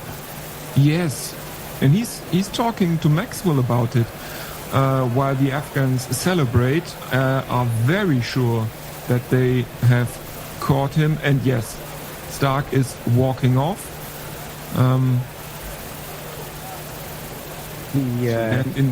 in the replay, whoa! I don't think he hit that. He'd know if he'd hit it or not, surely. Or maybe Maxwell said, well, we only got one review left. I wanted it, thank you very much. Probably. Because after all, it's not as if Stark looked like he was going to set the world on fire. I don't think it's any great loss to Australia, frankly. I think Cummins is a better bet to hang in there. But I agree with you. I actually don't think he did hit it. It looked adjacent, but it. I don't think in the replay. I don't think you can make that. Let's say it that way. I don't think he hit it. In the replay, it looked out live, but in the replay, I have my doubts. Anyway, Stark is gone for 3. Caught Ikram Ali Kil, bowled Rashid Khan. Oh, less than that now. Oh, he's dropped. Oh, and that was a slash. Rashid is back for his 4th over, and he bowls to Maxwell. And Maxwell he swings the bat at that, and it loops up into the offside, but it is misfielded. Ooh, and Maxwell has hoiked that one just in that sweet spot over the top of long offside, and that's his 50. So congratulations to Glenn Maxwell. And he's going to have to keep going. He's going to have to keep going for another 100 runs beyond here, one would think. So he'll have to get 150 because no one else is really going to get them. Current partnership is 49 off 52. So far so good. And that's a howitzer of a shot. Smashed wide of the man at mid-off by Maxwell, who's warming to his task. Now, of course, having played the potentially ominous, because that's the best timed of all his boundaries so far. Even though his foot was 3 foot away from him. I mean, sometimes it can take a while to warm into his task. He didn't look particularly good in one of his earlier innings when he suddenly exploded. Noor in for the start of his 6th over. He's number 29 so far. He's coming left arm over the wicket, and Maxwell launches that just over the head of the man at cow, and it's gone all the way. The assault is on for one of these. 6. And that one is launched high into the air. I imagine that's gone even further. Actually, it was more kind of aerial than anything else. It sort of crept over the fence, but a 6 is a 6 is a 6, and here is the jingle accordingly. I'm not going to look at it all the way through. This was still a strike. 117 of 107 balls. This time he's back and punching it out through point. He's going to bring up his ton. 100 off 76 balls by Glenn Maxwell. He's taken Australia from a very deep hole to a moderately deep hole, but he's done so in a quite remarkable way. Strike rate of 130. Australia 7 for 186, and we'll pop. Naveen again wide of the crease, and Maxwell's trying to pull, but from well outside of stump, so it's just a big bottom edge. Goes to deep square leg for a single. Score goes to 7 for 198. This partnership is now 106. Cummins has scored 9.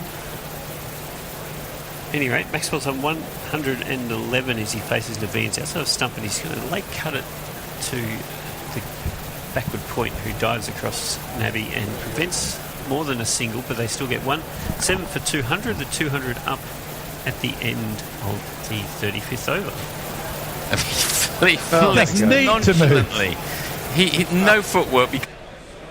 And we are back live at Edgbaston, or live in Ladywell, if you prefer. Messy Jez joins us from the Weather Cave in Perth. How are you, Messers? I'm very well, thank you. I'm very happy to be in the cool, if I may say so. Well, funny enough, and I know it was pretty warm when you were over here a few weeks back. I left the house this morning and I thought, I better take a raincoat with me. So I had the strange experience of walking down the street wearing a raincoat, having been sweating walking around the streets of London. I hope you were wearing mid-30s. more than just a raincoat. I wasn't going to go out naked. Anyway, hello to everyone joining us, including, I believe, Peter and Barbara, who were intermittently with us before lunch when they were in the car and we kept cutting out. Anyway, hi, Mum and Dad. Jicewell has 62 for India. Gill has recently joined him. He's got 1. And the game is nicely poised. Is it 95 for 2? That just went off the screen there. Anyway, it's a similar score to what it was in the first test at Headingley last week. Quite different circumstances, though, hasn't it? Because England got those wickets right late on. Yep. Just before lunch. Yeah, it was an intriguing morning's play, I think, here at Edgbaston. Chris Wokes bowled well, good discipline. He felt a little aggrieved at 1 or 2 LBW decisions that were given not out on the field, reviewed and then shown to be clipping the stumps. So just an umpire's decision away, which unfortunately is what counts in this game still, as far as Wokes is concerned. And Wokes was filthy, wasn't he? He had a filthy look on his face. He was ticking. He certainly had a word with the umpire after the first one, and then walked away shaking his head. And then the second one, is even more grumpy. Yeah. I don't mind seeing Wokes grumpy. I think that's a good thing. Fire him up. Anyway, it's going to be this man who's bowling the first over after lunch. Stick your hopes of victory up your broadcast. Your hopes and dreams are flying at half mast. When the bribing comes a calling, all your crews will be falling. Stick it all right up your Bryden cast. And he's going to bowl to Yashasvi Jaiswal, who lets this one go, dies a bit on its way through to Keeper Smith. And it's 98 for 2 is the score. I beg everyone's pardon. But yeah, a good morning's play. Oh, I think it's a brilliant morning's play. Nicely poised. And the sun is shining. Well, it had everything. There was a little bit for the bowlers. There was a bit of movement, especially off the, not necessarily off the seam, but off the pitch. Yep. There were some really good shots played. There were 1 or 2 flashes that could have brought wickets. I think it's been nearly 100 runs in the first session, 4 and 0. Can't complain. Back in his crease and defending to point. Oh, jingle up the batsman as well. From Surya in Uttar Pradesh, Yashasvi Jaiswal. Crawley's warming up. He fancies a bowl. He says if Duckett can be constantly put forward as a potential deliverer of crap, then maybe I've got a chance too. He's built like a bowler. He's built a bit more like a bowler than he's Duckett. tall. Yeah. He's a dobber, isn't he? if he's anything. Round the wicket comes Cast and slightly aerially driven, but into a gap in the covers by Jaiswal. Not perfectly timed. And they're going to come back for 2. And the would-be bowler, Crawley, does the fielding. I think this is interesting. England have added, I think, a third man saving the single in the covers, whereas they had a big gap from backward point to extra cover before lunch, and Jaiswal, anything that was over pitched, he was making use of that big gap. I mean, he made use. He still found the gap to get 2 runs there, but I think if they can frustrate him a little bit there, it might be what gets them the wicket. Full again from Cast, and that's driven towards mid-off and fielded. There's no run. Didn't time that one. A little bit through the air there. I thought so. Yeah, indicating. Yeah, I think so. Yeah. Yeah. I'm not. I mean, as I say, Wokes did bowl with a good degree of discipline, I think, before lunch. Cast bowled 1 or 2 pretty spiteful balls, including the one that got Nair out in the end, and one that hit Jaiswal in the chest. And yet, I'm not quite sure what Cast's plan is, because he is floating a few up outside off stump, maybe just trying to tempt him. There's one where he got driven through the covers, and you think, well, he's not going to bowl that length again, and then he did. Quite a floaty delivery as well, and he's done it here as well. He lays about on that railway sleeper style. It races down to third man. It's the first one of these after lunch.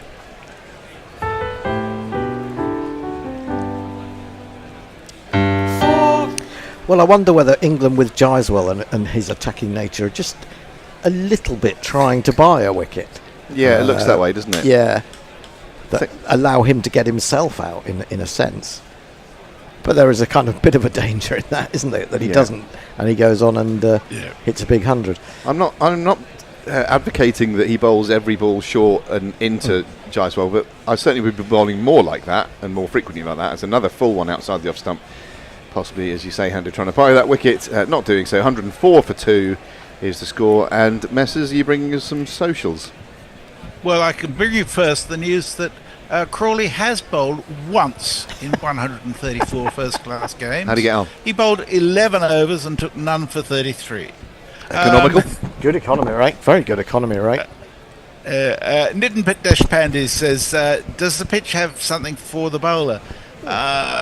It would appear a little bit if you put your back in, like Cast managed to get that wicket just before lunch.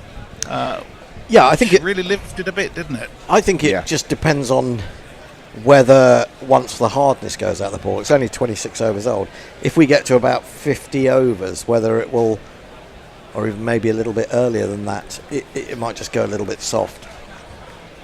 Yeah. So the protagonists out in the middle to face this second over. It's going to be hang on a sec, it's going to be captain. It's Gilly, Gilly, Austin, for cats and Ellenbogen by the sea. Bing.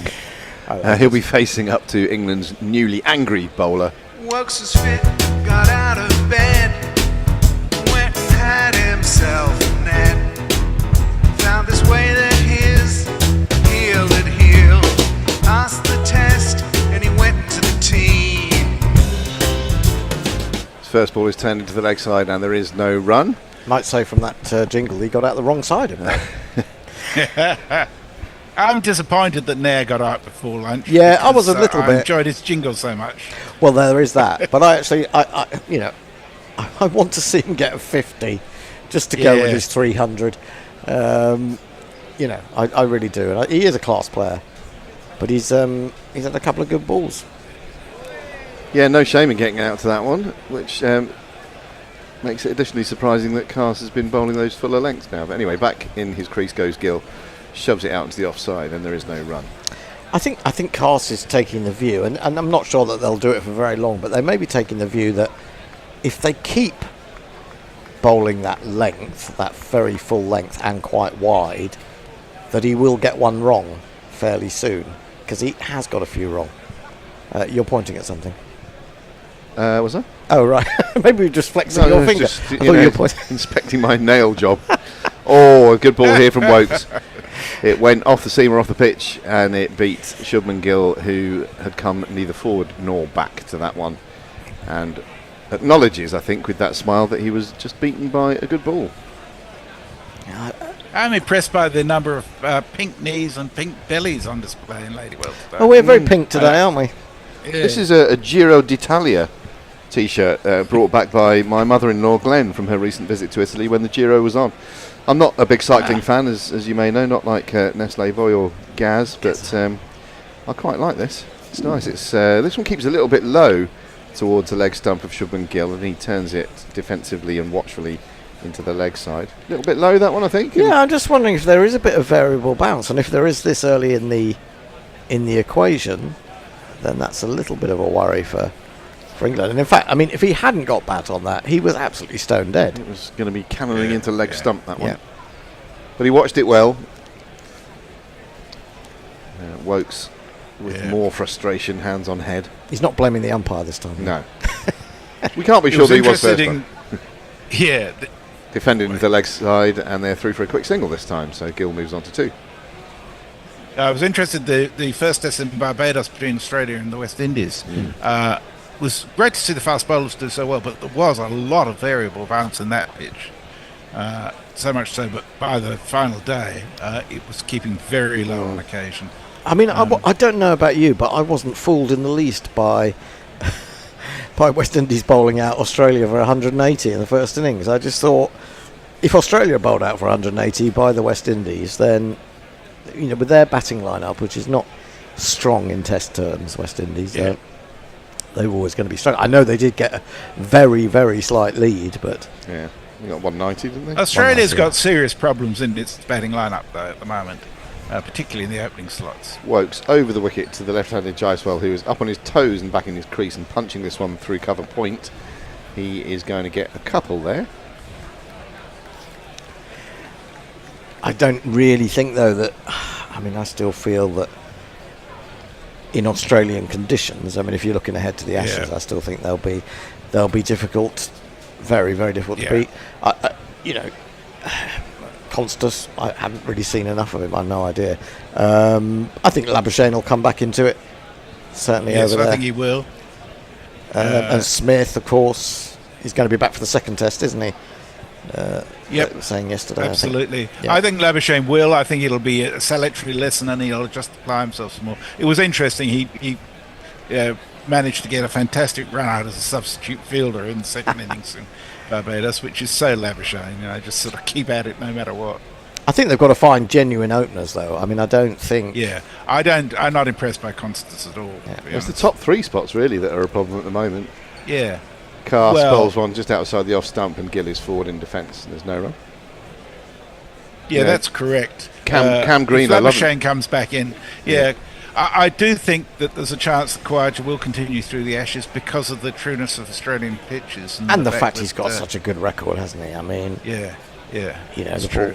I just think he will get runs. I mean, I think the Cameron Green number 3 experiment has failed. Yeah, I agree. I think he's got to go down the order, hasn't he? Back down to number 6. He's a lovely cricketer. I've got a lot of time for him, but is he a number 3? It's a very no, a different proposition. This is turned round the corner by Gill for one more. But it does raise some interesting... And I think Australia have been very lucky to find Webster as an all-rounder too. He's very solid. He hasn't impressed me. Certainly didn't impress me in the... I know he got 70, didn't he?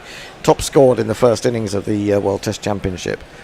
But his bowling really didn't impress me. But then maybe he's a different proposition in Australia. I don't know. Yeah, he's done well. Maybe because there's a bit more bounce. He's a big-ish guy, isn't he? Yeah. Cast interesting that round the wicket to Jaiswal. Jaiswal tries to play that run down to third man. It looks a bit ungainly doing so, and doesn't get a run. And he doesn't often look ungainly. Well, he does look for a man who's such an elegant player. When he gets it wrong, and he seems to have got it wrong a few times in between the lovely correct shots. And I think you made the point earlier, Hendo. It doesn't need to do that really. He's such a good player with so much time. I do think that some of it is due to, you know, being brought up in the IPL era. I think that, I mean, it helps him in some ways, but works against him in others. This is a much more classically pleasing shot off the back foot through backward point for one more. But, you know, he's anything but boring. There's always something. I can't take my eyes off him watching him. It's fascinating to watch. beautiful to It watch. will be interesting, to compare now to say 20 years ago and see how many batsmen see every ball as a scoring opportunity. Well, Duckett that's would be basically what it is. a really good example of that. Famously, leaves very few of them. Always looking to get bat on ball, always looking to score. Well, I was going to go back to the number 3s and talk about Ollie Pope as well, with regard to Cameron Green. Gill faces cast and shoulders arms here as the ball goes through low to keeper Smith. Now, I've said for quite a long time that I don't think Ollie Pope is a number 3. However, I think there's a stat, wasn't there, this week about the fact that he's got the 4th highest number of centuries. Is it as an English batsman batting at number 3? Is that right? So you can't really argue with that, but I don't know, it just doesn't seem to me to suit him. Certainly not at times. I mean, the very fact that he's talking about he might be dropped at some point. Well, I think most of us still cling to the view that Root should be at number 3. Well, yeah. That last ball was just angled in and defended into the offside. Sorry. I know that I'm bored even having that conversation now. I've banged on about it for years, and it's clear that it's not going to happen. No, if you listen to Joe Root speak, he claims not to care, but I think the evidence would say otherwise. Yeah, I don't believe that, really. I mean, it would be the obvious position. This is a man who's opened, in the early part of his Test career as an opener. You could argue it's a bit unfair to say keep your best player away from the new ball. One, because he ends up facing it most of the time anyway, or did do for a while. Yeah. And, what about other players trying to make their way in the game? I wonder whether Jamie Smith might get a chance at the top of the order at some point in the top 3. No, I won't have it. Other things. I think I tried to have this conversation last week as well. He's got the game. He's got the technique. I don't think he has got the technique. I'll come back to this. Jaiswal facing up to Wokes. He's back and dabbing it to backward point for a comfortable single. Listen, I want Jamie Smith to be a success. I want him to be a good player. It's great for England if he is. But I don't even see the point of making him a number 3. To me, he is still very, very suspect. And I know you can argue that almost everyone is suspect against the moving ball. And even in that knock in the second innings at Headingley, he played some wonderful shots. I mean, brilliant shots. So I'll come back to this. Wokes fires one into middle stump, and Gill is forward and turning this up towards mid-on. Yes, Hender? But almost any time the ball moved, which wasn't a lot by that stage, to be honest, he got an inside edge, or he didn't, he played and missed. And I just feel that he's not proved himself against against really good bowling where the ball is moving around. All I'm saying is, and saying what I see, which is a man with a pretty classical technique who, yes, can play big shots on the basis of that base that he forms. This is defended into the covers by Gill, and there's no run. And we don't know, because he hasn't really been asked to do that job against that sort of attack. You're absolutely right. I think it's difficult, isn't it? Because if you are encouraged to come into a team and play in a particular way, then you're going to try and do that, aren't you? You're not going to go against the strategy of the coach and the captain for your own benefit. Gill facing up to Wokes. He turns this one to mid-wicket and finds the fielder. Once again, Wokes' hands go to his head. Well, there's no run. I think he thought he might have just squeaked through Gill's defences there, but he hadn't. And hopefully we'll also see Jacob Bethel at some point in this series at 3. But I think see him at 3? I think you're also complicating the issue by wanting Jamie Smith at 3, because as a wicketkeeper, he's not going to go there. I mean, we've seen the problems with wicketkeepers trying to open or go in very high in the order. This one is left alone by Gill. And certainly if he's been out keeping for an afternoon, a day and a half, you don't want him coming at 3. I mean, if you lose Duckett or Crawley or whoever it is opening very early on, you don't really want a man who's been concentrating on every single ball to that point. Yeah. I'm not saying that fielders don't. Pope goes to 6 and takes the gloves. Well, what about that? Yeah, I mean, these are all options, and some of them may be long shots. But this is turned off middle and leg by Gill down towards long leg, where he's going to pick up one more. If you feel that Pope is growing into that role, and he's got 100 against Zimbabwe, he's got 100 against India now, then I would be loath to change that. Yeah. So I don't see that you would really gain anything by switching those two around, really. No, you're right. I think the reality is he stays there, and all of a sudden it looks a relatively settled batting order now for England. I do wonder what they're going to want to have a look at Bethel at some point, aren't they? They are, but I don't know how they're going to manage that. But I suppose these are all good problems to have. I suppose. I mean, there could be an injury. I suppose the only other thing is Crawley is probably. I mean, I said at the beginning of the series he's probably got 2 tests or 3 if he's lucky to fail before they turn to Bethel. Well, his critics would say he's had 40 tests. Well, yeah, that's absolutely true. But I think on the basis that they were going to stick with him. Yes.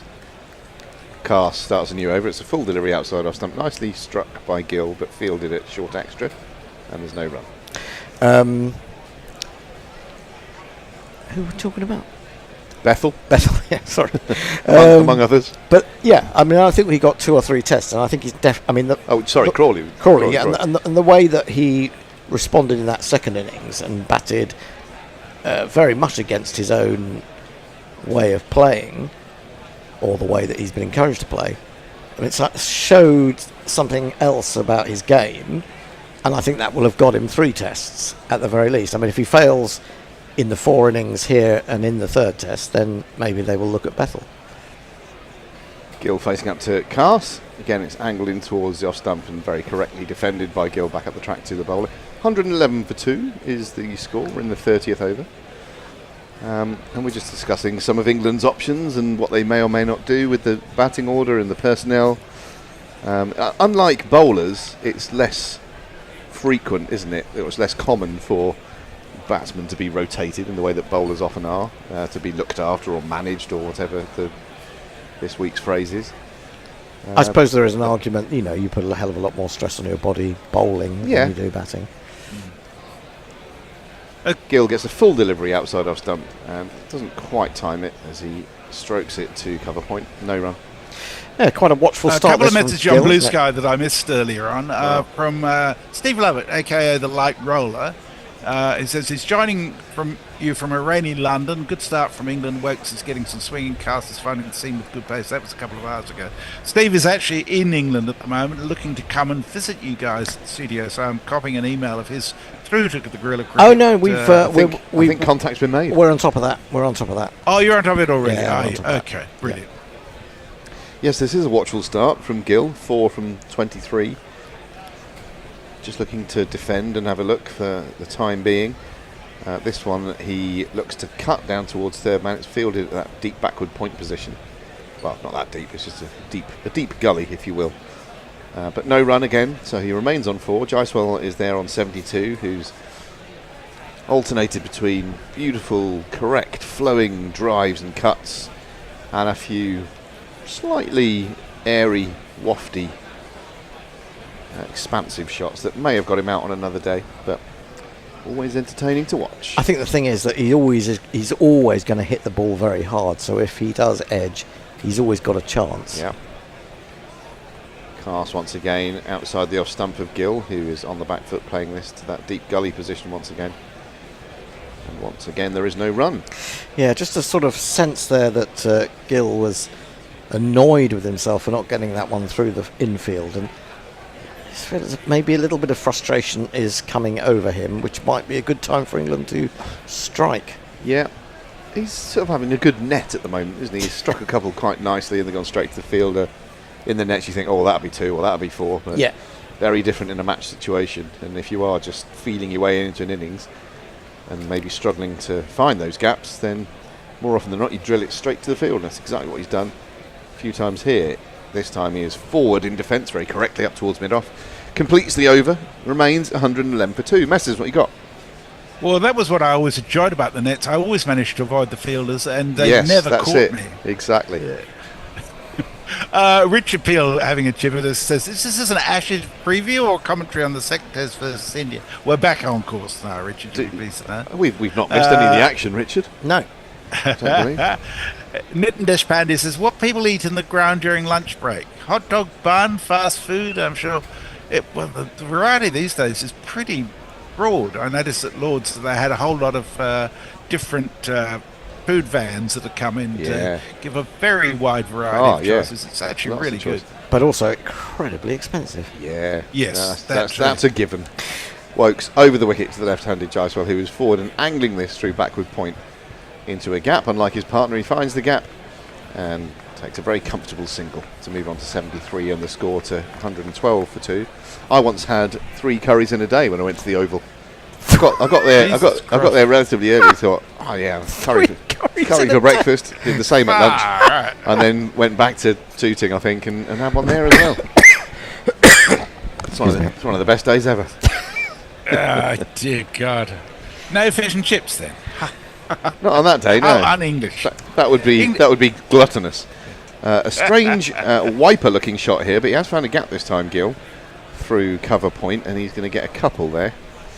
Unusual-looking shot, that. It was, yeah. It was a little... that rotation thing, the thing that Steve Smith does when he leaves the ball. I'm not sure it's a wise thing to do. I think, when you're trying to play with a straight bat, there is a risk that if you slightly mistime that it could go anywhere, but... I don't know. Maybe they played it enough and they're confident enough in it. I'm loath. I mean, I know I do, but I'm loath to criticise any players. I judge it on. I judge it on the fact that could I have played that shot, and there are lots of shots these days that I couldn't have played. You hide your loathness well. Wokes bowls a full delivery, and Gill turns that through just forward of square leg for a couple more. So he's doubled his score in the last couple of shots. He's moved to 8. Well, that might just settle him down a little bit. Getting okay. You don't have to get the 4s. Just a couple of 2s here and there. Keeps your score rolling over a little bit. Yeah. And the frustrated Chris Wokes. He cuts a frustrated figure today, doesn't he? He's normally so happy-go-lucky. He's the nicest man in cricket. He's a lovely man. Gill facing up to him now and dabbing him to point, where cannot get a run this time. Glorious there at Edgbaston now. It is. Quite murky at times this morning, but looks set fair at the moment. Nice breeze blowing across the ground there as well. Yep. I was up in that neck of the woods visiting my friend Selwyn, who lives quite close in Harborne, just near to Edgbaston, a couple of Fridays ago. Me and a few other mates. Selwyn's a good name. That's right, yes. Not too many Selwyns around these days. Selwyn Blythe. There's a West Indian cricketer called Selwyn something, isn't there? Wouldn't be surprised at all. I don't know him. This is defended off the shoulder of the bat to backward point by Gill. No run. Yeah, there is still that movement out there, a little bit of it, but you wonder now that the ball's getting a tiny bit softer. It's not just doing it as quickly for someone of the pace of Wokes, and he wasn't totally in control of that shot. I mean, it wasn't a poor shot at all. It was nearly but it just an edge. Bounced a little bit. It moved a little bit, but I think he had time to be in a more controlled position to play that. Yeah, you got to be patient. Chris Wokes looks a bit short on patience today for him. Yes. This is a fuller delivery and driven with the full face of the bat up to mid-off. There's no run. Completes the 31st over of the innings at 116 for 2 are India. Well, there you go. Selwyn Charles was a Trinidadian cricketer and parliamentarian, and Selwyn Blackmore was a New Zealand cricketer. I think we have some work ahead of us. Lucky Singh says we need 4s. Ones. Testify is there. Ones, block singles. Love the hot weather in Birmingham. Lucky Singh, I'd invite you to consider these as a long-haul strategic approach rather than the big bash. Yeah, we can't over in a very short period have of time. 4s and 6s all the time. It's a 5-day game. If there's a period where it's relatively quiet and they're scoring 1s and 2s and bowlers are having to stay patient, then that's cool as well. Jaiswal is facing Kars, who's round the wicket to him. Defended into the onside, it just falls in front of him, and there is no run. I have to say, I did see some discussion on the Guerrilla WhatsApp earlier when I was off air about the boundaries here at They're in a long way, aren't Edgbaston. I mean, the straight boundaries are a joke. I'm sorry, but that is not health and safety. And I understand in this day and age that you bring the boundaries forward a little bit if you've got something behind that could cause injury, because they're so spectacular in their fielding. But the straight boundaries here are an absolute joke today. Absolute joke. Yep. Crazy. They're probably 10 metres too short at either end. Yeah. It's really not on, in my opinion. This will not stand. Gyswell gets a ball going across him from Cast.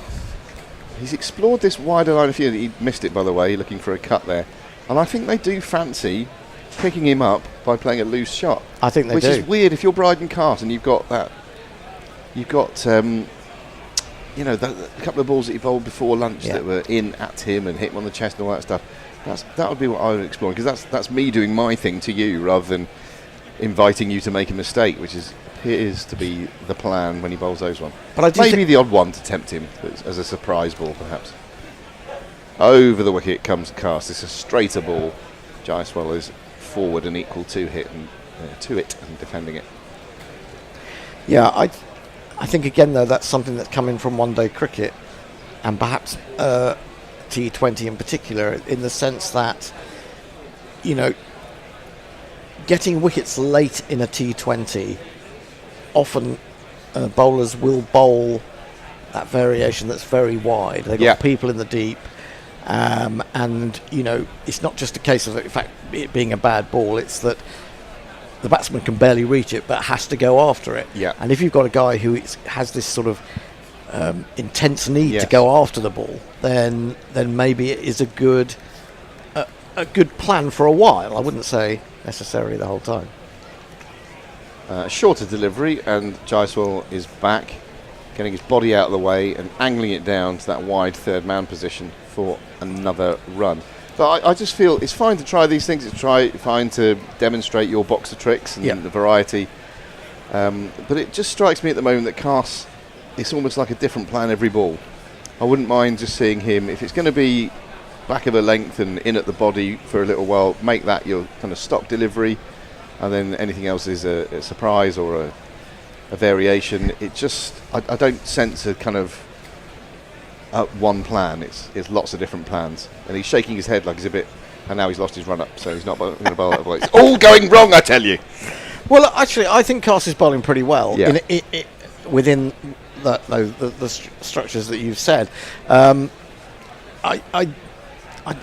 game, we have to sort of look at it and say the game has changed, and there are bowlers have had to be much more varied in their approach. I think in general terms. The question for me is, at what point do you say it's not working, and how many runs do you allow him to hit before you say, hang on? He's bowling to Gill now, is Cast, and Gill watches that one very closely as it passes outside the off stump. I think that Cast has bowled with a lot of bounce and a lot of vigour. Yeah. And I think what we didn't see perhaps in the first test, perhaps because he was coming off the fact that he'd had a long period of injury, was the Cast that we saw at the end of last summer, and then into the Pakistan series, where he was bowling really, really well, and definitely looked like nailed on for this series and the Ashes that follows it. He can be expensive, but he hasn't been expensive today. He's in now and he bowls to Gill, turns this one through mid-wicket for a comfortable single. That completes the 32nd over. It's 118 for 2. I think I'm staying here I'm just going to stay here and do some summary. Am I going? Are we due a change? Yeah. I think so. I'm leaving. Okay, I'll do a couple of messages. Yeah, go for it. Farang says Sri Lanka bowled out for 244. I'm sensing another clutching defeat from the jaws of victory for the Tigers. Stephen Kelk says, escaped the boss man for a while. Given the way the bear was screaming this morning, I'm surprised that India are only 2 down. Yeah, he was very excited, wasn't he? So that's pretty up to date on the chats, and I'll catch you in an hour. Cheers, Messrs. Thanks for that. Thanks for your work, as always. Indeed. Is it you, Tone, doing ball by ball? I believe it is. I'll throw to you then. It's the bear who's blowing an ill wind as he lands, as that one's wide of off stump, and it's carved down through third man. It's Chris Wokes, who we felt was unlucky this morning, but that wasn't a particularly good ball, I've got to say. He needs to pass that over to Griffin.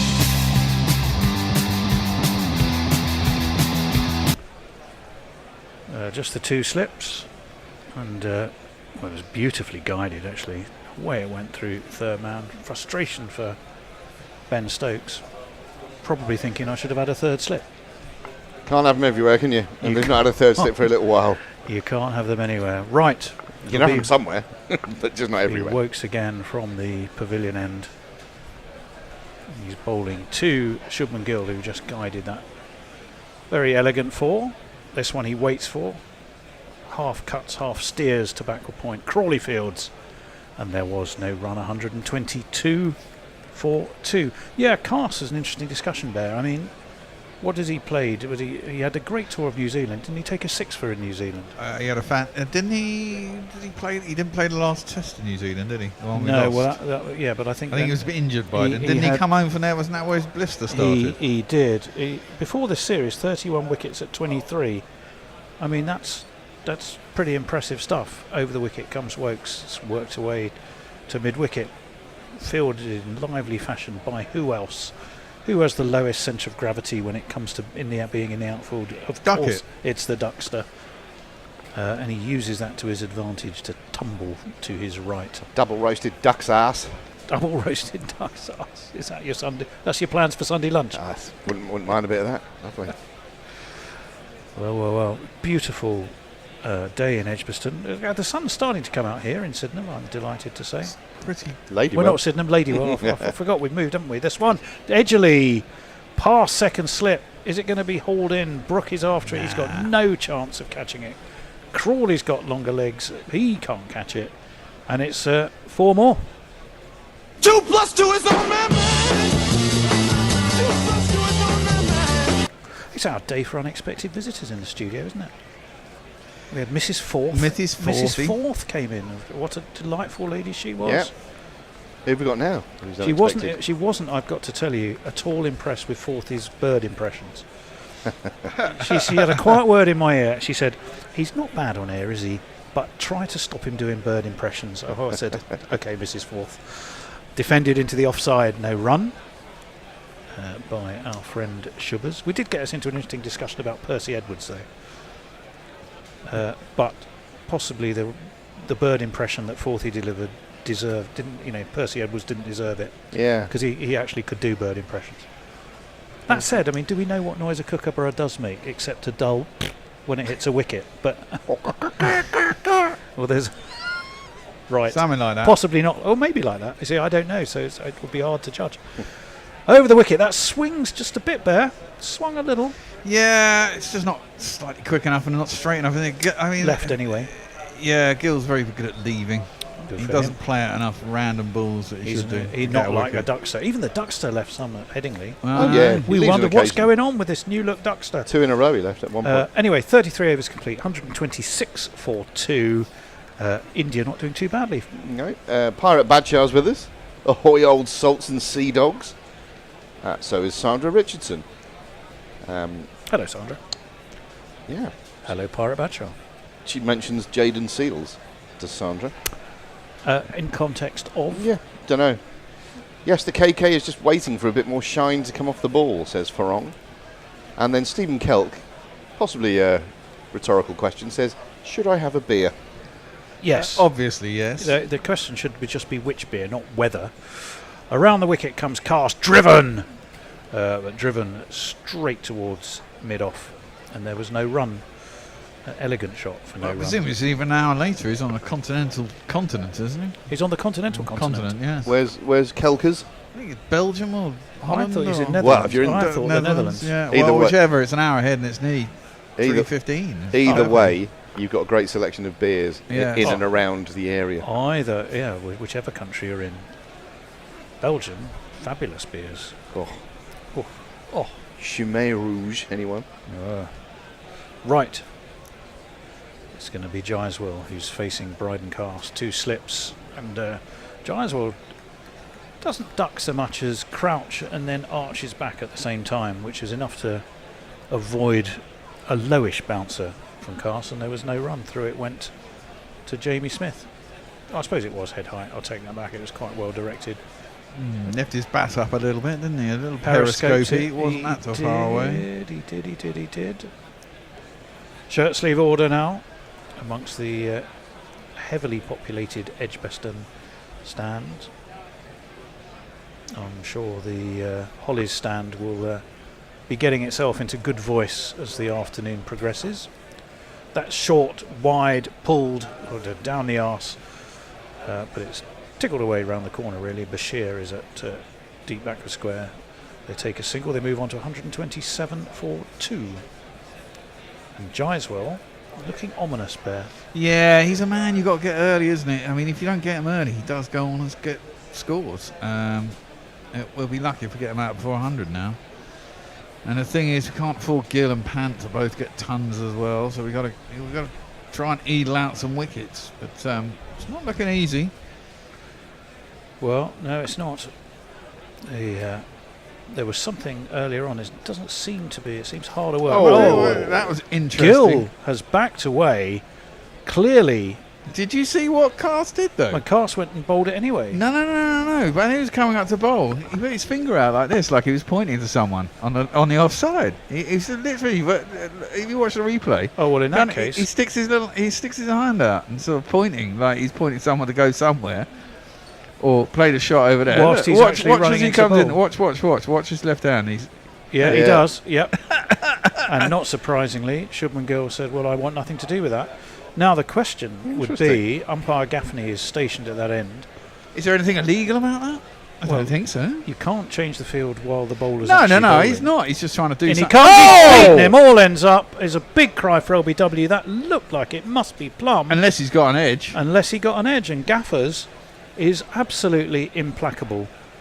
Ben Stokes, I think, must also think there's an inside edge. No, that's got... The DRS timer is ticking down. What else could it possibly be? Stokes is counting and he's reviewed. He has reviewed. Well, if he's got an inside edge, he's safe. If he's not, I think he's out. Was that definitely That looked plumb to me. Yeah. Wow, is this the new swapping the bails?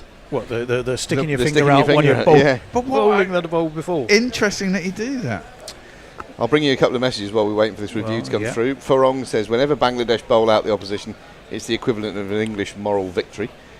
Pirate Badshah says, surely the only bird impression any cricket fan really needs is a good quack. Oh, that's... If he there's hasn't got no an inside edge, that that's is- plumb, It's isn't it? as we say, it's inside edge or it's out. It is, well... I don't think there's an inside edge. Let's have a look. There is an inside edge. There is an inside edge. Big one. It's not big. It is big on the graph. Yeah. Gaffers says, okay, you may be trying to fool me with your waggly finger mid-runner, but I was right, and that Fair play to was Gaffers. not out. You could see why you would appeal though, because from the bowler's perspective in his follow-through, that was absolutely salmon trout. But apart from, as the bear has pointed out, a whopping great slice of willow on its way through. Stephen Kelk is grateful. Thank you for the beer approval. It'll be a gulpener. From the People's Republic of Limburg. Oh, right. That one's driven straight to mid-off by Shubman Gill, who survived that. Whether he intended that inside edge, I suppose that's academics. Neither here nor there, is it? Whether he intended it? Yeah. Well, he was trying to hit the ball. Well, I so suppose he did. from that point Yeah, of from view. that point, yes, he did intend it. I'm not sure. He did. If you're good enough to get a feather like that on purpose, then you're probably good enough to hit it properly. A gulpener. What do we know about gulpeners? I know it's from the People's Republic of Limburg, which is the southernmost part of the Netherlands. Oh, okay. Meanwhile, Devod J says, I'm having a red wine in rainy, cold Perth, West Australia. Right, this one's defended into the onside, but they're still able to shake a sharp single. Mid-wicket is shortish, but deep enough that it was an easy run to take. So it moves the score to 128 for 2 after 34. Gyswell motoring very nicely on 75. Shubman Gill on 18. Yeah, and our lovely Brian in Brisbane says, what is the Bears' next betting point? Well, I haven't got one on. I was going to go under a full of a wicket after the break, but I'm wondering whether to go over. Ooh, that's a rare one. It is. I'd say you're 90% an underer. I am most of the time. But I have learnt that if a partnership starts and it looks flat, you should go over. Right, well, Shubman Gill got that single. 2 slips are going down. Chris Wokes is in. And forward comes Gill to stoutly defend. It's the only thing stout about Gill. Other than that, there's not an ounce of spare flesh on him. He's a very cool individual, He Shubman is, isn't Gill. he? He is. He So is. he's got that air of calm about him.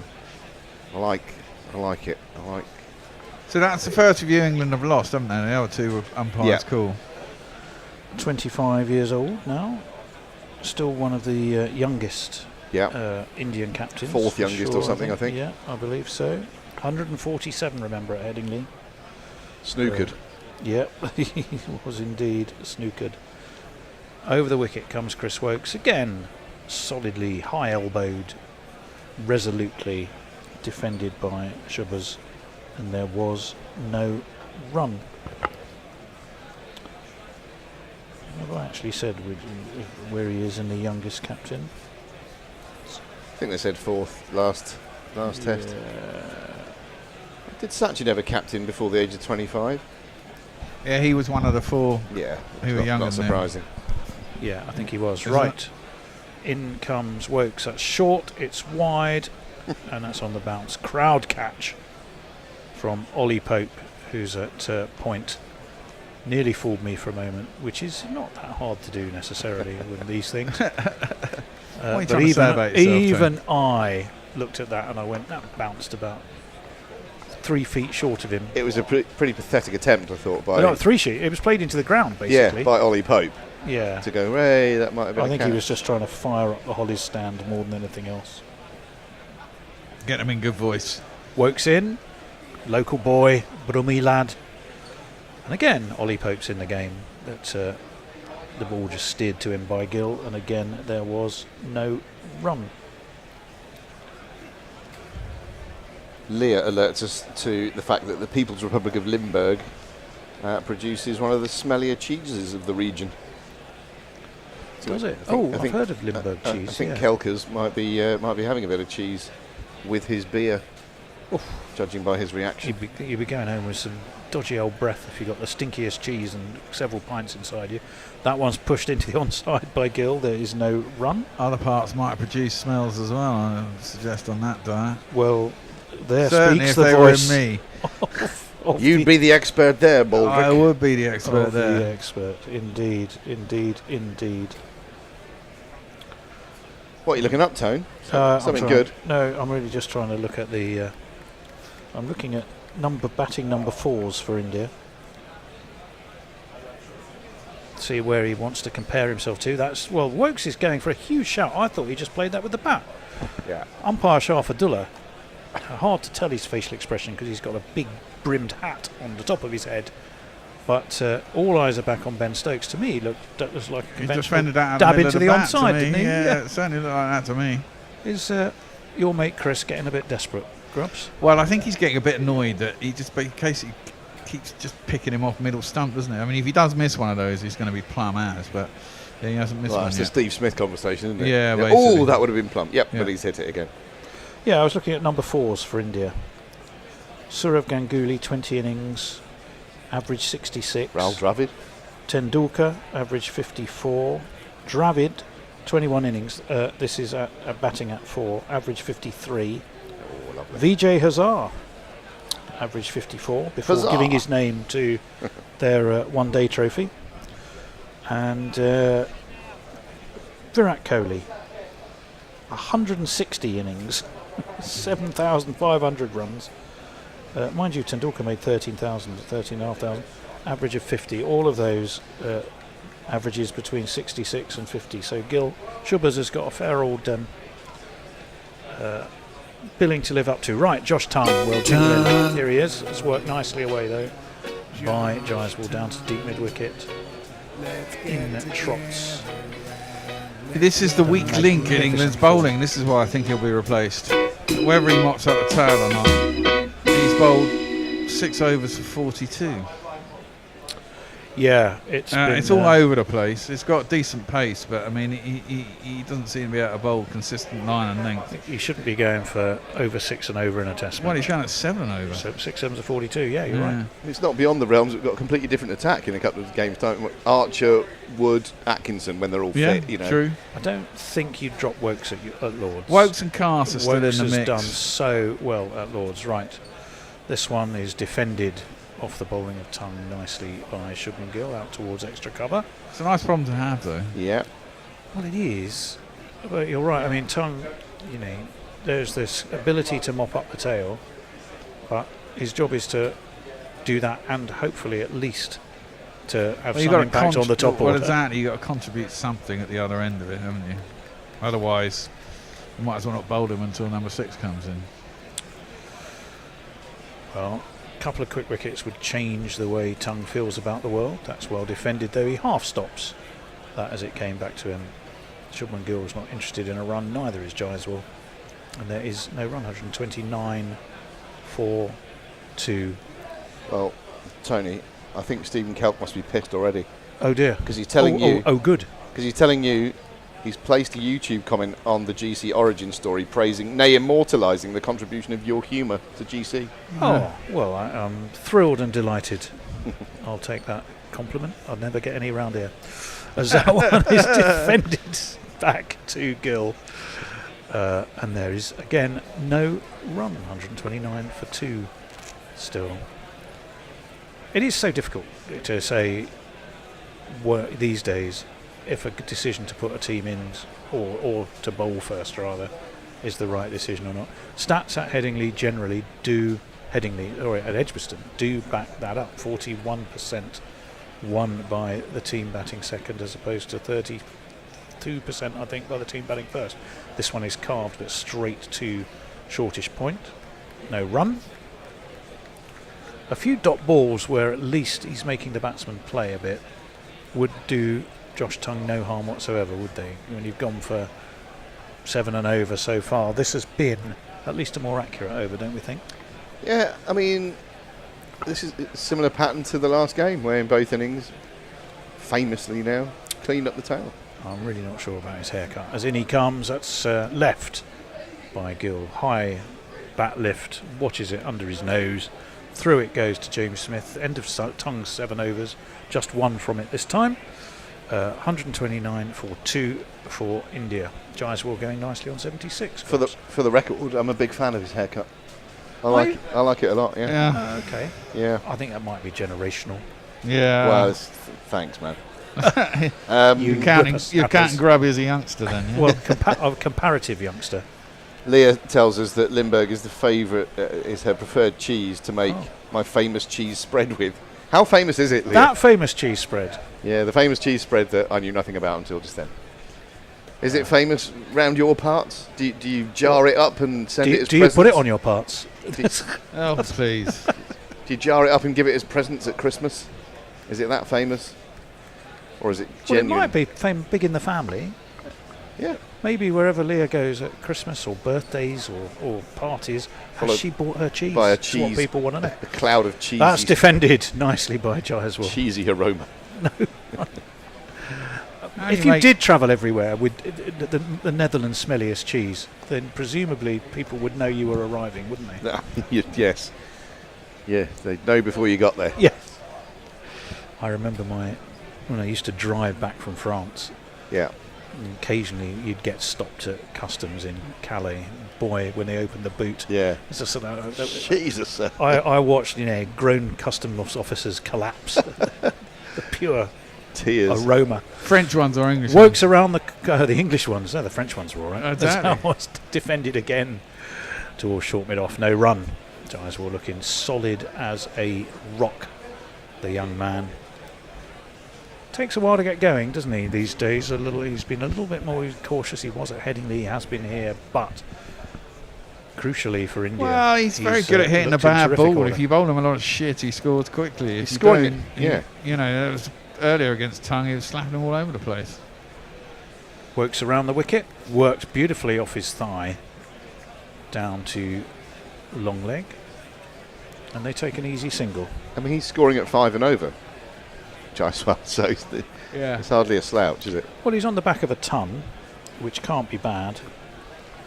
Well, if you looked at his stats, I think he's played 21 games, scored 11 50s and 500. So, he's scoring at least 150 a game. Very good return. Yeah, 20, I think. Good return. Average is 53. Made 171 on debut, of course. Against us, wasn't it? Versus West Indies in Dominica in 23. Wokes again, 2 slips for him. Well met. Proud Titania by Gill. Out towards point, no run. Looking at Shubman Gill's facing of seam today. Wokes has been noticeably shorter by and large, hasn't he, than other deliveries he's received. Which is not normally the Wokes game, is it? No. He's not the I wonder bloke you first I think wonder of if those are impact points and the fact that he's standing outside his stumps. Forward he comes again. Not necessarily where they're pitching. I Yeah, think yeah. they're interception points. I think you're right. That probably make more sense. But then if he's intercepting them considerably further forward than anyone else, that means it suggests he's very confidently playing off the front foot most of the time. Well, he's playing miles outside his crease. Two steps down there. He's not exactly giving him the charge, but he's taken 2 significant paces down the wicket. He's standing well outside his crease. In he comes again, Wokes from the pavilion end. That's going to go down leg. It's helped on its way. There is a man at fine leg. Oh, nice bit of footy. Used, his footballing skills. I think that must be Bryden Garth, who's very fond of using his feet on the boundary, and they'll take a couple. Gill will move on to 20. 132 for 2. Yeah, he's a very classical fast bowler of the old school when it comes to fielding on the boundary cast. Grubs. We've got a nice bit of alliteration from Stephen Kelk, who says, "Beautiful Linux Lear's legendary Limburg lactose lovelies." Might move on from that. Kieran Roseblade says, "India are clear now. This game is gone. England's bowling is limp like an elderly man in need of Viagra." Thank you, Kieran Nosebleed. An elderly man in need of Viagra. Okay. You don't have to be elderly, by the way, to need Viagra. Younger people may need that too.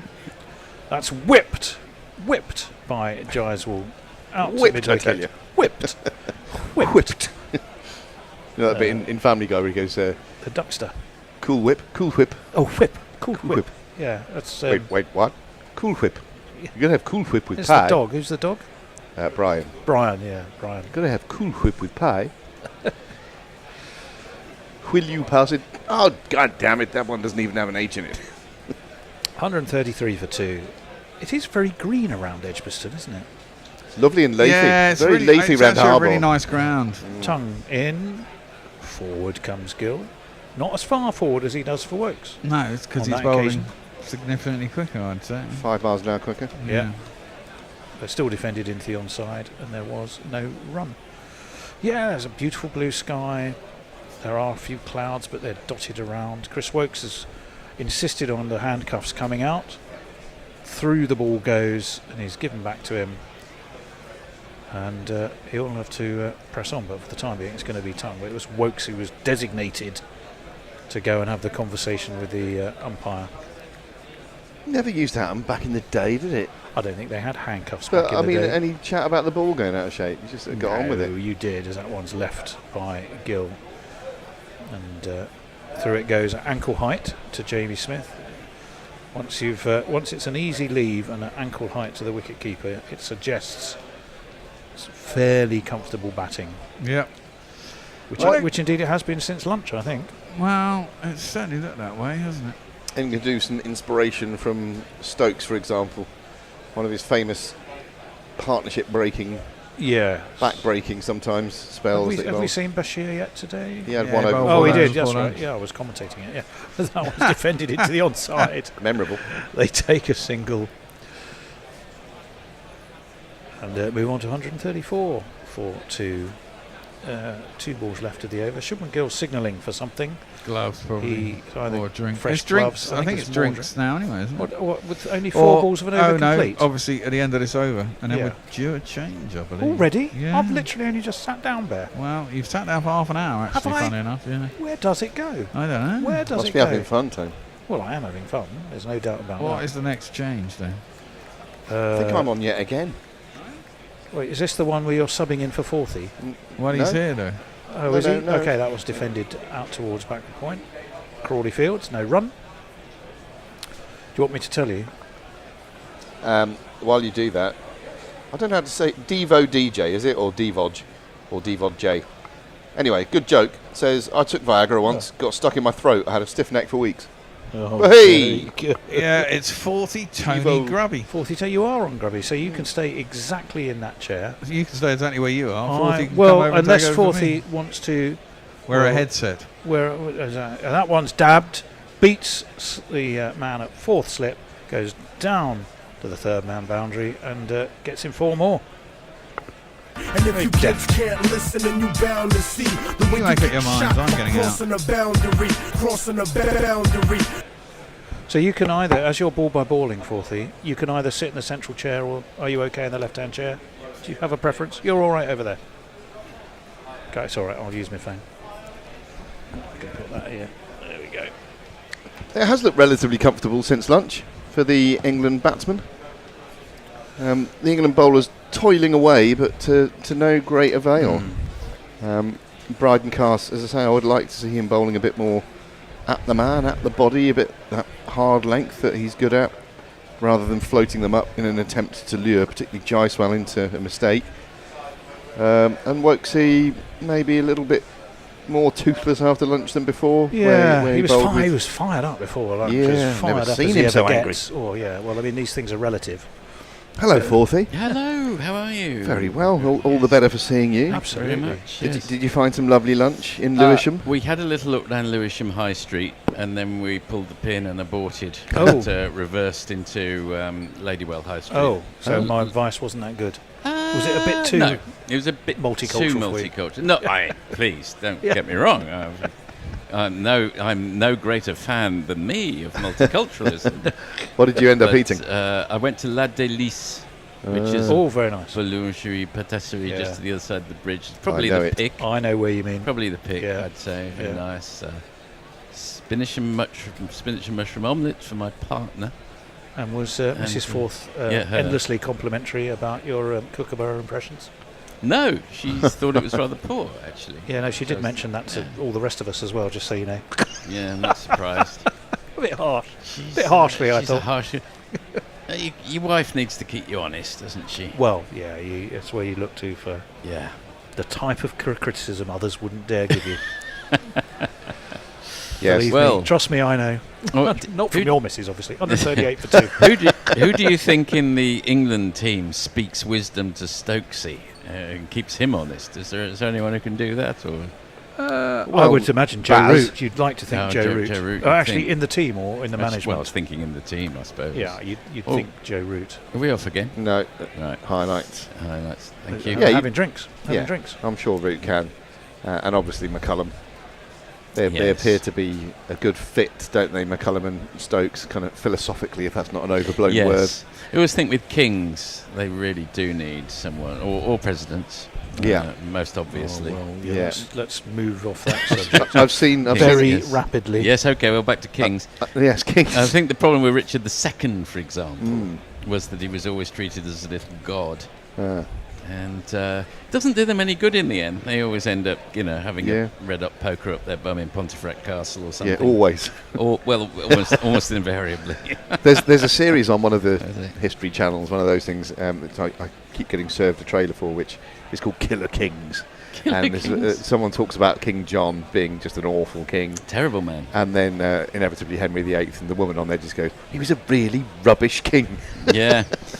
Well, King John was so unpleasant that he kept one of his enemies' sisters in a cage for 4 years. That's the kind of man we're dealing with in King John. Yeah. Oh. Yeah, no, I mean probably the worst of the lot. That's I'd say. why. And then signed over loads of his powers. You can always Magna Carta. You can Indeed. always tell with a king when they don't have a number after them. Yeah. John and Stephen. They went, Oh, no, we're not doing him again. No. Unless their name's that unusual. And we haven't had a Henry the Well, Ninth. well, we haven't. We've never had an unusually Right. named king because if the okay. More of that in a moment. And back to the cricket. India 138 for 2, 38 overs in, and it's Bashir time. He had just the 1 over before. I'm bored by. You are. I'll jingle him up. Here he is.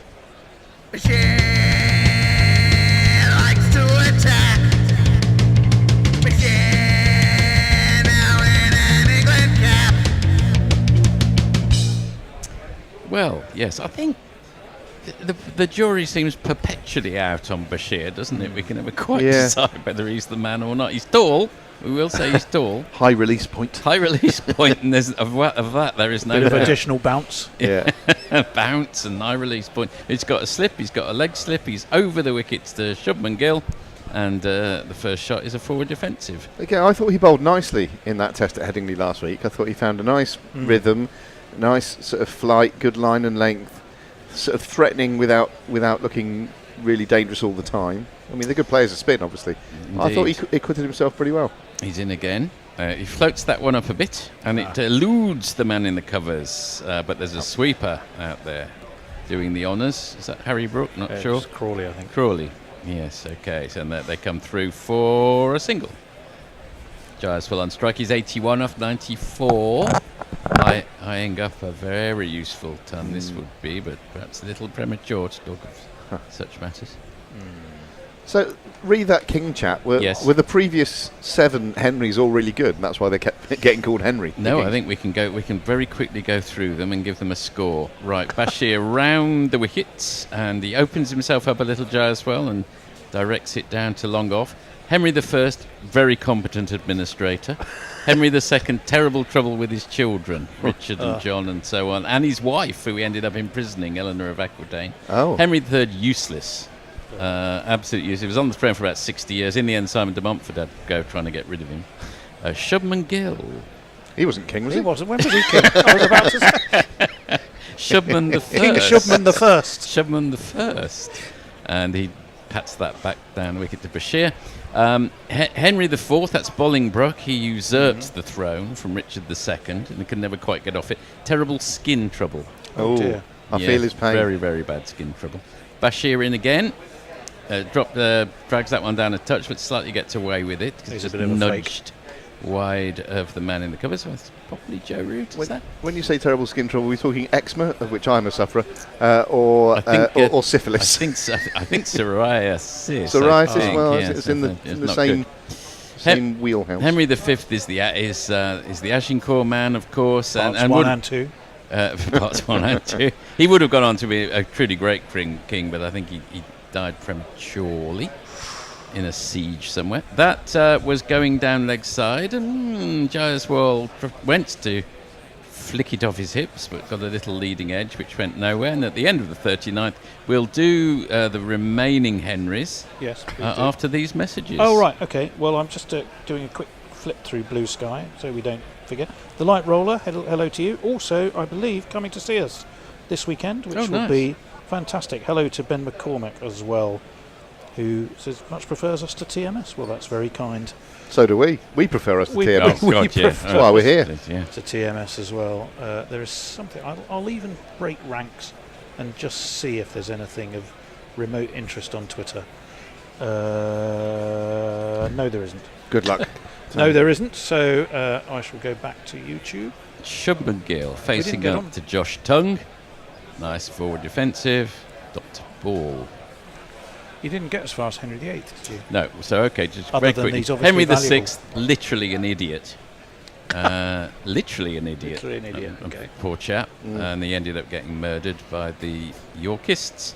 Henry VII effectively usurped the throne at Battle of Bosworth Field. 1485 off Richard III, and Henry VIII we all know about. The value of a good Henry VIII. Very good, very good. We're not going to have a Henry IX anytime soon, that's for sure. Josh Tongue in again, and that's flicked off his hips to the down at deep mid wicket, so deep that they come through for the single. Gill moves on to 24. Very sedate innings from him so far, 65. But with Jaiswal going along and approaching a run aboard, he doesn't need to go any faster. No, he's doing very nicely as Jaiswal, looking in apple pie order. Nice afternoon at Edgbaston. Everyone's more or less, well, everyone's back in their seat after lunch by now. They've had a very extremely long lunch if you weren't back in your seat. Round the wicket comes Tongue to the left-handed Jaiswal, flicked off his hip. Tongue doesn't look very threatening until you get to 8, 9, 10 and 11, does he? Well, I think he's wearing the I'll make way for Jofra t-shirt at the moment. Yes, he is. But he's got time to put that right. And Jofra's got time to get injured. I stand by my he'll never play Test cricket again until the moment where he does. And then I'll have to revise that. The catalogue of his injuries is extraordinary. Yes, I saw a time map of it on, I think, a BBC article. It is. article. It was either it might have been BBC or it might have been in the Times, but I've actually kept a copy of it. In comes when it's needed. In comes Tongue again, and that is just defended off the back foot by Gill. No run. I mean, stress fractures, elbows, arms, legs, backs. These are all expected, but the fish tank incident thrown in the middle was probably the least that likely. felt like the script writers really ferreting around, sticking the needle in, see if we can find something. Did he have glass fish? I mean, without breaking the fish tank, how did you manage that? Look, I suppose with you've got to assume he's not a malingerer. He's not deliberately getting injured. I'm sure he'd rather have been playing cricket he's all desperate these to years. play. Yeah. In comes Tongue, and that's Fuller, and a nice big stride of a 4 defensive down to mid-off for no run. The one that sounded the most weird and annoying to me was the elbow injury that Jofra sustained, which it seemed to recur every little while and prevent whatever the next step up he was supposed to be making or step on the road to recovery. The elbow's one of those things that strikes me as quite a difficult thing to heal if it's not doing so of its own accord. I mean, Graham Swan never got over his elbow issues, did he? He had to retire. In comes Tongue again, full of ball. A drive, but a fairly tepid drive, straight to the man in the covers. And that's the end of the over, the end of the 40th. India, 143 for 2 at the end of it. Bharat Bachar says, do you not have the well-named Ethelred the Unready? Well, we've had him as a king, definitely. Lucky Singh says they're picking up singles. The test's so slow. Well, they undulate. That's test cricket. They fluctuate. It can change. Stephen Kelp would love to see a podcast in which Forthy and David Mitchell, English comedian and history fan, talk eloquently about kings. Well, he's written the book Unruly, David Mitchell. Yes, it's a good book. Oh, you read it? Yes, I have. Yes, yeah. I sort of felt I knew it, but that's okay. Yeah, I'm sure it's well written. I'm sure it's entertaining. It is entertaining, and that's spanked wide of the man in the gully. They come through for a single. First ball of Bashir's over to Jaiswal, moves on to 83. It's the second time today I'm going to use the word spankathon. Spankathon, yeah. It's something I'd donate money for. It's got all sorts of connotations. All night. It's a very naughty word, spank, isn't it? There aren't many naughtier. You've opened the floodgates there. I think you possibly may regret that. But you know, that's a dot ball. On the right side of, some of the darker words. Oh yeah. Just naughty words. Naughty, cheeky. Bashir in again to Shubman Gill.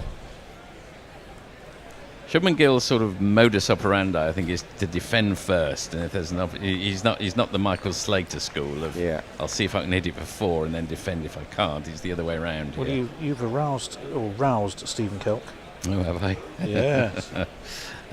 He's in again, Bashir. Oh, and I think he sees him coming, drops it down, and a slightly false shot by Shubman Gill, but he gets it on a few bounces out to the man on the leg side sweeper boundary, who slightly fumbles it, and they come back for 2. Well, he certainly didn't get hold of all of that, because I think in his mind he was seeing that sailing over the hollies standing out the ground, wasn't he? But I think it rather slightly stopped on him, didn't it? It did. In the end, it was more of a 9-iron. And that's the 50 partnership for a run every other ball partnership. And that's played back down the wicket by Gill. No. That was nicely bowled as well. I thought he just held that one back a little bit. Decent length. It's all about the length, isn't it, if you're a spinner? Yeah. He always looks. He's thinking. Looks confident, Bashir, doesn't he? Never looks overawed. And if a man can be said to be looked to be thinking, he is. As Grubby suggested. That's nudged wide of the man in the mid wicket, and they come through for a single. And that was a quick over. The end of the 41st, India 147 for 2. Right, Stephen Kelk. The word spanked cannot be said enough, especially when the emphasis is placed firmly on the P. And as if to sort of illustrate that point, he then goes spanked. Leah. Stephen's enjoying himself. I'm not going to read that one out, but thanks for No. the message. Mr. Henderson of the Jeremy variety. I think it's only the English who become so delighted at the words spank and knickers. Well, you're English, Messi, you'd know. Well, he chooses to his... Yeah. Tongue in again. The word tongue in and of itself is not naughty, but... tongue in again, though. Tongue in again, yeah. And that's quite a nice drive, but fails to elude the man in the covers, dot ball. Lovely looking shot. I thought I was racing away to the boundaries. Good bit of fielding there. Good shot for none. Stokes. Got a very front-on action if you've never seen him bowl, Josh Tongue. But not with the same menace as an Andrew Flintoff. Because I think he just drops away a little bit more, which I think takes a little bit of the momentum out of the ball. Well, he can still crank it up, though. He's quick enough, isn't he? Yeah, maybe. I mean, that was a 90 mile an hour delivery he's bowled there. So. Yeah, so it's a bit harsh to criticise a man who's just bowled 90 miles an hour. It's true. And both he and Tongue, they're very strong. Both he and Cass, beg your pardon, are both muscular. What are you going to say? Well, that's just it's just putting Tongue and Cass together. Lithe. Doesn't matter. They're both lithe, muscular, broad of shoulder and muscular. And that's pulled. And there's a little bit of a fumble again by, I think that's His Eminence. Pope out there. Yes, the Bishop of Rome. But anyway, he's deep enough. They'll no doubt have come through for a single there. Yeah. Pope's got a slightly hangdog expression there. I think disappointed with himself for some reason. Oh, I think he thought maybe there was a half chance of coming in and taking the catch, and then when he didn't, he fumbled it anyway. Yeah, I think that was pretty much it. He thought he was in the game, and then it just rather died Dropped short on of him. Had he committed fully, you never know, to leathering in and diving, who knows? Then it probably would have gone Lost for his 4 teeth. under his body. And that's straying down the leg side. Tongue, a sort of absent-minded flick which fails to connect from Jaiswal. He's got a lovely manner about him as well, Jaiswal, hasn't he? Very polite. Well, yeah, I said this in the last. I love the way he just rests the bat on his left shoulder when he goes for a walk between balls, and he just looks like he's not hurried in his movements. No, you're absolutely right. Looks like he's got the same very sort calm. of some of the same physical characteristics of Raoul Dravid, but much less wall-like. That is not wall-like, but wall-like. Yes. That is flicked off his toes down to the man at long leg by Jaiswal. I was a big fan of Dravid, but you always felt there was that sort of slightly brooding menace just beneath the surface, which I don't get with Jaiswal. I just get he's incredibly calm, not a care in the world. That's what it looks like to me, anyway. Well, he's I also enjoy got that. arguably, well, not even arguably. I think he's got a bigger range of strokes. Dravid, I always remember, possibly because of his wall persona, as being more kind of not defensive, but correct. Correct is the word I'm looking for. Mural persona. That's left well alone by Gill. End of the 42nd. India 149 for 2. Frank Rockefeller, get another wicket and the cat will be amongst the pigeons. So Phil Tufnell's, who was pigeon? Glenn McGrath. McGrath. To play with Glenn McGrath, isn't he? Yes, right. A flock of Glenn McGrath. Jeremy Henderson said a rude word, says Stephen Kelk. Oh, we had him in. He's very potty-mouthed. I can assure you. Oh, he was on a really hot day in here. Effing and jeffing he was. Oh, he could be potty-mouthed. And Jeremy Henderson said a rude word is what Stephen Kelk said, which doesn't surprise us. Never mind this kindly old gentleman routine that he comes across with. Oh, Lord above. No, I think he's happier back in cooler climes. In Perth. I think that's what drove him mad, was the heat. I had to have a bit of a lie down after my day in Kew Gardens yesterday. Oh, you would. Yeah. You would. Bashir ran the wicket to Jaiswal, who's sitting pretty on 84. Defended. It's very composed cricket, you're right, Grubby, isn't he? Did you make it to the pagoda? Yes, got some very nice. Pretty well covered all bases. Saw one of those little deers, what they call muntjaks. Oh, a muntjak, yeah. Lovely. And I was going on about this in our family WhatsApp thread. In comes Bashir again. And he strokes it nicely down to the man at long on. And my son, who's walking in the Dolomites, showed me a picture of an ibex on a mountain. It's rather trumped my muntjak in Kew Gardens. You were having a deer off. Yeah, he definitely won. Yeah. He had to run for cover because there was a thunderstorm on the Dolomites, so he didn't get struck by lightning. And he took shelter with a nice Italian farmer lady, Bashir, in again. Sounds like the start of an interesting story. Over the wickets. Yes. Yeah, kind of. Defended. And she gave him a cup of tea, and she says, we'll be fine as long as the heifers don't come in. 2 minutes later, he's surrounded by 18 heifers in this tiny little... I think that was defended. Bashir. And again. And that one is punched. But straight to the man in the covers. A little bit of cat and mouse here. Bashir's he's been bowling pretty well. Yeah, he's, as we always say about Bashir, he's learning on the job at the very, very highest level. He seems to have missed out the grounding work. And I think he saw him coming there. He tempted him, but Gill ends up with 4 runs on the board.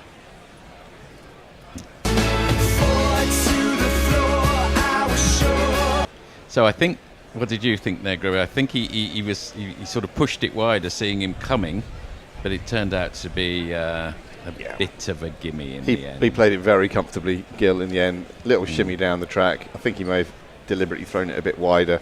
I think he did, yes. To try and bypass him, but stroked over the covers. And that one he strays onto leg, and Gill just smothers it to square leg, and there is a single. Another over's gone. Yeah, he does whip through him. He does. Extraordinary to think India have never won a test at Edgbaston, but they haven't. How many have they played? Played 8, lost 7, got a draw in 1986, I think. Possibly weather assisted. 1986 was a bit of a nadir for English cricket. We didn't win very much around about then. Well, that's true. The 81 side. The Ashes later that year, 86, 87. Yeah, wasn't it? That's very much the anomaly. Between 86 and about 1990, we win about 2 test matches in total. Terrible period for English cricket, honestly. Our friend Richard Peel is with us, but he's there's some interesting, shall we say, random thoughts being fired regularly, aka a bit of spam. Change of bowling here. Ben? Not by Richard, I have to point out.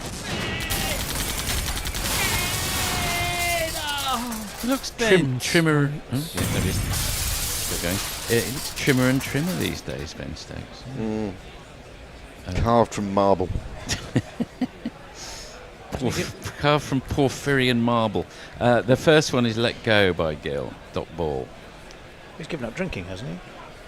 And it shows, I think, doesn't it? Yeah. I know when I've had periods of losing weight and becoming quite trim, I've given up alcohol for a while, and it does make a difference. Yeah. But then you think, fuck it, life's not worth it. Yeah, that's and you go back to having a drinking. Man cannot live off lettuce and water. There's not much difference between the two. Income Stokes again. That's line and length 4. Nudged to mid-wicket for a single by Gill, who sedately moves on to 34. That's been sedate, hasn't it? I mean, this is very old school test cricket. I mean, the last test was quite old school test cricket to the last day, which felt that felt like the anomalous day. But I commentated on day 4, and it was 3 runs and over. You know, a very nicely crafted century by Raoul, and it all felt very old school. Sedate, untroubled. Yes. Ease. Which I like. Yeah. No, absolutely. Well, quite right Just too. the stress.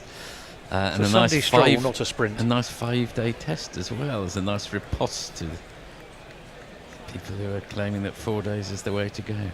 No. Jayerswal defends it to mid-off.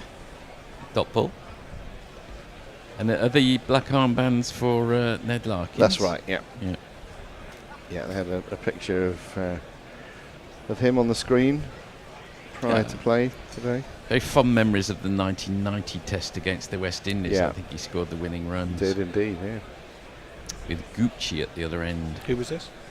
Ned Larkins. Wayne Larkins, yeah. Strays onto leg, flicked off. We'll wait to see whether that's a leg by or a run off the bat. No, we won't, because we can't see the umpire. And apparently Ned Larkins was a nickname that was drawn from the Archers. It's a character called Ned Larkin, apparently. Is that right? Yeah, I think it was. I think he was a crony of one of the Grundys. But there'll be some Archers specialists out there who'll be able to put us right. I've never listened to Are an you episode. a key follower of the going-ons in Ambridge? I went for a period of listening to the Archers, and then when I went to Australia, I just gave up. So I don't know what's been happening the last 20 years. Don't ask me. In comes Stokes, and that's a half volley, punched into the covers. Slightly gets away with it. Probably in many ways, not a lot. Probably not. Of Quite course, it was rural life. You know what the original intention of the Archers was. I'm sure you do know, which was the education and entertainment bit was the BBC's attempt to educate people who lived in the city about how farming worked, and No ball. Oh, hang on, we've got a dissenting voice from the sofa. Fred claims it wasn't. In comes Stokes. I think it was. And that's a forward defensive by Gill to mid-on. Oh, God. Chuckle from Tony. Yeah, several. Several chuckles. Several chuckles for several messages. Having a look outside the ground, people milling. There's the R.A.S. White stand. He's the only Test cricketer to have gone to my school, R.A.S. White. Said of all the time that he spent playing cricket, the only time he learnt nothing about cricket was when he was at schools, and that was my school. So that's R.A.S. White, who was a Test cricketer in the 30s. Defended by Gill, double. Timothy West is probably the most famous old buyer of my school I can think of. Timothy West, how about you, Grubby? Actor. Oh, Lord knows. Lord knows. Lord Jesus Christ went to your school. We had Philip Larkin, who also hated it there. Jerry Dammers of the Specials. Oh, well. So you didn't go to Kevix, did you? King Henry VIII School, Coventry. That's what I meant. Sorry, that would be. Yeah. I shall have to update you That's on the what messages my after mate went this. there as well. And Debbie Ashby, page 3 girl.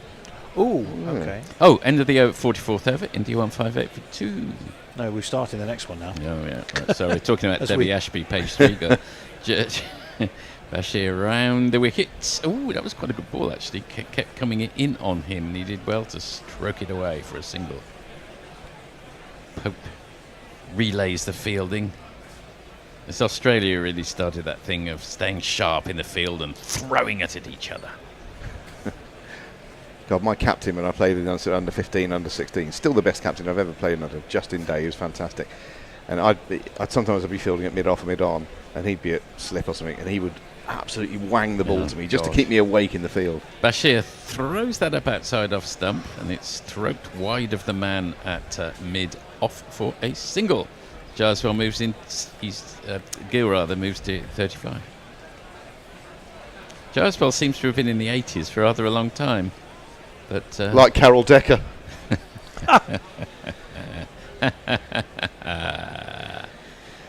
China in your hand. Bashir in again, and they hurry through for a single. It almost felt as if, rather like the under-12s, his pad was coming off there for a moment. In the under-12s, you haven't tied it on properly. Do it up starts properly. Flapping around your knee as you come down the wicket. What is significant about China in your hands in terms of number ones in chart history? Ooh, Do you know golly. that? Golly. There's a question. In comes Bashir again, fourth ball of the over to Gill. Seemed to give that more of a flick, but anyway, nothing happened much. Defensive, I don't know. The first to mention a communist dictatorship No, state. I'll tell you, it was the 600th number one in UK chart history. Yeah, I think it's not one that's easily guessed. I think You Win Again had been number one for weeks before it, and it was. Yeah. You win again. Defended by Gill, dot ball.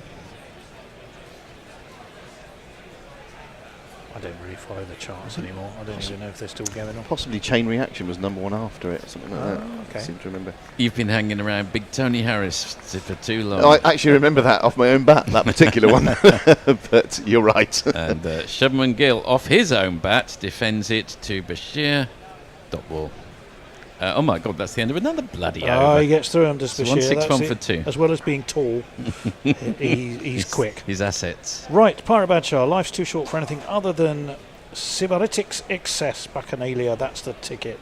Farong says, so we have the championship lads together.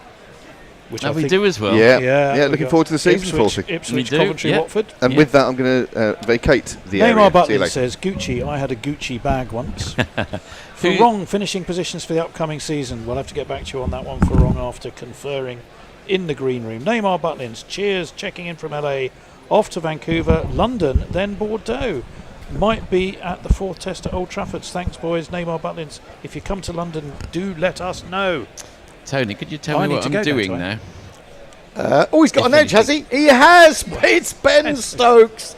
The arrival of possibly the finest commentator in this chair has produced the wicket, and it's Gyswell. And as we said, it's it was the tempter, and eventually, it's only cost him 87 runs to I've get. sat here for an hour where literally sod all has happened. You hadn't even got your arse in the chair and you've taken a wicket. Well, I think that's basically because I was arguing that this is what England were trying to do by the wicket of Gyswell, and ultimately they have. Whether it's been worth it in the number of runs they've conceded is an argument that will probably be made in hindsight. But he goes, balls faced 107, caught Smith, bowled Stokes for a great knock, a good knock. And a mixed knock in some ways. He got a bit bogged down there, I felt. It felt like he'd been in the 80s for quite a while and just tried to express himself a bit too much there. Well, as I said earlier, I think that if you've been brought up on this diet of IPL cricket and you've made your name by playing shots, even if you move into another form of the game, and he has moved very successfully into this form of the game, there is that, perhaps that sort of patience that previous generations had that is no longer present. No, and you can't blame them really for that. It's impossible to flip your brain around quite that rapidly. I think I hate to do this to you, Forthy, but you need to move into the other chair. Yes, righto. No, you can do it to me. Somebody needs to fix the YouTube stuff. You can do it to me. Bear, can you check the YouTube stuff? 161 for 3, and England really needed that wicket, I think. It does bring another dangerous batsman to the wicket, though, of course, having got 200s in the last game, it would be asking a lot for him to get a third. But then again, he's Rishabh Golden Pant. Duck coming up. Could be. Rishabh Pant. Oh, it's a very, very short jingle. He very much chanced he could have been out at any time between 0 and 10 in the last test. He came scuttling down the wicket and threw his bat at it. Let's see what he does this time. Ben Stokes round the wicket to the left-handed Rishabh. Left-hander replaces left-hander. He leaves this alone and then does a few hip exercises. Little gyration. Little dance, gyration.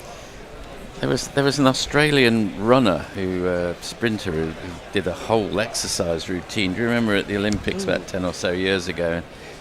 As a consequence, she became a big social media personality, so it was all very manufactured. I don't remember that at all, actually, funnily enough.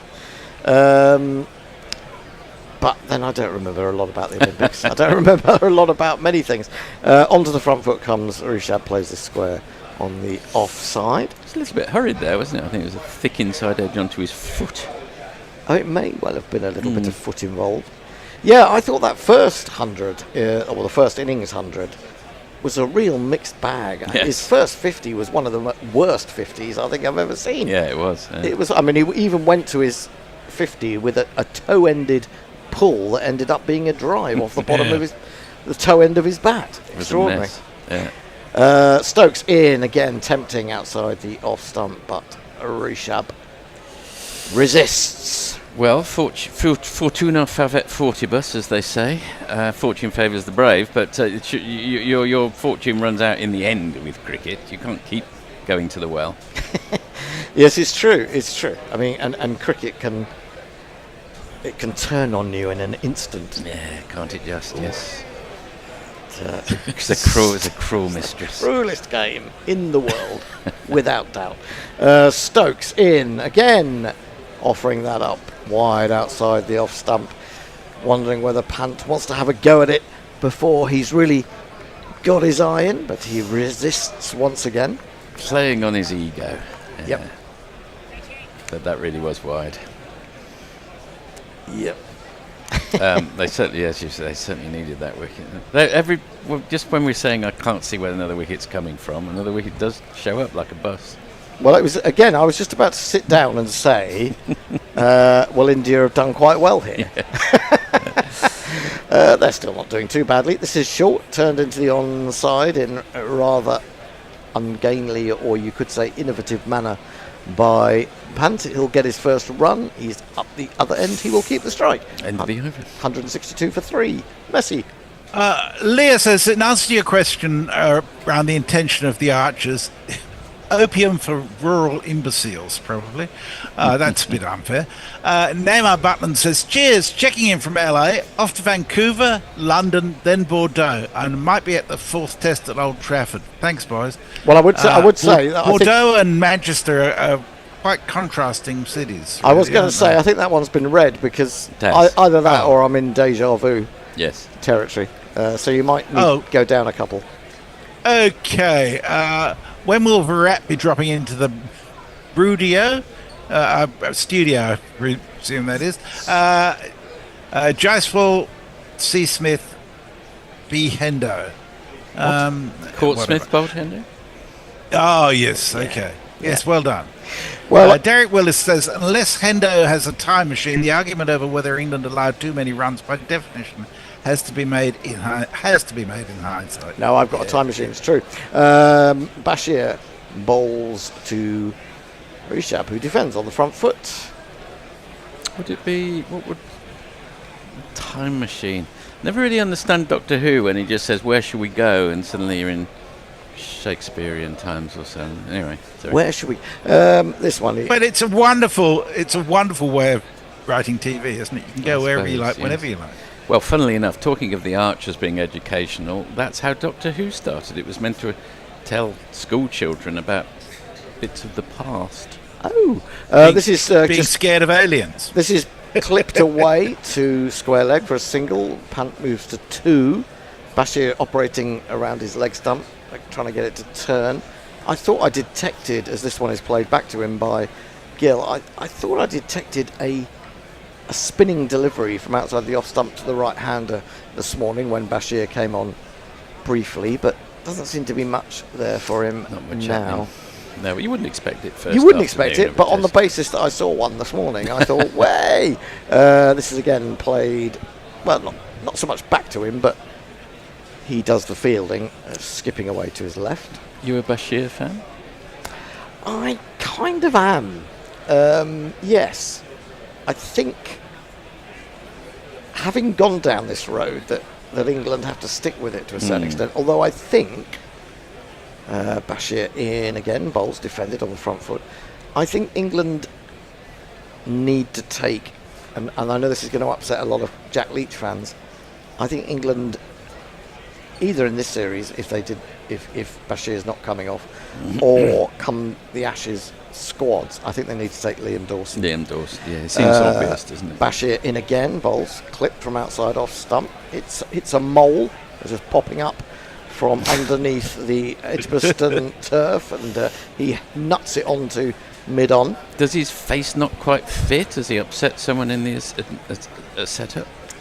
I think I don't know that he's upset anyone, because he was called back into the T20 squad and the white ball squads, wasn't he?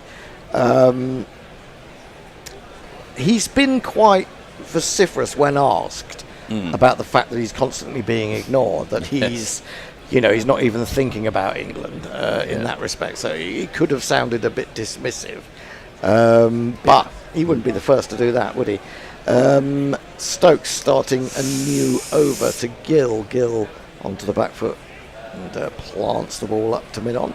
This has been a nice little second coming of Ben Stokes in this series. Perhaps none of us thought that he'd get back to this amount of overage. Ooh, yeah, but I mean, I think the worry is, with these two tests being really close now, okay, there was a bit of a gap between the first test and this one, and he said it took him 3 days of feeling useless to the world, and well, that's all he's got really between these two tests, I think. Stokes in, bowls fullish and beautifully driven. Up to mid-off, they get through for a single. I have to say that Gill has one of the most fluent drives in the game. It's a beautiful thing to watch. Yeah, and with Stokes, you don't arrest him. He's the skipper, and if things are going a bit awry, then he must always be tempted to step up. So he never gets a rest. No, I do wonder whether perhaps he should have played a game or two before that test, really, in terms of a 4-day game for Durham. Down the leg side, poorly directed this time by Stokes. Well, no fireworks from Panthers yet. He seems content to sit in. I'm sure that the fireworks are not far away. Indeed. Looks like Edgbaston has filled up really nicely. It didn't look like it was full for the start by any means. I do wonder why people are so blasé about getting to the cricket. I mean, it's a big day out. This one nibbles and actually played forward in defence. I don't think he was genuinely beaten by that one. I think he just watched it go by. Well, he watched it go by, but he watched it move. Really, he didn't sort of try to follow it or anything like that. I don't know what it's like in Birmingham. I know it took me half an hour longer to get into Lords than I anticipated. Well, it may be that. It may be all the security checks and various things. Gosh, that's gone a long way, hasn't it? Yes, that one. Yeah. Really. They go wobble seam from now on, really, don't they? From about the 30th over, actually. Yeah, but there's been much more movement off the pitch than I thought there would be today in terms of the quicker bowlers. This one is possibly a leg by. No, he's actually got a bit of glove on that, so he's trying to keep the strike. He's having a little chat with Ben Stokes, who rests an arm on his shoulder and says, "Come on, take me on." Come on. I wonder if that's what it was. It's been played. Yeah, it's a bit of a cliche, but it has been played in a good spirit so far this series, I think. Yes, yes. That seems to be. There does seem to be quite a lot of that these days. Wasn't it? I think I read that Harry Brook said something to Prasid Krishna in the first test, like, can't he hit it over mid-wicket? And next ball he's caught by time on the mid-wicket boundary. Anyway, here's Stokes coming round the wickets, the right-hander, with a leg slip. And he it's a bluff, really, because he bowls a full one across Gill, who quite happily leaves it alone. I think I was present at the Mind the Windows. Oh yeah, the Tino Best. So that was just the look. I wasn't quite sure what, because you can't hear him say it off the pitch, so I was wondering why he was finding it quite so funny, Flintoff, as he was. I mean, that is entertaining sledging, isn't it? Yeah, I mean, that is good fun. It's fine. Over to you, Messi. Yeah, Messi. Okay. Leah says, for all those speaking German, you can expect an absolute meltdown over the Indian team selection about an hour after stumps. Yes. Neymar Batlin says, cricket is the cruelest sport. April is the cruelest month. Gorillas are the coolest animals. Oh, that's true. It's a lovely little triplet. And Parrot Badger says, it's fiction, Forthy. It doesn't have to make sense. Yeah, fair enough. We're talking about the Archers again. Or Doctor Who. No, or Doctor whatever. Who. Oh, sorry, Doctor Who, yeah, okay. Bashir into punt, who props forward, defends. And Bashir fields. He looked just a touch uncertain as to which way that one might have been going, but I think it's barely spinning, so he doesn't have to worry too much. No, I think he is... and you were asking about Bashir and whether I was a fan. And I think he's a little bit watchful against Bashir. He may come out and hit the next one for 6, but he just has a little look at him for sure. Defended into the onside again, Bashir. Nips down the pitch to do the fielding. He looks like a man who's desperately trying not to provoke Mother Cricket, having scored 200s. Says, look, if I go slow this time, do you mind? Please, can I have another one? Look kindly on me. Mother Cricket is saying, no, I'm not sure it's your... No, I'm not sure. I haven't decided whether it's your day yet. Yeah. Bashir into punt, who goes back and chops that away. It's... I was going to say it's well fielded, but he kind of got himself in a bit of a mess. I think it was Bryden Cast ended up scrambling. Anyway, yes. He did stop it, but he was sort of scrambling along on his knees briefly. Maybe went down a bit too early. I think Bashir, do anyone agree with me that Bashir is almost a dead ringer for Ishant Sharma? Yeah, very similar, aren't they? Yeah. In he comes. Bowls. This is too flat and a little bit misdirected, although it does straighten slightly. Rishab turns it away to the man on the 45. There is no run. He slightly got away with that when he French cricketed it. Yes. Well, he's got Ben Duckett, who's now, 15 yards in from the ridiculously short boundary. Straight. And Bashir is in. Tosses that one up quite neatly. Comes forward, defends. He's not afraid of a variation. It's fair to say. With dear old Monty, he barely varied it at all, really, did he? As Shane Warne remarked, I think, on one occasion. Yes. Final ball of Bashir's 7th over. And he's in. It's a little bit flatter. It does turn, but very slowly.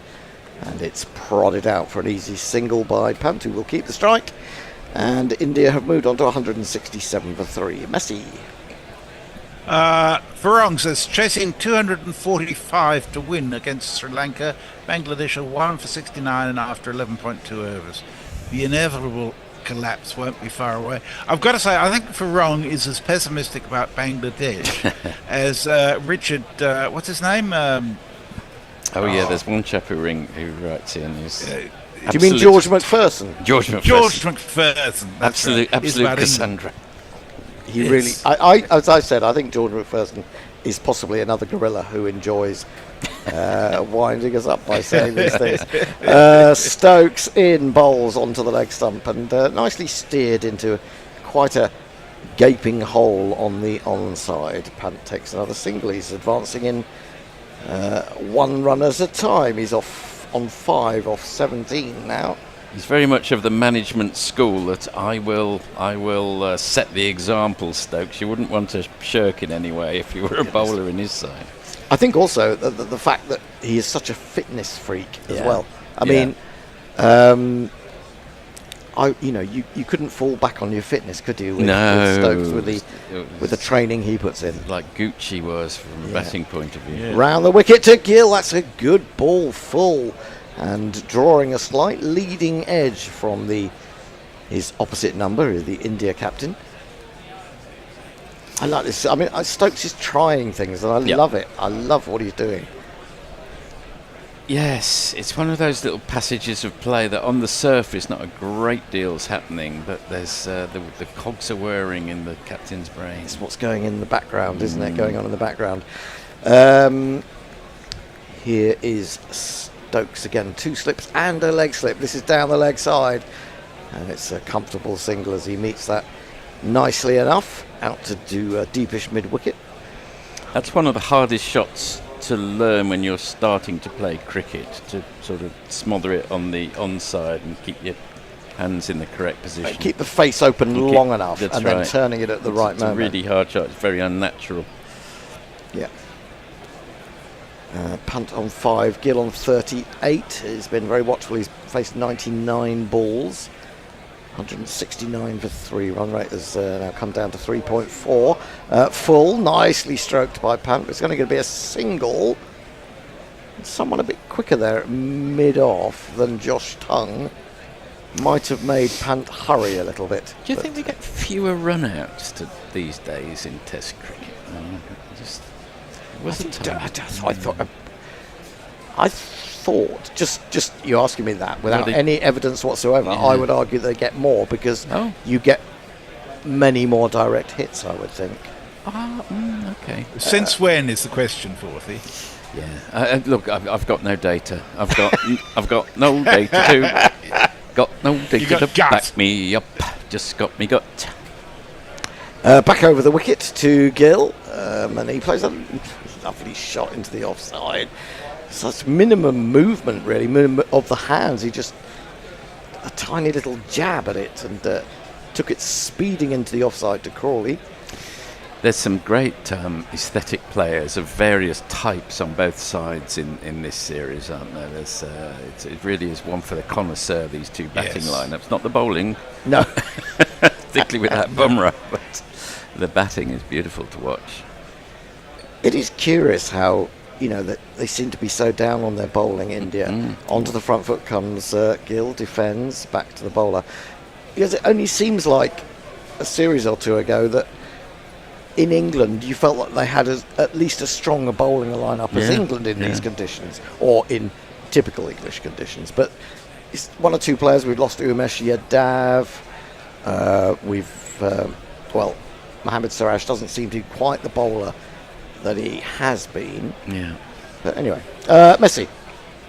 Farong's got a riddle. On this day in 2022, Bumrah smacked 35 off and over against England. Who was the bowler? In England, that was it? Yes. Yeah. 2022. 2022. Well, they may not have been in England, actually. It just said 2022 against England.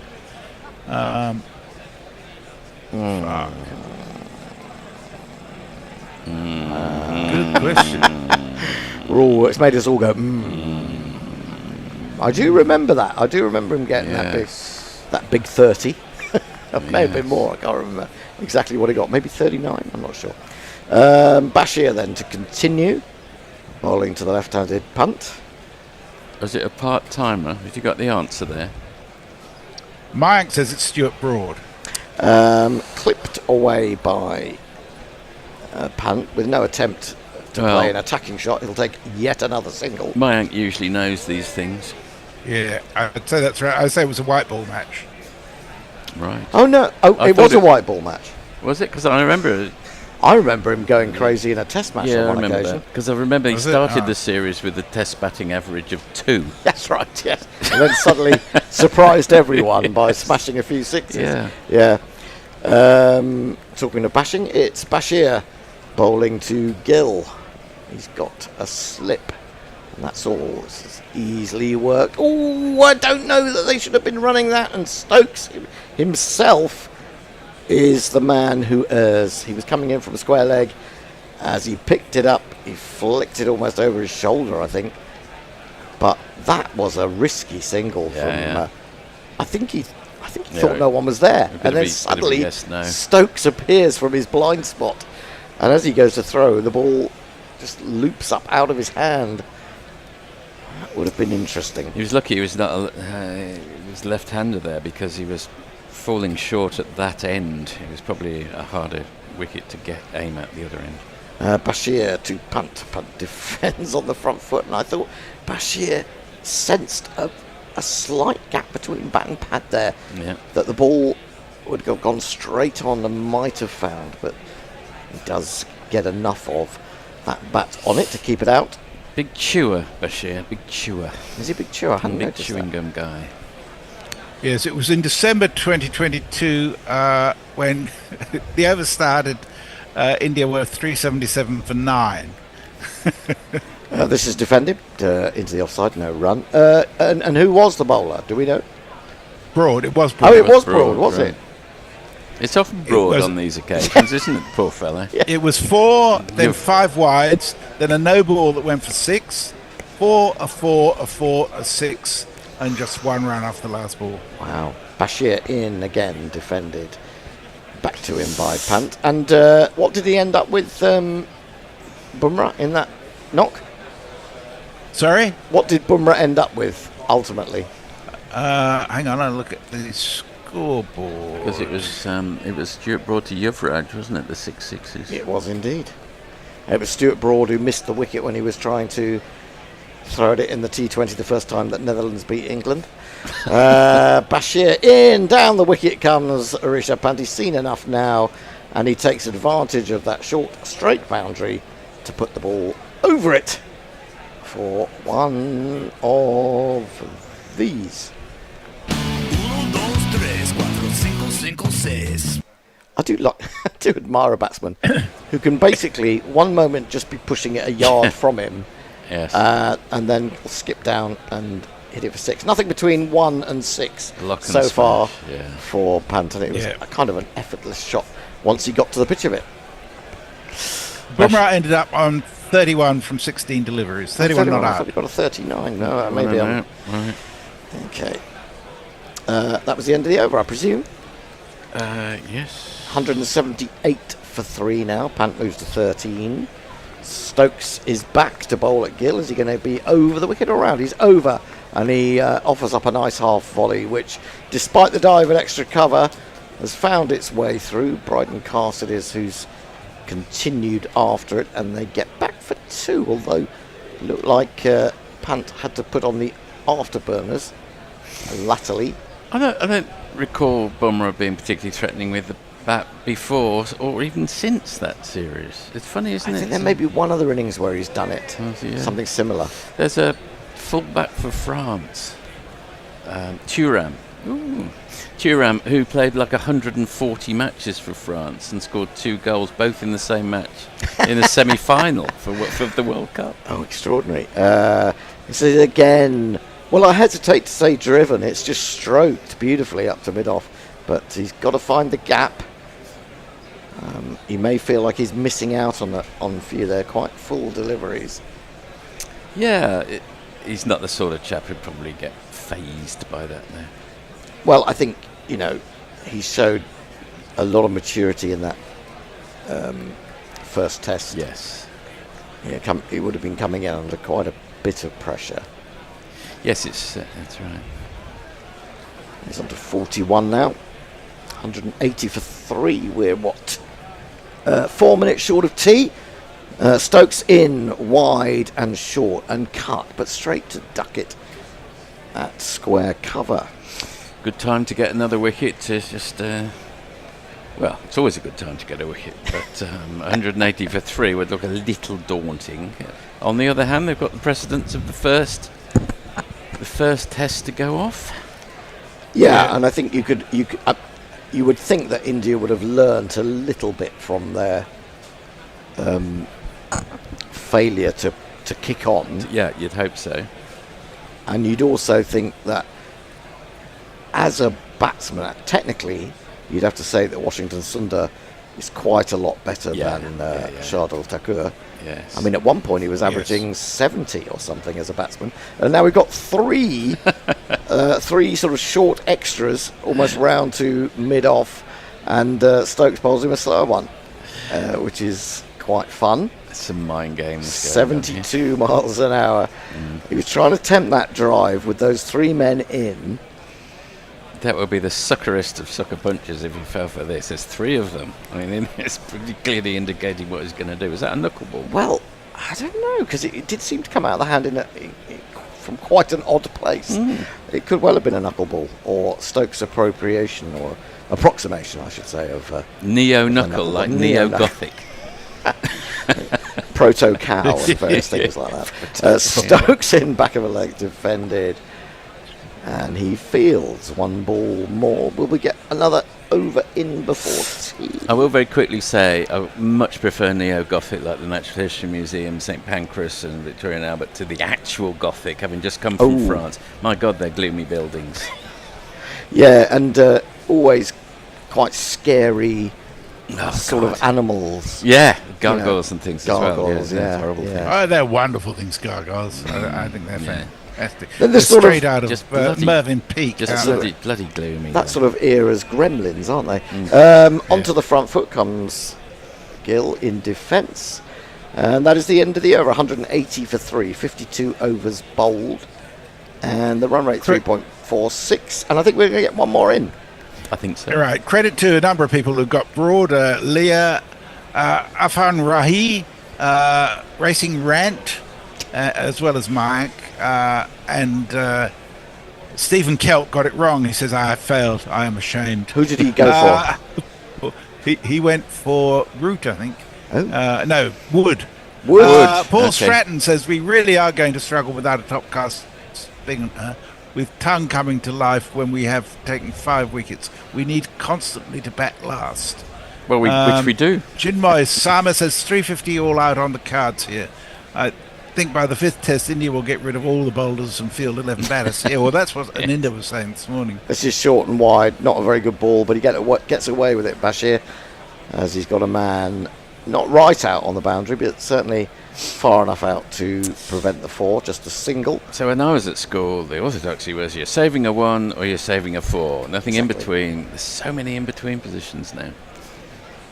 Well, I mean, the thing about those ideas was that no one really questioned them, did they? No, they didn't. No, that's right. Yeah, you did what Mr. Courtois told you to do. You didn't question them, and it was. Maybe you questioned them if particular teacher in charge was not there that day, maybe. I don't know. Or if you were at a club, it may have been a bit different. Bashir in over the wicket, drags that one down, keeps it straight, however. And Gill just eases it through the infield on the offside for a single. There was a good Cricinfo article on Bazball and the questionings of orthodoxies, which pointed out one of its great strengths is there's a much greater percentage of good balls which get punished, which is perhaps the biggest breakthrough in it. Yeah. Oh yes, I mean cricket when I was growing up was like you see out the good balls and you take advantage of the bad balls. I think that's the difference with if there is one. Yeah. What's most distinct about Bazball is that. Punt tickles this away to the man on the 45. There is no run. I think I was massively influenced by Colin Cowdrey's autobiography, which I read at a very young age, and it was like the first duty of a batsman is to guard his wicket with his life. So that's the way that I played initially, and it could be seen as kind of selfish, but if that's the way you're brought up. Bashir in bowls and flicked away square leg. There is no run. I mean, in my latter, I haven't played very much in the last. I've hardly played at all in the last 25 years.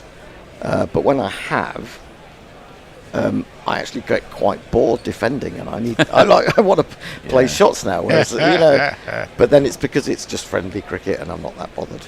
I'm bothered, but Bashir in the bowls. That's a much better ball. There's a little bit of curve or.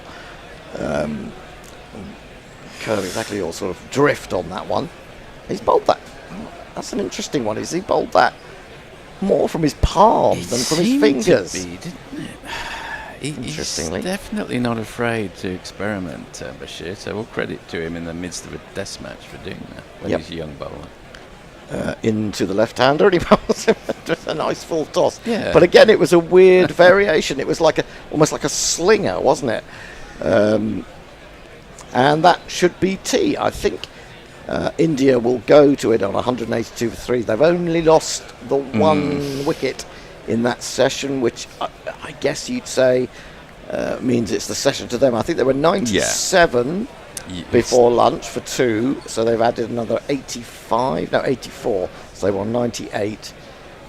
84 for 1 in 28 overs. The run rate is slowed It was only 3 and over, and the over eight's been moderately healthy by today's standards. I suppose having Bashir to bowl a few helps with that. It's just been just over 14 overs an hour. Yes, India will certainly be the happier of the two teams coming off in the tea interval, but they'll never be able to relax or get complacent against this English side, of course. And also, England will keep coming at them because they know that there could be that soft. I wouldn't like to call it an underbelly. It's a lower belly. It's more like a pelvis. It's an underpelvis that could be a bit of a worry, but Washington's helps things. Underpelvis. I know you're coining all sorts of new phrases. Can you have an underpelvis? I mean, how much lower than your pelvis can you get? If you can have a proto car, you can have an underpelvis, I reckon. And we've had neo-knuckle as well. So that's yes, nice. Indeed, in neo-knuckle. Right. Mayak points out that I incorrectly said December 2022. It was 3 years ago today that Bumrah hit those runs at Edgbaston. Oh, it is. And Mayak says, seeing off the good balls means giving respect. We don't live in that kind of woke, nonsensical world anymore. Respect. R-E-S-P-E-C-T. You say, don't diss me. Yeah. Don't diss me these days, don't you? Okay, well, we'll catch you after tea. Indeed so. Woke's 1 for 35, Cost 1 for 26, and Stokes 1 for 33. See you after tea. 182 for 3. The Bear is going to hopefully put something on. I think my feeling is that if the bat has been grounded at any point and then goes up, they changed that rule. Yes, they did. Now you can. Yes. Yes. So that you wouldn't be out. I don't think if the bat's over the line but in the air, I think you've got to, at some point, grounded. Labuschagn's walking off. It's got to be grounded. It is a 5th wicket for Australia, a disaster for them. Labuschagne out for 14 of 28 balls, a score 5 for 69. We must have a run out jingle because... Yes, we do. It's top right, I think. There we go. Call me for a single in my snapshot. Do don't run, do don't run. There was yes, no, oh my God, I'm sorry. It was one of those. Rashid Khan, and he's beating the batter. Stoinis a huge appeal. The keeper's gone up. Rashid Khan's gone up. I think they're looking for an edge. It was gorgeous delivery, pitching on off stump and turning away from the batter. Stoinis had no idea. Rashid is checking. Do you think it's off the pad? Do you think it's off the pad? They're going to review it anyway. Afghanistan love they piss reviews against the wall like they've got a million of them, and they don't. But what was the previous game they played against? They couldn't. Was it Netherlands where they couldn't even review things in the 15th over that were clearly out? That's going to be the case again here. I mean, Rashid did his best to stay calm, guys, stay calm, but in the end they didn't stay calm. Let's have a look. Wow, it's just a gorgeous delivery. If it's feathered the bat, I mean, it's a. And there's nothing. It is not feathered the bat. It's morally out. That's definitely morally out. There's no doubt about that. God, it looks close. The next ball's going to hit him plumb on the pad and he's going to give a nod out. And they're going to wonder again. They need Jonathan Trott to write down on a piece of paper about appropriate reviewing. So as close to the edge of the bat as you can get, and as close. Oh, actually, this one's interesting because it's hit the pad. Oh, on okay, the now back this pad. is interesting, and So- I reckon that's in line. That might be interesting. Yes. I mean, it might still be turning away from the stumps. It's probably going to be umpire's call. They might keep their review. So they'll definitely keep their review, but I reckon that's in line. Now, has more than half of the ball been in line? What did you get a feel of that, Leah? Oh, this is looking really, really interesting, and it might well be umpire's call. Jonathan Trott looks like he's very surprised by the fact that this might actually be out. Umpire's call. Well, that was even more than morally out. That was out, really. It was. So, some umpires' calls, which are clipping the very outside of leg stump, you think, no. But that one, he should have given it, really, shouldn't he? I mean, he wasn't going to miss. Well, I wonder if he actually realised they hit the back pad. Because it did slide directly into the keeper's gloves. Adrian holds stuff. Anyway, Stoinis sort of half gets a life. I better put this in the highlights. That was a very eventful dot. Yeah. He's tried to reverse sweep at Stoinis. This is going to be out. It is out because he's been hit on the pad, missed it completely. It was a terrible shot, a terrible choice of shot. He's going to Maxwell to have a chat to us whether he should revert. Of course he's going to review. Why not? Yeah, well, wickets down, but he'd look very out. It's a waste of time. Tempted a reverse sweep. If he gets away with this is worse than that March 6th. Whatever the level beyond morality is of morally out, this is the arch morally out. This was absolutely plumb. Rashid Khan didn't sell a appeal, but it was the appeal that says, I know this one's out. And Stoinis, well, what was he thinking? He's just done him. And, there's always a possibility of tiniest inside edge or just missing or something, but my God, he did him. It's just a top spinner, and he's tried to reverse sweep it. Oh, maybe it's outside the stump. Maybe it could be outside the line. It could be. I think it's probably. I think at most it's umpires call outside the line, and at most smashing into middle stump. He's been giving him. They've already scored 6 off his over. They've been giving them singles pretty easily. Why would you go for a reverse sweep against such a crafty bowler who bowls balls that you're not picking? By the way, we know he's not picking them. It was just a bizarre shot from Stoinis, and he got exactly what he deserved. Yeah, I think that his mind got befuddled there. That's what Rashid can do to you, I guess. Yeah. We're still waiting around for ball tracker to sort itself out. Yeah. It's well under the bat, unless it hits the glove. Nope. As far as we can tell, no, that's not going to be the issue. It looks from here, is it going to keep... Where does it actually hit now? I reckon... I think it's umpire's call. I tip it'll be on... Yes, I agree with you. And I think it'll be about a third of it will be in line, in which case he will be out because he was given on the field. And it's zeroing in on the stumps. But could it be too high? Is there a possibility? No. He's fair way down the pitch, obviously, but... He'll be okay on that. He's crouching down as well. Always prepared to be surprised with these reviews. Let's have a look.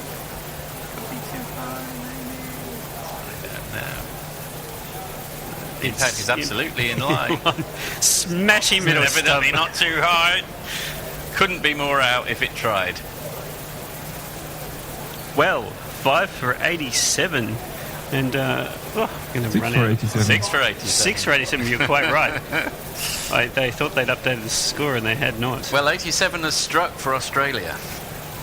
He's coming round the wicket, and there is another appeal because he played. He put that one down outside off stump, and this one is out. Yeah, Stark hit it. It looped up and was taken by the keeper, and Stark is out. Absolutely. I don't think. He's thinking about reviewing it. Yes, and he's talking to Maxwell about it. While the Afghans celebrate, are very sure that they have caught him, and yes, Stark is walking off. And in the replay, whoa! I don't think he hit that. He'd know if he'd hit it or not, surely. Or maybe Maxwell said, well, we've only got one review left. I want it, thank you very much. Probably. Because after all, it's not as if Stark looked like he was going to set the world on fire. I don't think it's any great loss to Australia, frankly. I think Cummins is a better bet to hang in there. But I agree with you. I actually don't think he did hit it. It looked adjacent, but it. I don't think in the replay. I don't think you can make that. Let's say it that way. I don't think he hit it. In the replay, it looked out live, but in the replay, I have my doubts. Anyway, Stark is gone for 3. Caught Ikram Ali Kil, bowled Rashid Khan. Oh, less than that now. Oh, he's dropped. Oh, and that was a slash. Rashid is back for his 4th over, and he bowls to Maxwell. And Maxwell tries to... He swings the bat at that, and it loops up into the offside, but it is misfielded. Ooh, and Maxwell has hoiked that one just in that sweet spot over the top of long offside, and that's his 50. So congratulations to Glenn Maxwell. and he's going to have to keep going. He's going to have to keep going for another 100 runs beyond here, one would think. So he'll have to get 150 because no one else is really going to get them. Current partnership is 49 off 52, so far so good. And that's a howitzer of a shot, smashed wide of the man at mid-off by Maxwell, who's warming to his task. Now, of course, having played the potentially ominous, because that's the best timed of all his boundaries so far, even though his foot was 3 foot away from him. It sometimes can take a while to warm into his task. He didn't look particularly good in one of his earlier innings when he suddenly exploded. Noor in for the start of his 6th over. He's known for 29 so far. He's coming left arm over the wicket, and Maxwell launches that just over the head of the man at cow, and it's gone all the way. The assault is on for one of these. 6. And that one is launched high into the air. I imagine that's gone even further. Actually, it was more kind of aerial than anything else. It sort of crept over the fence, but a 6 is a 6 is a 6, and here is the jingle accordingly. I'm not going to look at it all the way through. 6. This was still a strike. 117 of 107 balls. This time he's back and punching it out through point. He's going to bring up his ton. 100 off 76 balls by Glenn Maxwell. He's taken Australia from a very deep hole to a moderately deep hole, but he's done so in a quite remarkable way. Strike rate of 130. Australia 7 for 186, and we'll pop Naveen again wide of the crease, and Maxwell's trying to pull, but from well outside of stump, so it's just a big bottom edge. Goes to deep square leg for a single. Score goes to 7 for 198. This partnership is now 106. Cummins has scored 9. At any rate, Maxwell's on 111 as he faces Naveen's outside of stump, and he's going to late cut it to the backward point, who dives across Nabby and prevents more than a single, but they still get one. 7 for 200, the 200 up at the end of the 35th over. He flicks nonchalantly. He no footwork, because he can't do any footwork. Flicks it off his legs all the way down to long leg, past the man at long leg for one of these. There's not one more for me. I must have 2 or 3. I need 4. It's like French cricket, isn't it? It's exactly what I was about to say. It's exactly like French cricket. In again, goes slightly wider on the crease and smashed cricket style straight past the bowler for one more.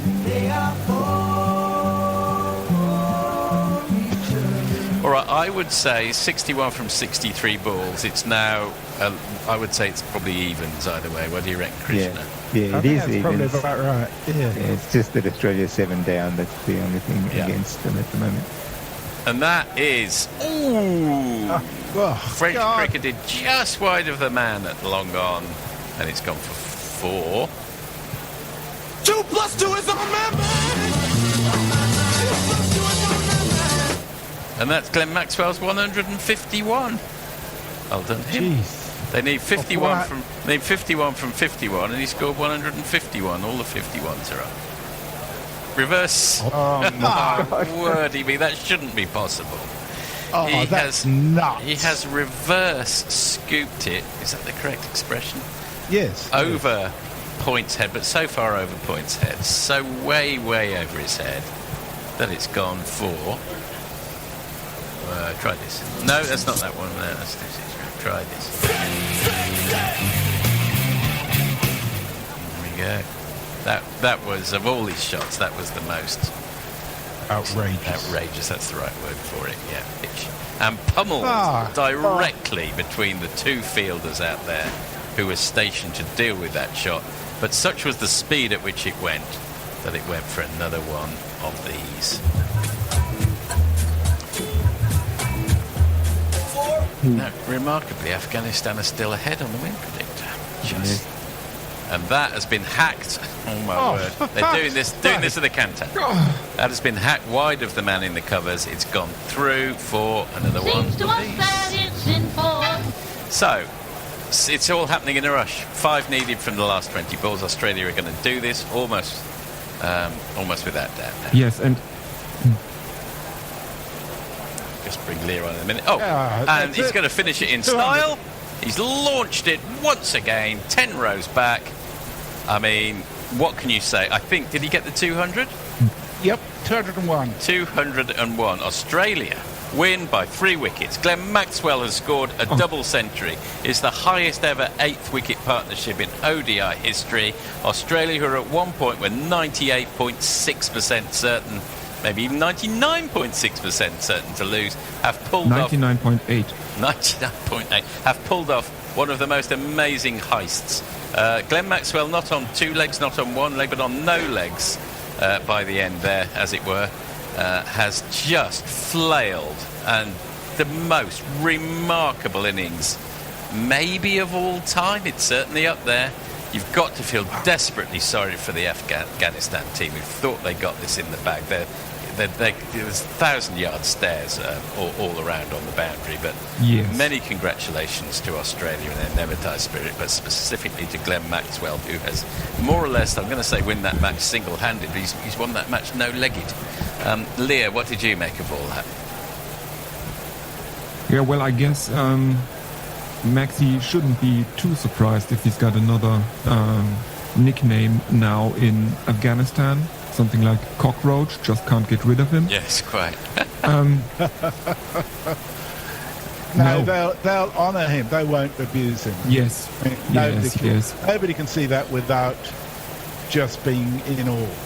Another statue, maybe? Yeah, and I outside think the it's a MCG? case. 202 that partnership was worth, of which Pat Cummins made 12. Maybe, Messi, if you've got a moment, double hundreds in ODIs, they don't happen very often. Well, unless you're Rohit. Yes, Rohit has scored the odd one. But okay, when did Gale Maxwell? Gale has one. But when did Maxwell come in? Did he come in at 6 or 5? Yes, he did. Came at 6. There cannot surely have been another double century by someone coming in 6 or lower. I refuse to believe it. You would think not. No.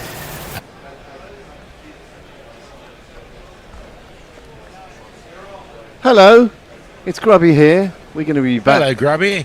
Oh, and there's Messers. Oh, I can see you as I was well. thoroughly enjoying Forthy's call of the Maxwell double century. Yeah. Yeah, we were just, in fact, I was talking to Forthy live about it and remembering it and what an incredible innings it was. I don't remember a right lot about the last World Cup, I must admit, but that was a real highlight, wasn't it? It was an incredible innings, the like of which I don't think I've ever really seen anything like it. I said he was on 1 leg for most of it, and Forthy said he was on no legs. Just all arms and hands and timing and cramp. Amazing stuff. Anyway, back we are. We are indeed. Hello, Tone. Hello. I'm delighted to be back. 182 for 3 at tea. Where do we think that leaves the balance? England 1 short of thinking they're doing very nicely, thank you, and India thinking we'd rather have not lost the 3rd one, I would suggest. Yeah. I think it's still fairly even. India should be relatively happy with where they're at. I mean, you're looking at a man in Rishabh Pant who can take a game away from you in rapid order. Yeah. And he was just starting to show signs that he might be inclined to do that, wasn't he? He's sort of 2 gears, isn't he? He's either watchful, or he's everything he's going. Thanks very much. Yeah, he reminds me of my cats. They're asleep, or going berserk. Or the zoomies. And really not a lot in between. But there we go. I'll tell you something I did find out. Did you know he's not the only cricketing pant? I think I might have heard of someone else, but I can't. No, there very definitely is another one. I'm trying to remember who he is. I certainly hadn't heard of another one. No, there absolutely is. Never forget the world famous Jigyasu Pant of Luxembourg, who's played 1 T20, made 40 versus Gibraltar in 2023. Luxembourg won by 11 runs on the back of that knock. And that was it. That was his one international. But Jigyasu Pant is the other cricketing pant. Never got a look in again. So there are a pair of pants in international cricket. Right. England have got very much Rishabh rather than Jigyasu of Luxembourg in their sights here. Yeah. And local boy.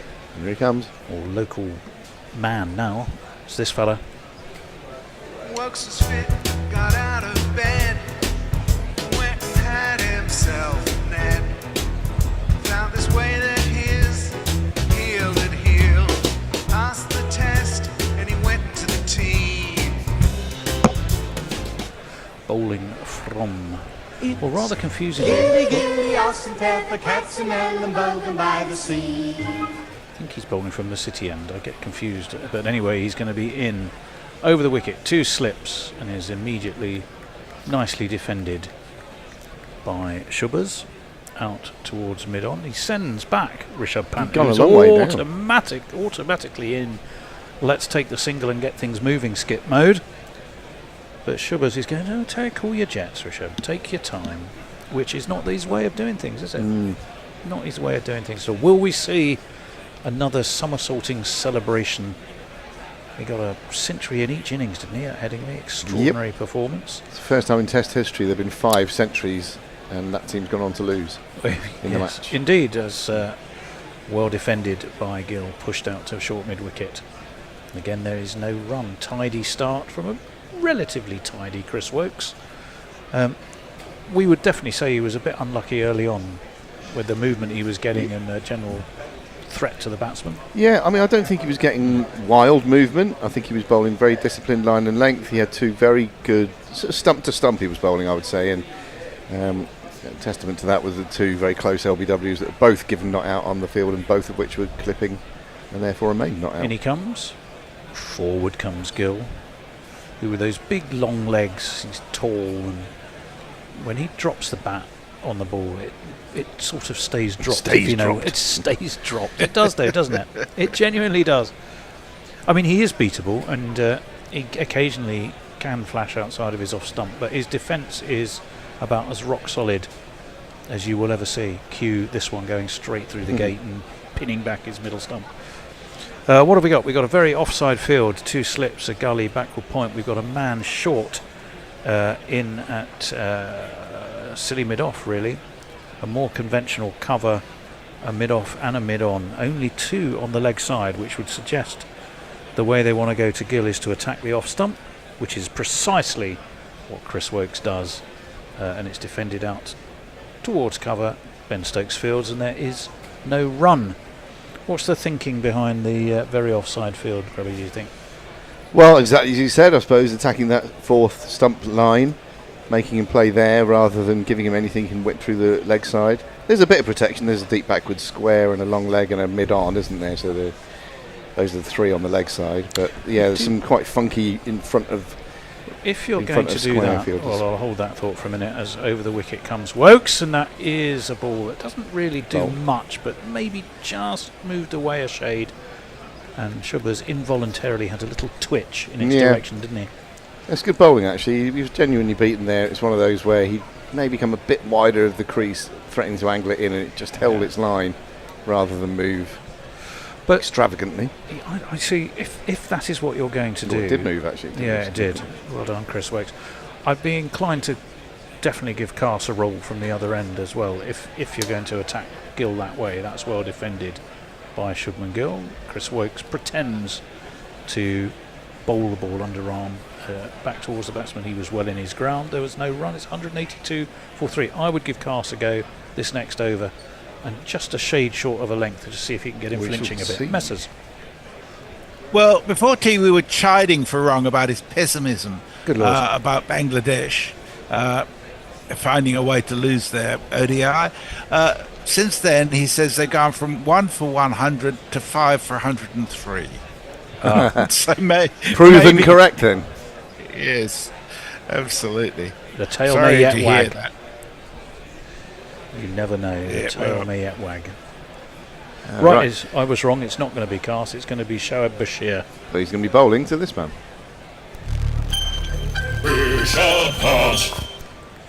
He runs his fingers Short and through sweet. immaculately, almost as short as Gautam Gambhir, but not quite. Might be worth timing the two. Round the wicket comes Bashir to the left-handed Pant, who solidly defends, and there's no run. You could do it in your head, couldn't you? Oh, right.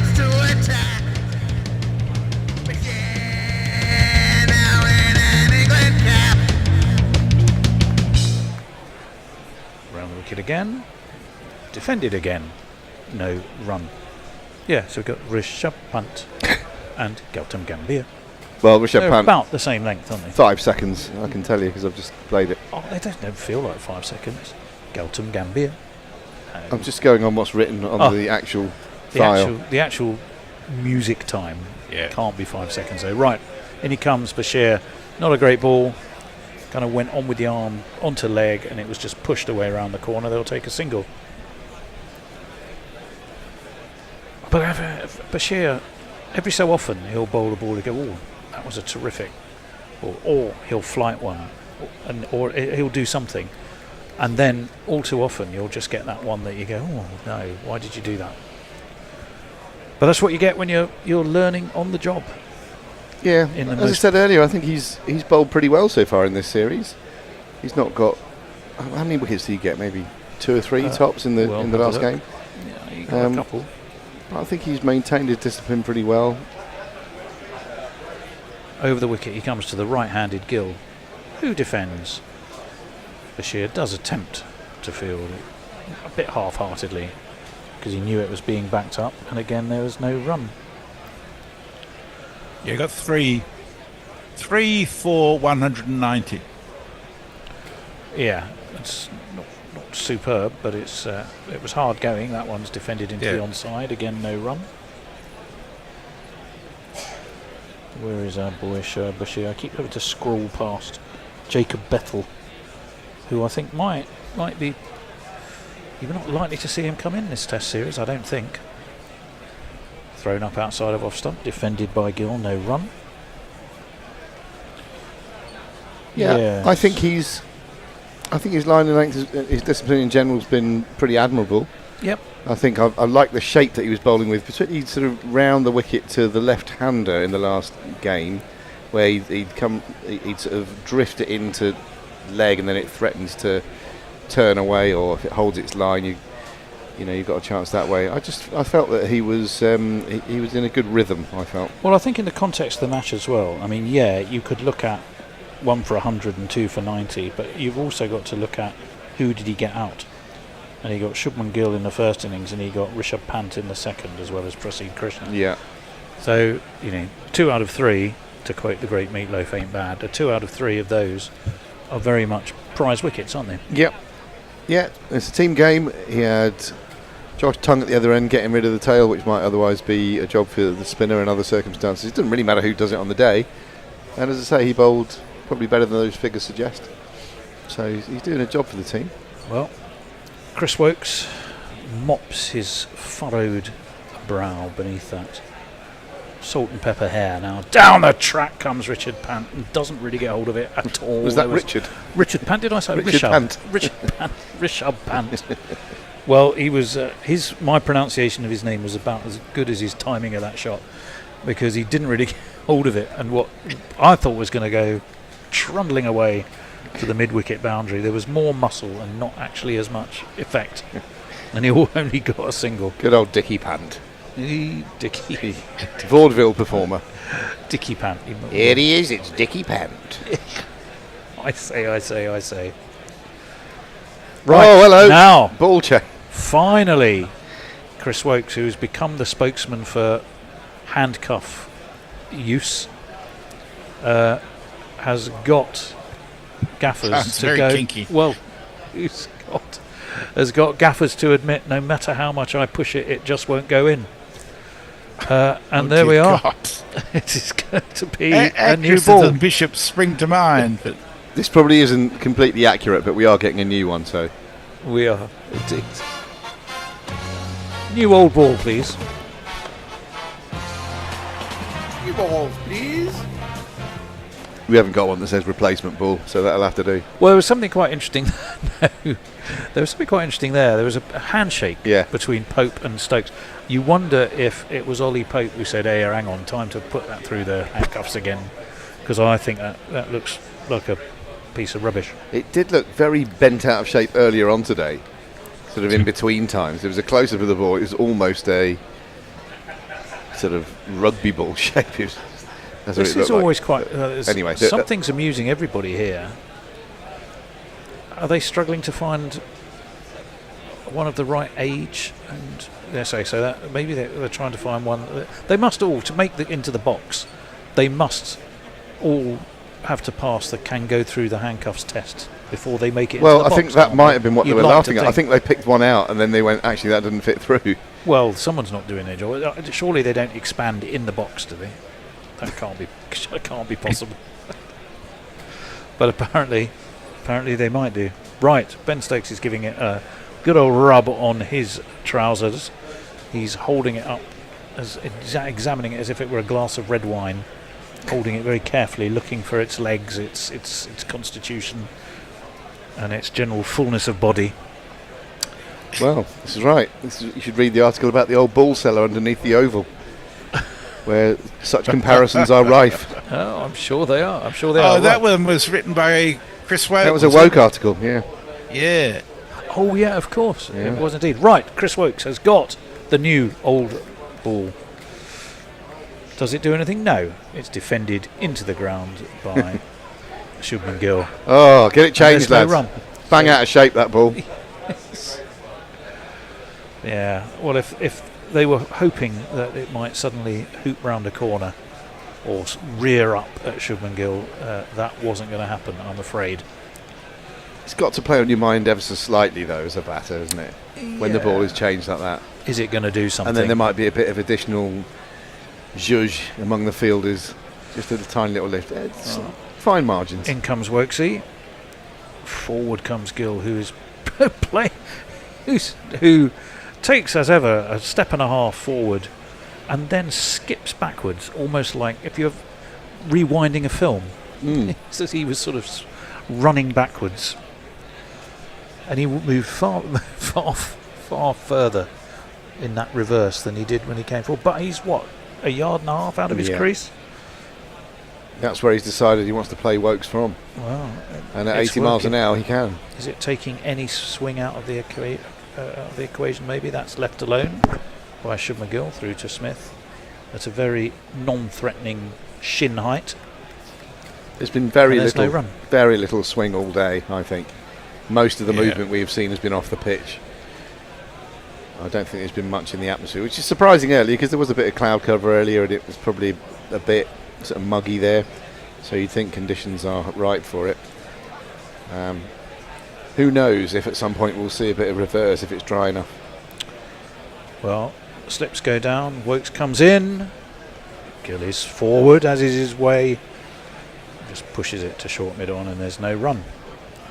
1 for 36 for Birmingham's finest Brummy boy, Chris Wokes. He actually is from Birmingham, isn't he? He's born in, I thought he was. But he's a Birmingham born and bred. They renamed the city end here at Edgbaston the Birmingham end. It's like, okay, you're in Birmingham, which other city might you be seeing looming over? Yeah, you're a bit cross about that. Well, it just seems so unnecessary. That's worked nicely, whipped, in fact, off his toes nicely by Gill on the ground, all the way out to deep mid wicket for 4 runs. 1, 2,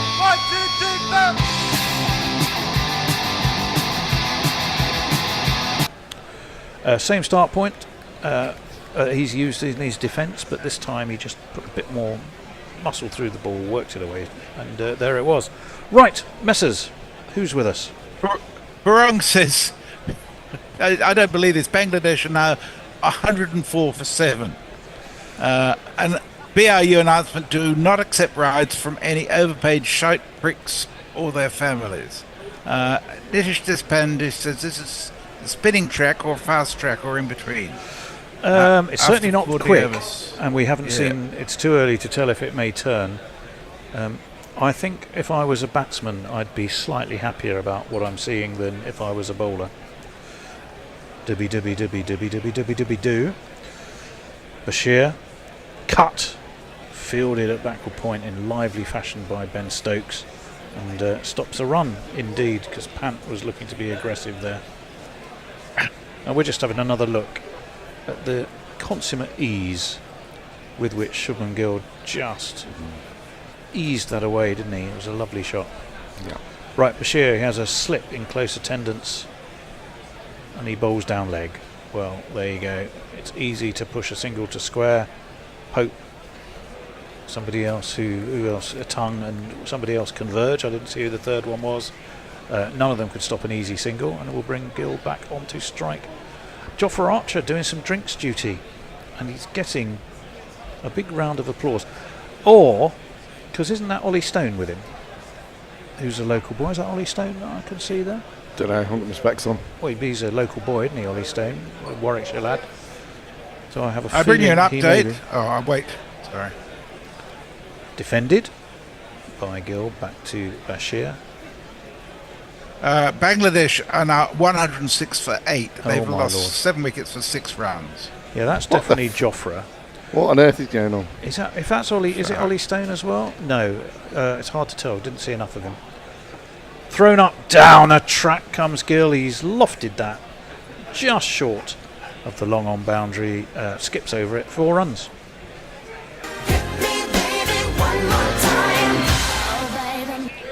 And it's a 52, as we can hear. Don't worry, lads. 50 for Shubbers. And it's a very fine knock. 125 balls, 5 fours. Very For him. controlled. Very controlled. Captain's knock so far, he'll want to carry that on. Even that was totally risk-free. Great use of those long legs to get right to the pitch of the ball before launching it. Right under his nose, he played that one. He did. Kids, He did. take note. I mean, if that was Ollie Stone, I'll just hold the thought as we wait for Bashir. Defended, back to Bashir, who got very excited about, well, not a lot really. I mean, if they have sent both Jofra and Ollie Stone out, you'd worry one of them's going to sort of damage something or pull a hamstring. Yeah. Just walking around the boundary edge, aren't you? Sprain a wrist. Just in relation to that Bangladesh game, Kamindu Mendes, who has an average of 105 in ODIs in bowling. That's pushed to mid-wicket, no run. Having taken 2 wickets previously in ODIs, has taken 3 wickets for 2 runs. Wow. Remind me who this is against? It's Bangladesh, Sri Lanka. Oh, Sri Lanka, okay. No, that is not Ollie Stone. It looks like a ground staff member to me. If you're a Warwickshire fan, you might instantly recognise who that is. I'm not sure I could do that. But they are ready with the drinks. I think you've proven that. Yes. Well, the fact I thought it was Ollie Stone. I'm pretty confident the chap on the left is Jofra Archer. I'm pretty confident that you don't know who that is. Yes. He's the chap who isn't Jofra Archer. And I suspect not the person that was getting the warm round of applause as they walked in front of the Hollies stand. Right, Chris Wokes is going to be back into the attack, bowling from the pavilion, from the City end, I beg his pardon, or the Birmingham end, just to be clear which city it is, in case we didn't know. That's pushed away to mid-wicket. The Duxter Fields, no run, 1 run. 18 for Rishabh Pant now, 194 for 3. Certainly England haven't let India get away, have they? No, what is it, 3.5 or thereabouts, the run rate, something like that? Or between 3.5 and 4. So they're going along nicely as far as India are concerned. But no, it's just under 3.5 now, 3.4. This it wasn't it these two who have so a destructive a partnership up at Headingley. Again, there's that very heavily offside field. Just on the leg, we've got a deep backward square, a mid-on. That's pretty much it. I think that's defended back to Chris Wokes by Shubman Gill. He's been there for 128 balls and made 50, so whatever it is they think they're planning hasn't worked yet. That's not to say that it won't. Well, they've got a platform. They do have a platform. And this looks, at the moment, like the sort of pitch where England or any bowlers are going to have to work for your wickets. So you need a plan, you need to stay patient. In comes Wokes, a little bit of movement away from Gill. He just holds his pose, watches it past. And again, did very little to bother him.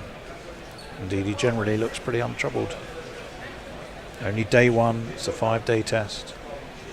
The weather looks set fair, at least until Saturday. There is supposed to be some weather about come the weekend, isn't there?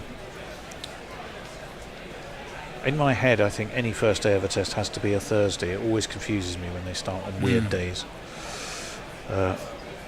Forward comes Gill, defended out to cover, no run. Wednesday is per se is not a weird day.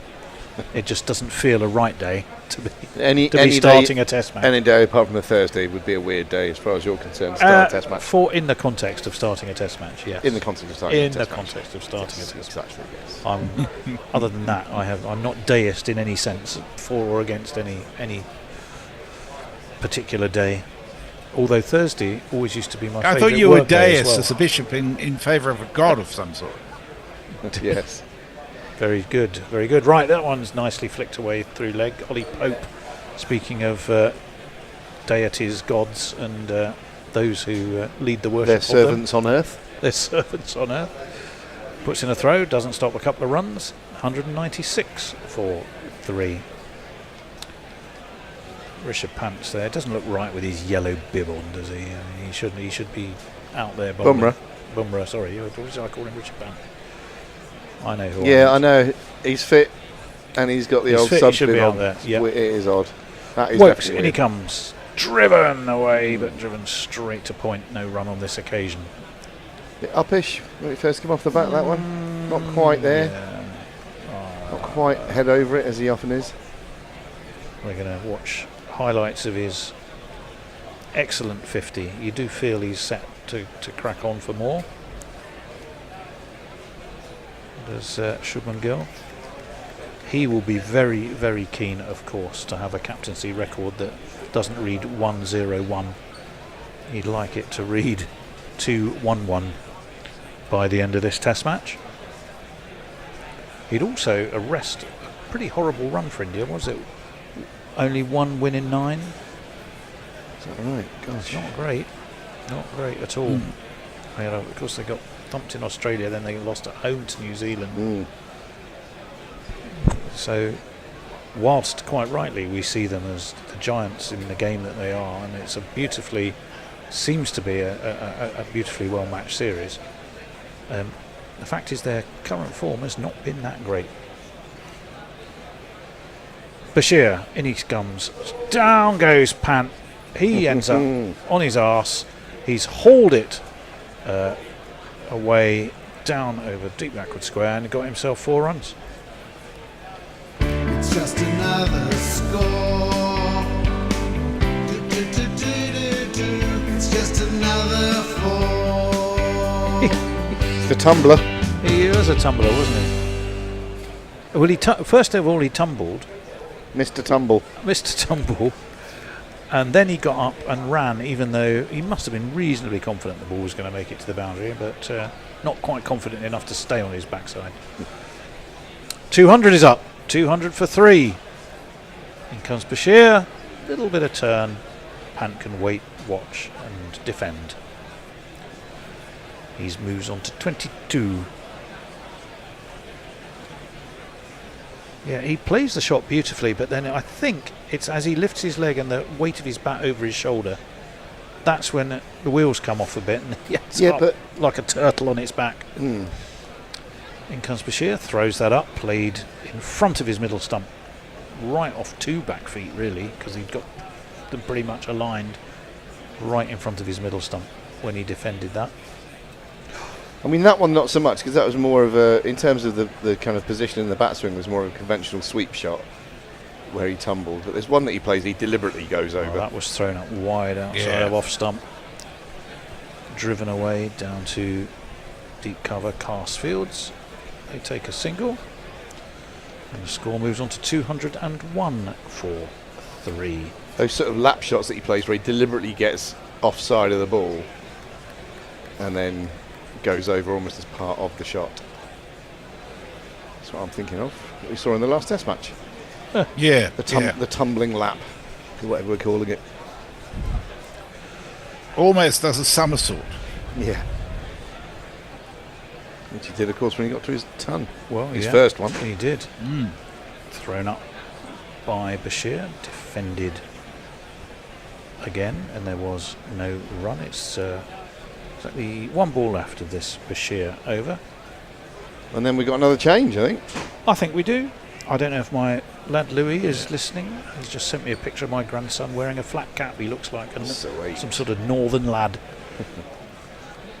Pushed down to wide mid-on. They take an easy single. The score at the end of that Bashir over is 202 for 3 after 59. Well, no one's here. Should we do one more over? Yeah. Why don't Okay. we? I think we Varane should. says at least another piece Oh, of okay. cricket history from Bangladesh with the bat. 7 for 5 from 27 balls. Tamzin Hassan has made 62 from 61. Supposed to be 40. My wherever exercise he there, is. let's bring back 2 traditional tests in England with Friday starts, 3 days long and Sundays off to worship the Lord. Supposed to be Forthy and Hendo, who have not moved at all. I can see Hendo. There you go, Grubs. We can see him, but is he making any attempt to sort of generally move Here in a comes general Forthy. direction? As opposed to, here comes Bod. Anyway, Here comes Forthy. I shall leave you for the day and see you another time soon. You are. You're off to a musical recital, aren't you? Some sort of school gig. You've got social obligations, haven't you? Yeah, that sort of thing. All right, thanks, lads. It's I been do. a joy as ever. I See you believe soon. I'm on social. I think See Forthy you will be guys. on ball by ball. Hendo, when he comes in, will be taking over controls. But he doesn't seem that inclined at the moment. Do you want to do that then, or do you want me to? You go and do that. You're in So many- you're. It's going to be 40. So we got 40. Okay. Yeah, 40. Catch you later. All right. Thank you, messers. We're on. We are indeed. On like John, in like Flynn, and it is. It'll be Chris Wokes again. It's Chris Wokes again, yes. It is He's indeed. adjusting his field, little here, little there. He's almost like he was semaphoring there for a moment, or speaking in that sort of language that deaf people have to follow. He's got his name for it. Oslan, is it? Right, Wokes, anyway, in. Start of the 60th over, and that's a lovely looking stroke. But the offside field is well populated, and although it gets past Pope and they only just get the 1 run, Gill moves on to 54. I think the only message I could ever recall in semaphore, not that I was there at the time, was England expects. I've got other if there are other famous semaphore messages, I'm not sure I'd remember them. Well, fairly famously, the Beatles on the cover of Help semaphore, and what would you imagine would be H-E-L-P, but actually isn't. Oh, what is it? Or something else entirely. Oh, is it something rude? I don't think so, no. Oh, okay. It's one of those things. Wokes in again, second ball of the over. And that's a leg stump half volley, which is clipped down to long leg for a single. Pant moves on to 24. Ben Duckett elaborately does one of those claps that look like the start of a thunderclap from an Icelandic supporting contingent. Won't there be one of those tonight? Isn't it Switzerland-Iceland, or is it? Yeah, right. Yeah. No, maybe it's Switzerland-Norway tonight is that in the Euros. women's Euros, yeah. Oh, excellent. Looking Do forward to do those. the women's supporters do thunderclaps as well? I don't know. It's a very good question. It's not a euphemism. Very, they very are- little they are gentle ones. thunderclaps, yes. Right, and that is cut, and Ben Duckett scampers around the outfield and stops a 4 neatly. He should give himself a thunderclap for that. He should, yeah. And Gill takes a couple. You remember Thunderclap Newman? Yeah, Yes. I do, yeah. Oh. Something in the air. Oh, what a song Indeed. that is! That's one of my Indeed. favourite songs of all time. Ah, well, there you are then. And I just a brilliant. I was watching it on YouTube only the other night. Oh, right, okay. Ah. Really is a great tune. For no particular reason, we discover the current partnership is 45 from 86, which is no known landmark to man. India 206 for 3, halfway through the 60th over. Run rate is 3.46. There's some very uninteresting statistics I can give you there. In comes Wokes for the 4th ball of the over, which is the gentlest of away swing, but mostly after it's gone past the bat, left well alone by Gill. And of course, we are 4 balls into the 60th over, which I think is a very important moment in the game. Little landmark, yeah. Just after tea at Edgbaston on the first day, the 3rd session. The umpire comes down and ceremonially gets a little bit agitated about the possibility of Wokes running onto the danger zone. Hasn't given him an official warning though. Wokes in again. Goes a little wider on the crease, and that's cut to the man in the gully on the bounce, but just eludes him. Third man does the fielding. Zach Crawley looks rueful. He's got some zinc cream over his nose. Not sure it's needed today in Birmingham. Well, to be honest, I think it's always needed these days, isn't it? Because the sun it burns through cloud these days.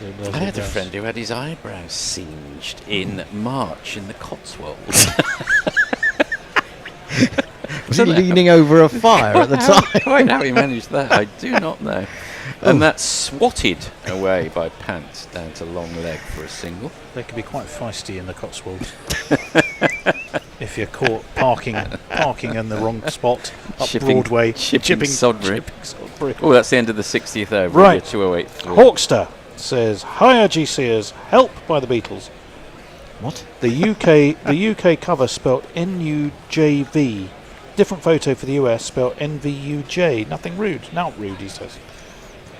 Possibly true. Yeah, oddly random sequence of letters. Yeah, Farong says, at least another piece of cricket history from Bangladesh with the bat. 7 for 5 from 27 balls. Ooh. Tamsin Hassan 62 to 61 balls. That is incredible. Yeah. Mayank says, I say let's bring back the true traditional tests in England with Friday starts, 3 days long, and Sundays off to worship the Lord. Bashir. And that's the slowest of slow balls. He's gone! Oh my word! Tempted him. Rishabh has gone. He's been caught at long on by Zach Crawley. And whatever the plan was, and I think there was one, it's worked. He tempted him, and Pant didn't get all of it. And it went almost straight down the throat of Crawley. He had to move 2 or 3 yards to his right and took it well. And the 4th wicket has fallen. Well. Oh, yeah. Forgot I haven't done this for so long. You're in control, Forthy. Oh, God. You literally are driving everything. That's a pretty good catch, actually. He's had to move quite quickly because he's quite wide at long on there. And he's sort of snatched it out of the air, really. Yeah, that was better than I gave it credit for, I think. Now, what should we do? What should we do? A wicket? The crowd says. That'll do it. The crowd says. The crowd says You know, we were talking about Mother Cricket earlier. That was her. Yeah, that was all her doing. It was, yes. Nitin Deshpande says, I'm sceptical of Bashir's selection. I think possibly he might well have gone...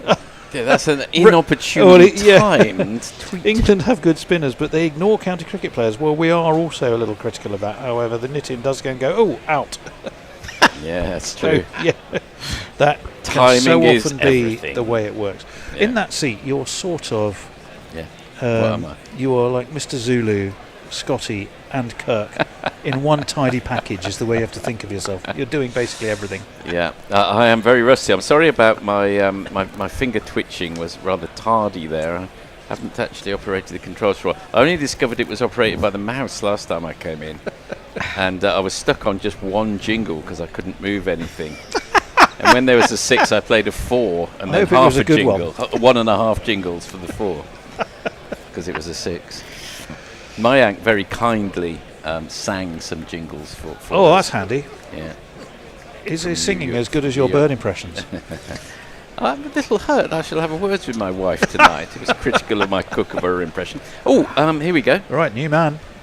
New man at the crease. A new man at the crease. Oh, God, where do I go now? India. At the top. And there you top. go. Up. Thank you. Yeah, Thank you. you got it. There.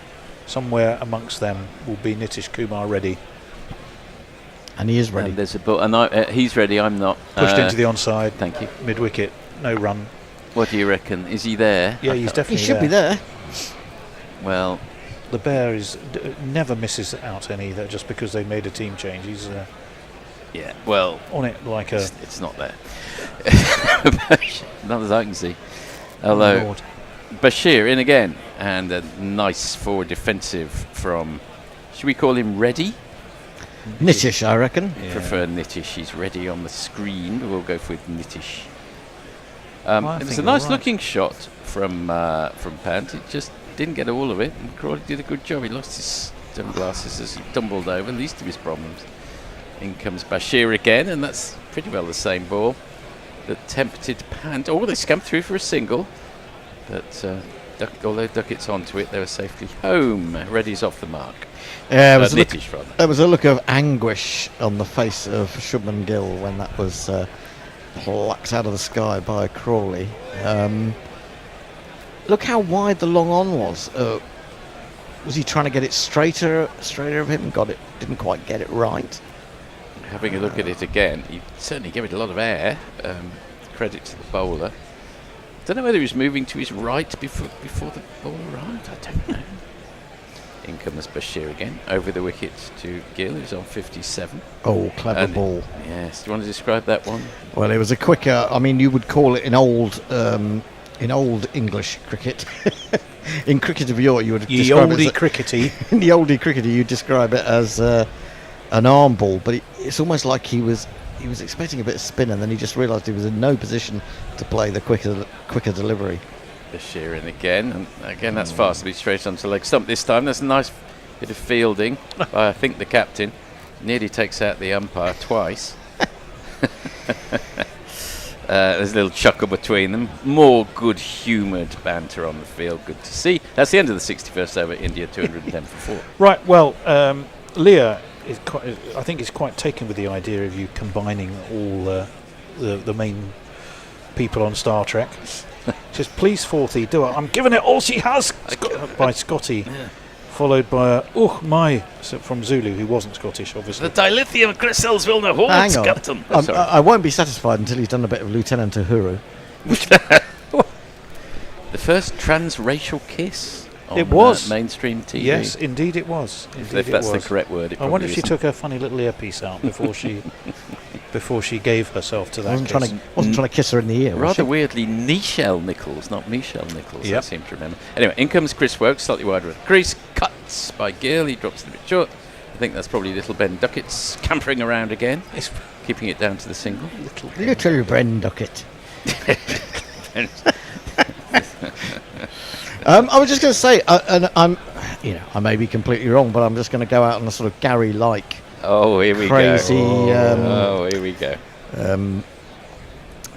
Leg, I suppose, and say, do you think that has anything to do with the fact that the straight boundaries are in slightly more than we would expect, because they want to tempt the India hitters to hit? I mean, because the Indian hitters can hit sixes almost to order.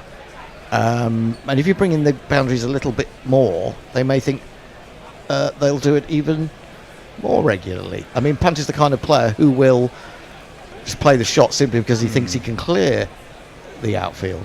Dot ball defended by Nitish. Maybe.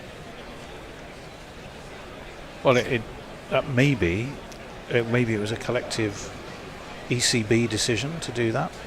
Because that's not something the team can directly impact, is it? I don't know. As a home team, I'm not sure. Left well alone by Nitish. Wokes the bowler. I mean, presumably it's down to within the parameters that you're given, presumably the groundsman can decide on that, can he not? Is there a minimum and maximum for boundaries? I think there's a minimum. And the maximum is automatic because of the stadium. Yes. Nitish steadies himself. Wokes in again, 150 off 17. It's bowled well though. Today got him! Left completely alone by Nitish, but it came back and it took out the off stump. And suddenly the game has taken on a very different perspective. Nitish has gone for just one, and the 5th Indian wicket has fallen for 211. Right. Was that off the pitch, or was just a hint of it? I think there may be a little bit of movement, but I also think it was the angle, and he misjudged it. I think. Oh yeah, it was all off. Fuck off! Just fuck off! It's a great ball, but it is a good ball. But I mean, you should have been able to play it if he had actually tried to defend it. Misread it can happen early in an innings. He just misread it, and suddenly England have been sort of playing possum, rope-a-dope for some time, and now they presumably will go onto the offensive. Was it not Nitish who got a 100 in Australia to good effect? I can have a look for you. I think it was Nitish. Or am I getting him mixed up with... I do get players these days a little mixed up, because there just seem to be so many of them playing so many different forms. So many players. So many. If you hear someone who sounds a little bit like another player and you haven't seen a lot of them, it can get quite... It can, yeah. Well, he made his debut at the MCG with a ton. Yeah, there you go.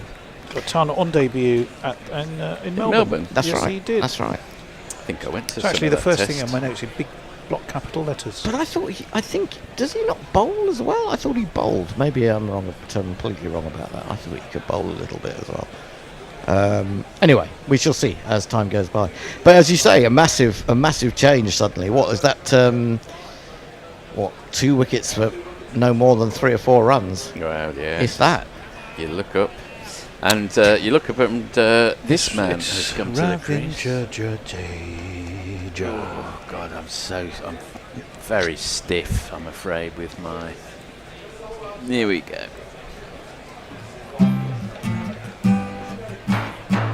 They need more control, Jadeja's on. I can barely hear it through my headphones. Yeah, that was a quiet one. That's a quiet one. Volume, but you would have got the message. Right. It's Ravindra Jadeja, if you didn't hear that at all.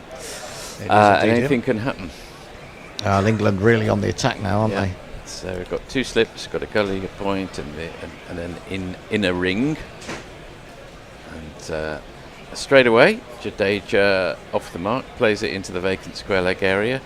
Ben Duckett, who's been very much in the action, scurries around. They take a single, and Jadeja's up and running. Do you realise, of course, how the game has changed since Ben Duckett did his thunderclap? I think that is what inspired this. Thunderclap this Duckett. Thunderclap Duckett is the new man at the crease. yes, very good. I can say there's nothing in the air for him because he's not allowed to bowl. There was something in the air for Bashir for the first wicket, and that's defended by Shubman Gill.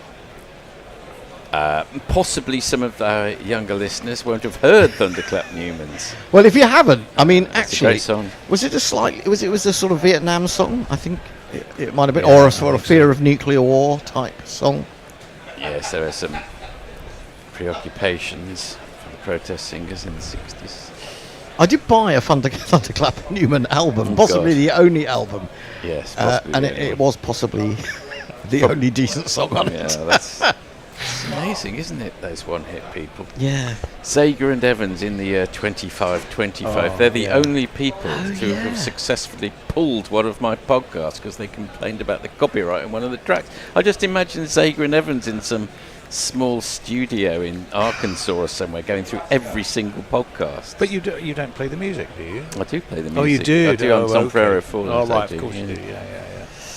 Anyway, in the year 2525. Yeah, 185 episodes, and they're the only people who have put in a copyright claim. Was it both of them or one of them? I don't know whether it was Mr. both Zager of them. or Mr. Evans. Defended anyway by Ravindra Jadeja. Oh, that's the first ball new. So. Oh yeah, I should have. Change your bowling now. This is interesting because Bashir's got that wicket. Yeah. He's ripped out of the attack, and Cars is brought back in, and I think that's good proactive captaincy from, Jadeja is new at the crease. Does he deserve a little burst? He'll get one anyway. Your hopes and dreams are flying at half mast. When the brightening comes a-calling, all your blues will be falling. Stick it all right up. Anyway, the aforesaid He's certainly not afraid to put it right up there. That's virtually a half volley. Jadeja can't take advantage. Dot ball. I'm going to quickly say hello to the long arm of the US law, which has said hello to us in the form of Dara Azizi. Nice. Hi all, says Dara. So hi to Dara. you. Farong's wanting more championship chat. Coventry lad, Horn, Ploughboys to get relegated? Question mark. I think that's unlikely. They're not going to go down, are they? Well, I don't think we're going to go down. I'd be very surprised. I hope we're not, but you never know with Watford. Oh, come on. You know you want a proper game against the Dons. Maybe Dons will come up. At Wealdstone, yeah. Yes. Cars round the wicket. Oh, it's another quick single. Oh, it's a direct hit, which is always a problem. But no, he's well home by about 2 yards. They're going to have a look upstairs. You never know. He could have had his bat waving around in the air. Could be one of those, but I think it's very unlikely. Could someone do the screen so the world can see Hendo? Does the world need to see me? Well, we weren't throwing that open for debate. We were. That's another philosophical question. You may not like the answer, Hendo, so we won't ask. That is, I think you'll find that that's possibly degree level, that, isn't it? That's a yard and a half inside the crease. He didn't have his bat waving around. Ben Stokes very athletically launched. It's good to get a direct hit, always is, but not out. Joe South and the games people play, Dara suggests. What, for one-hit wonders? No, I'm thinking, what would we be talking about? One-hit wonders, yeah, I guess one-hit wonders. Lieutenant Pigeon, Mouldy Old Dough. Oh, yeah. Oh, I remember they did something else, though. They had another follow-up to Yes, that. they did. The fact that I can't remember what it was, so it tells you what you need to know. I don't think Benny Hill went much past the fastest milkman in the West. No. Telly Savalas? Telly Savalas, if. Yeah. In comes Cars. Defended by Shubman Gill. Terry Jack's Seasons in the Sun. Oh, very sad song. Eve of Destruction, Dara suggests. Barry Evan. Barry something. Is it not Zager and Evans? No, it's Barry something there. Lyndon. I thought Eve of Destruction was something to do with War of the Worlds, the soundtrack of War of the Worlds, wasn't it? Is it Jeff Wayne? Jeff Wayne, yeah. Eve of Chances Destruction. of anything coming from Mars. Didn't Absolutely Fabulous have Eve of Destruction for its theme song? Oh. No, that was Wheels on Fire. Wheels on Fire, yes. You're right. Oh. A beautiful cover drive by Shubman Gill. Really exquisite. Exquisite. It really was. Beautiful shot. There's not one boy for me, I must have 2 or 3, I need 4. I think he has the most beautiful extra cover drive in cricket at the moment. That's you'd be hard pressed to gainsay that. There are some statement. good ones out there, Looking at but it's just the combination of effectiveness and beauty. he's the Michelangelo of cover drive. That's just dabbed down on the offside by Gill, and on this occasion they just hurry through for a single by contrast. Ceilings, nothing more than ceilings. I do remember. He moves on to When I'm 64. I do remember being sort of similarly effusive about Babar Azam earlier in his career, but he's had a struggle of late, hasn't he? That's a bit, yeah. End of the 63rd, India 2-on-8 for 5. Anything happening? Hawkster saying Little Jimmy Osmond and Joe Dolce, hopefully not as a duo, but both two separate. But there's kind of isn't there a difference between a one-hit wonder and a novelty? No, not necessarily. Yeah. Quite often they go hand in hand. They do. Well, they do. They certainly did in the 70s. Question mark and the Mysterons, 96 Tears. Oh, yeah, 96 Tears. Yeah, that's great. I thought that was the Stranglers, but the Stranglers did a version covered of that. it. Yeah, they certainly did a version of it. Mysterians. I wouldn't have known the original. I only knew it by the Stranglers. That's proto-punk. Ah. Stokesy. So he's coming back for... Who's he coming to replace? Oh, Wokes. So that's interesting. He's taken Bashir out of the attack immediately that he's got a wicket, and he's taken Wokes out of the attack immediately that he's got a wicket. Well, that is a very wide tempter, so wide he's not to be tempted. Ben?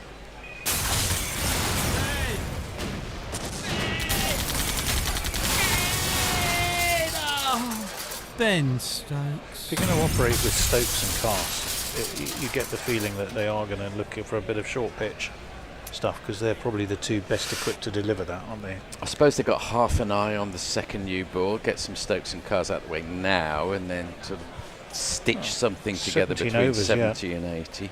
In comes, that's cuts, a genuine sort of whack down, like an axe chopping down by is that Jadeja?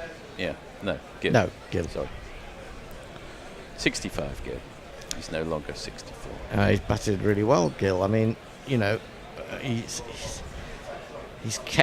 been the glue, really, hasn't he? I think today Jarswell made a good 87, but you felt, although he's playing some really lovely shots, he could get out because he was also flashing at one or two, and England were perhaps preying on that, and that's how they got him in the end. Indeed, yes. Stokes, who looked very intent on his remit today, just saw his reaction to the Jarswell wicket earlier, and that's deflected down to third man by Jadeja for a single. Maguire was Barry Maguire. Harry Maguire. I remember Barry, but not Maguire. Victor Pearson says Ziegler and Evans 25-25. Eric J said Yorkshire beat Essex by 10 wickets. Don't remember that. Which I think you have to sort of separate out. Yes, that's right. Yeah. Somehow in the middle of one-hit wonders, a result. The Simon Park Orchestra and Eye Level. Oh, Eye Level, which was the theme tune to Vanderbilt. Yes, it was. Ben Stokes in again, and that's a big, thick outside edge, but all the way along the ground down to the man who's in the action all the time at the moment, Ben Duckett. Which they did use in the updated version of that series, in a slightly different way, but enough of it that you could recognise. A really interesting treatment of it. They're always mucking around with the Doctor Who. Almost like an homage to it. Almost like a quasi-homage. Yeah, a quasi-homage. I'm trying to think of the band. It's not coming to mind, but I have got it on a single from 1969 and 1970. Yes. Which was, I think, they were a one-hit wonder. Was Gimme Dat Ding. Oh, that was Gimme That Ding, Gimme That. That great was song, actually. I thought that was the Bonzo Dog Doodah band. No, definitely not. It wasn't. It's not the Archies. I don't No, that think. was Sugar Sugar. Sugar. That's a dot ball, by the way, which is interrupting our important conversation. Late 60s, early 70s pop. Gimme that ding. Oh gosh, that's yes. Who was that? Is it the cuff? No, it's not the cufflinks, is it? I don't think. They were terrible gimmicky outfit.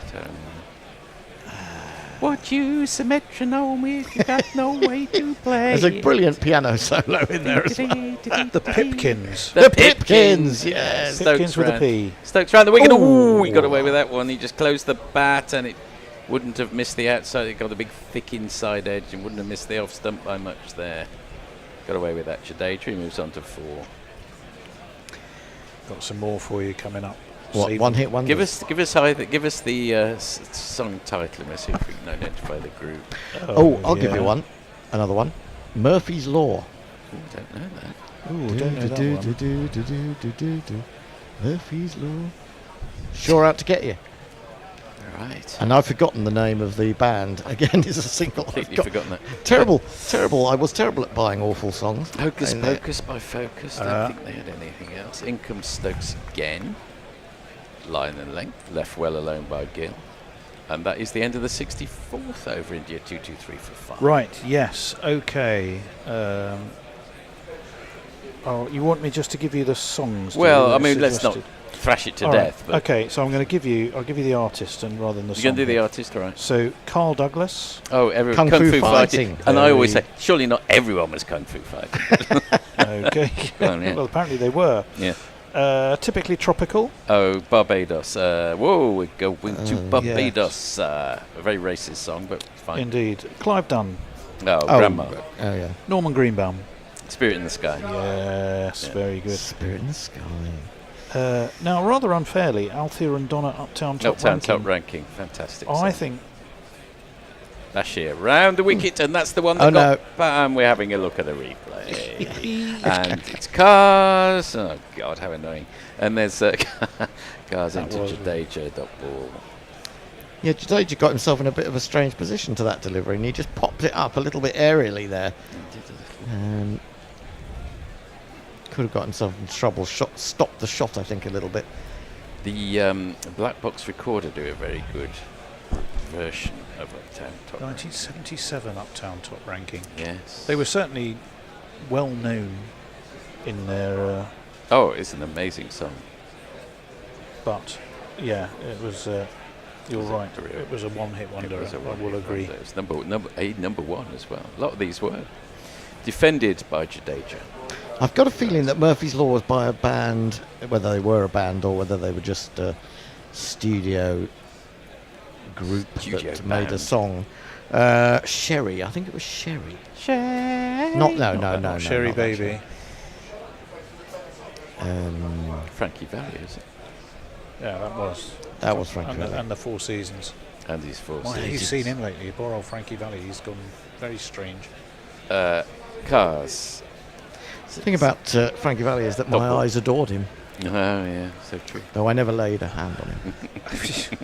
He still doesn't look that great. Did you carry his books from school? I might have done. Yeah. Oh, it's a great ballad, it has to be said. That was a great song. If you like. Make believe I'm married to you. Mildly cheesy pop. Which I do. What's wrong with a bit of mild cheese? Indeed. Round the wickets. Left well alone by Jadeja, who's reining in his natural instincts. I feel like we've gone round a bit of a circle there because we were talking about the strongest cheese this morning. and now we've kind of mild, sort of eased our way down to sort of more mild cheeses.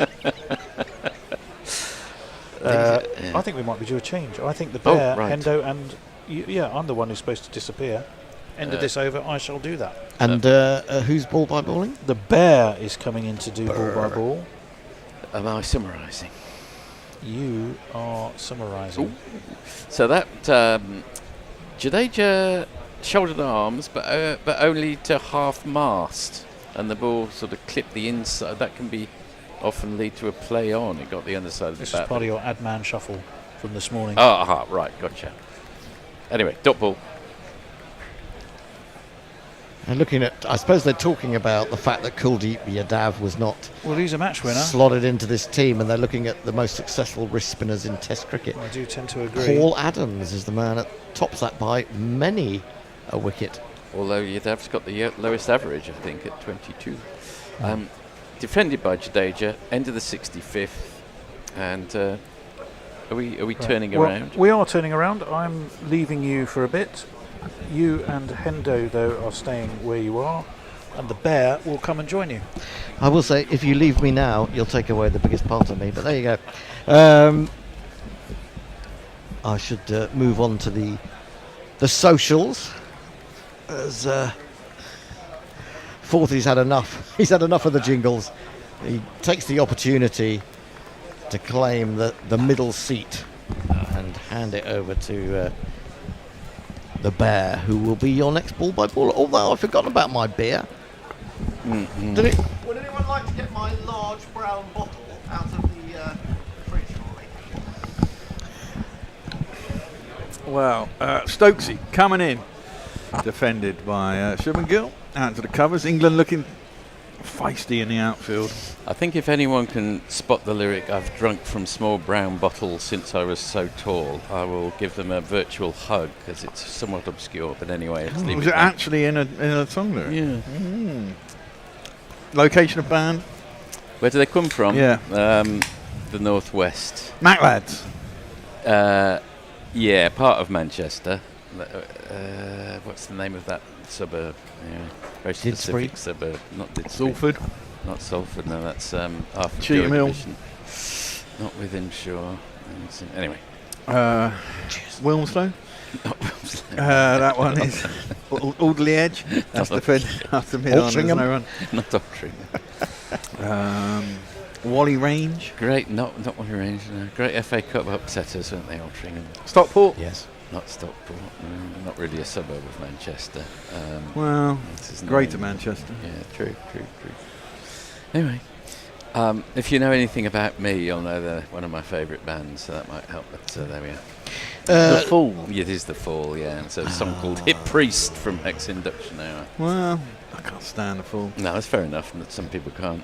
Stokes in, pulled by Shubman Gill. It's going to get 4 for that. That's a good shot. Really good hit shot. Square, hit hard. There is only a man behind Square. This is kind of where the game's at, isn't it? We get this wicket. Yeah. I mean, there is Washington Sungar, can't bat. Has he There batted is, in yes. England before? Don't know. Oh, I'm not sure whether he's batted in England as a test player. As I said, at one point he was averaging after about 8 or 9 tests 70 with the bat. I think that came down a little bit during that New Zealand series in India, but he's still got a pretty good record. Stokes in. Gill cuts! Oh, and it was aerial. Yes. Definitely off the top edge. Went through where Gully is, down to duck it though, at third man. There is no gully. There is no gully, there's only 2 slips. The ball is 65.4. I mean, I haven't got on, have they? I mean, there was a point, actually. That's gone down at third man, but it's just a single. But when Tung came in and went for like 42 in 6 overs, they got up to 100 by around about lunch, wasn't it? 98 for 2 at lunch they were. So since lunch, they've literally scored 128 runs. Yeah, but it was a good knock. You know, it was pretty good up to tee. It's just those 2 wickets have changed the outlook. I mean, when I sat down here, I don't know, 45 minutes ago, I felt like, you know, India were getting well on top. Yeah, true. It was a little bit of a snaffle by... Is that going to be 4 runs? It could well be 4 runs. Yeah, it looks like 4 runs. Guided by Jadeja. They're going on again quickly here. Jadeja's guys it down at third man. And Shabashir is a little bit square. So they get another 4 runs. 2 + 2 is a member. I'm just wondering whether Stokes is actually, I mean, we praise him for a lot of his captaincy. I just wonder whether he's got it a little bit wrong here in initially bringing back, I think it was fair enough to bring Bryden Cast back on when Shoaib got that wicket, although I'm not sure I would have taken Shoaib out of the attack at that point with another left-hander coming in anyway. Yeah, I might have given him another over at Jadeja. Oh, that one jabs his bat down. He seems to be playing late here, Jadeja. His eye's gone.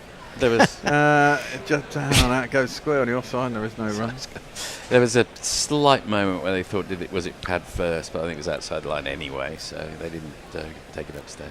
I should say that we have a super chat. Wait, we haven't had one of them all afternoon. No, where have you been, you people? Come on. Super chat. It's Zippy Tuna, $2 for beer money. Lovely, thank you very much.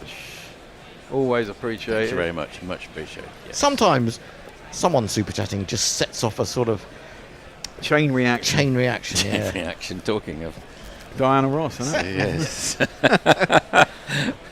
We're in the middle of a chain reaction. I've got another one-hit wonder. Oh yeah, go on. Lee Marvin, Paint Your Wagon. Yeah, that was the number 1 as well, I think. Yeah. I was born. It's a Wandering Star. That's Wandering right. Star from Paint Your Wagon. From Paint Your Wagon. Yeah. From the film. 2 wide, 2 full, and driven square. There's not enough people out. This is pretty poor from England all of a sudden. And that's been smashed out to the boundary, and India have really picked up the rate. It's 4 runs. 1, 2, 3, 4. I got the feeling as if Gill has just decided that he needs to up the pace and try and regain the initiative a little bit.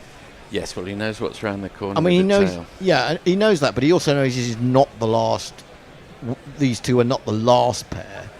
They've still got Washington to come in. He might also be thinking, with the new ball 15 overs away, this might be the best time to step on it a bit. Yeah, England needs to kind of retain a bit of control here. I think they've got a bit ahead of themselves, a couple of quick wickets, and think, oh, you know. Yeah. That's just dropped in the offside. Although you do get the sneaking feeling, see you later, Grobster, that they could give themselves a stupid run out here.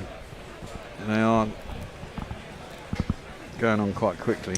Just having a look at Gill's position at the crease. Cars 1 foot behind the popping crease. Wokes outside the crease to counteract any potential swing, but there hasn't really been much today. No. As a swing, but I think it's also a pace thing as well, isn't it? Yes. Yeah. Exactly. Well, he feels confident he can get, exactly that. See the ball quick enough. That one is just dug out, maybe attempted Yorker. Toe ended it back up to mid-on. There's no run. Would it be unfair to be critical? That ball went straight through gully from Gill to not have a gully in at this stage. Admittedly, it's Gill who's on 75.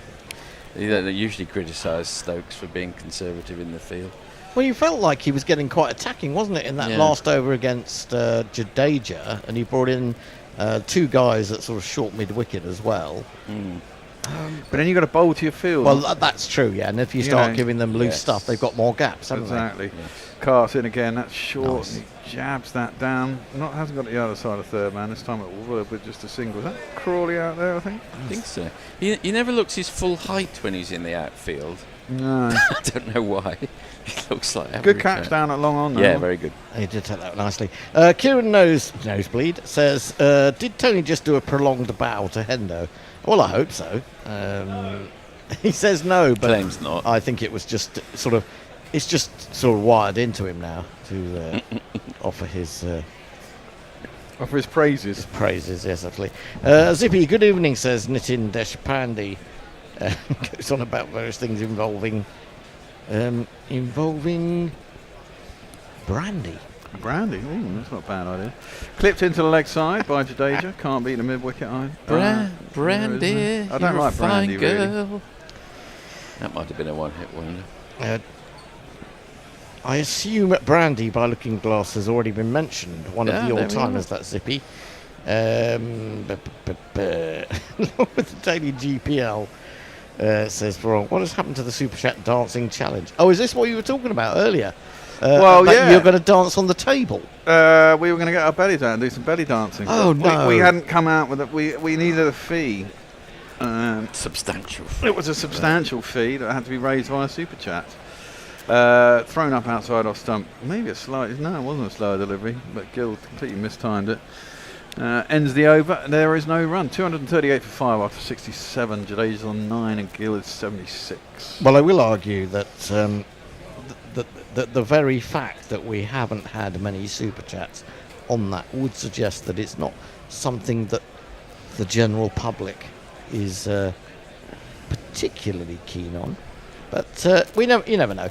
Victor Pearson did actually earlier say Sugar, and its bubblegum progeny. Well, we did mention the Archies, and the Archies were a studio band, weren't they? They were just a bunch of one of Jonathan King's outlets, were they? Oh, were they?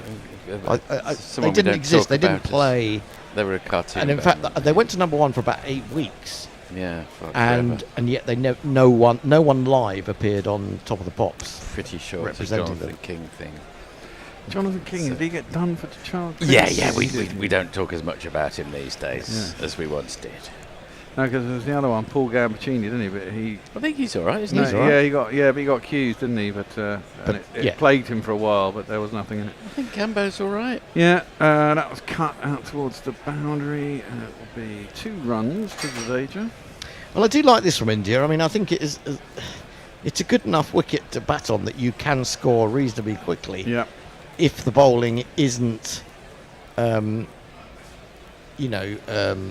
testing enough a little bit, and they have been bowling.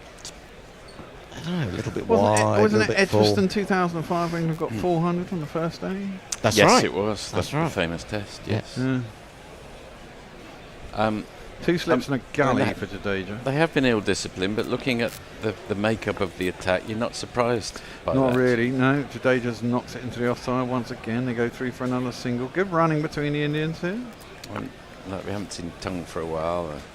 Just don't expect them to be disciplined. I think the thing, they're probably a bit reluctant to get Tongue back on again because he did bowl so poorly this morning. Well, also... But then he did that in the first test, didn't he? They do know he's pretty good against 9, 10, 11, so keep him for that. I mean, I suppose there's another thing when you look at bowlers' records, and, although getting rid of the tail is an important thing, you do wonder if you look at the actual batsmen that bowlers have dismissed. It's a strange specialism, isn't it? It is, yeah. Bring him on for the tail. Get rid of the really crap. If you had the substitute rule, that's perfect, isn't it? Yes, it would be. Keep him on the sidelines to the tail. Oh, now is that out? No. Surely, no, there's half a pill. Gill flashed at one outside the off stump. It kept a little low and it was a little wide. It was a pretty ugly shot. There have been a plethora of through to the keeper full, wide ball stays, so much so that it feels like a plan. I think certainly think it was a plan to Jaiswall. Yeah. Not 100% it is to Gill, but I think it is. It's playing on the attacking instincts of these guys. They see a ball wide. They're used to going after them, aren't they? Yeah. We've got another super chat. Oh, excellent. That's it, peeps. Get in the groove. Get in the groove. We've got 3 balls left in the over. That one is nicely hit square by Gill. He's looking really good, it has to be said. He is. Out to the man on the point boundary. It'll be a single. Into the groove, not a one-hit wonder. Get into the groove. Was that Cool on the Gang? Madonna. Oh, cool. No, of course it was. Yeah. Now, we got one from... do you want to play the super chat jingle? Yeah, why not? Or one of them. One of the many. Super chat game. Never quite sure when that one's finished. Ben McCormick sends us 5 of the King's finest. No, good. Pounds. He says, afternoon all, been a while, have a fiver for the mere mention of the mighty fall. Oh, thank you. Oh, good man, sir. See, the fall is bringing in the money for you, the revenue. You can't argue with that. No, Come on, argue with Come that. on. Well, look, I'll tell you what. Defended by Jadeja and there is no run. I'll tell you what. If you super chat us with your favourite band, we'll get more money. Every single one of you, super chat us with your favourite band. We'll read it out. If you super chat any full I song, find favourite bands I'll sing a change. line from it. Favourite bands change over time, though, don't they? Really? They do a bit, yeah. They do. I've got some recent crushes. I'm a big MJ Lenderman man at the moment. Stokes around the wicket and defend into the offside. Again, they scoot through for that quick single. CP Tuner is straight on it. Oh, yeah. 2 more US dollars. And he Excellent. says, rush. And there's a lot of people. I remember having an argument with an Kiwi when I was doing encyclopedia selling in Australia. She was a huge Rush fan, thought they were the best band in the world, and I argued that Led Zeppelin were far superior. Okay. They're Canadian, aren't they? I believe so, yeah. But she was right. massive. Here we go. Hawkster brings us some important news. I think we're having drinks now. So the Archies were a group formed by Don Kirshner to record Sugar Sugar, which is previous creations, the Mockies. Not trying to thinking. Okay. The Mockies turned down. Is that the Mockies, or is it meant to be the Monkeys? Probably the Monkeys. Could be Possibly the Monkeys. Yeah. Well, yes. Maybe I'm not aware of a group called the Mockies, but that doesn't mean they don't exist. True. True. Farong says it appears the bookies and TV adverts mob to buy more playing time. Bangladesh needs 78 from 87. Jaka Ali is 51, not out after 64. Is this an ODI? Yes. And then he goes, after Zippy Tuner's call out for Rush, gone 2 balls later, game over. And Zippy wants to know, you met a female Rush fan. Amazing. Yes. Jay Grover is with us. Jay! And he sends £2 for this. Is that his first contribution of the day? It is. As a, I don't mean monetary one, but he says the Bad Seeds. The Bad Seeds. Are they not sort of like Nick Cave. Nick Cave and the Bad Seeds, yeah. Yes. Who am I thinking of? Leah says female fans are even worse than the male ones. Rush fans. Also dumber. Oh, there you go. Oh, well. There we are. Yes, do super chat your favourite band to us on Gorilla Cricket, because that helps us get more money in the pot. Or just super chat us anyway. Super chat us anyway. Super chat us on any subject you like. We're not proud. No, maybe your worst bands. Maybe your worst bands. Oh yeah, maybe. Looking at the wickets, Raoul, a little bit unlucky, but he had sort of stuck around, and England have bowled well at that point as well. Yeah, they were bowling well. I actually think that Wokes and Carse have bowled well today. Yeah. They both looked as if they've got a little bit more about them. They look as if they're running in with real sort of purpose, whereas I didn't feel they were necessarily in the first test. Stokesy got Jaiswall, which was a big wicket, wasn't he? I mean, he was on 87. He thought he was going on to get 100 and more. And he was fed that wide one, and he flashed at it and got a little nibble, and he could have had a little nibble probably 5 or 6 times. It's the tempters that have got the wickets Yeah, today. it is true. A good catch by Crawley, long on. How many did Pant get in the end? 25 or 45? I'm really curious I'd love to sort of ask Pant what he was trying to do. Whether he was... Well, was he trying to hit a 6 by clearing Crawley and he was confident stroke arrogant enough to think he could? Yeah. Or was he trying to hit that straighter because the long on was quite wide? No, I think if you look at where long on was kind of behind mid on. No, he was much wider than normal. He was wider, but there was a fielder at sort of wideish mid on up as well. I don't know if he maybe didn't see him out there. I don't know, but I do think I think Pant backs himself to clear the boundary. Well, I think you're probably right, because looking at the way he played that, it didn't look like he mishit it in any way. It didn't look as if he was trying to hit it straighter. If you look at the speeds on the replay, it was 46, 44 mile an hour delivery. It was a much slower ball. But he was, so I suppose you're not necessarily going to get the distance that you want when it's thrown up like that, because you're more likely to get a little bit under it. Yeah. Change of bowling, talking of spinners taking wickets. Well, this man is back on with a left-hander in. Not a bad call. It is. Likes to attack. Now in an England cap. Talking of least favourite bands, there's a very good tweet, meme, whatever, when Bono and The Edge went to Ukraine secretly to perform in an underground station. That was absolutely marvellous. And somebody put on a tweet underneath, have they not suffered enough? It's like it's very. The meme I saw was someone with a mechanic and saying, "I've just got. What's that whining sound?" And they said, "Well, take the Taylor Swift tape out." I've never really seen. I don't think I know any. Wow, there's an appeal. First ball. It's got to be close. Depends whether it's coming round. If it's certainly hitting line. I can understand why he's not going over. I can understand why he's not given that. You say at worst clipping, you'd have thought.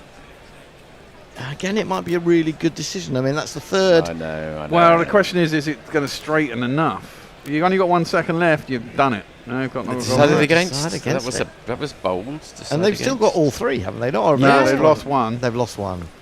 All right, we're having have a look. Again. Got a bit excited there. I did. Pitched outside leg. I think that's not a bad call. I reckon it's straightened. It has straightened. It has straightened. Pitched outside leg. I don't think it's pitched out.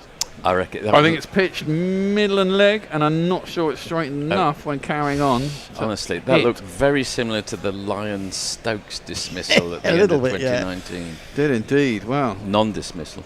Next one, he gets a bat on, turns around the corner as a man on a 45. No, I think they no run. Might live to regret this one. Honestly, let's have a look.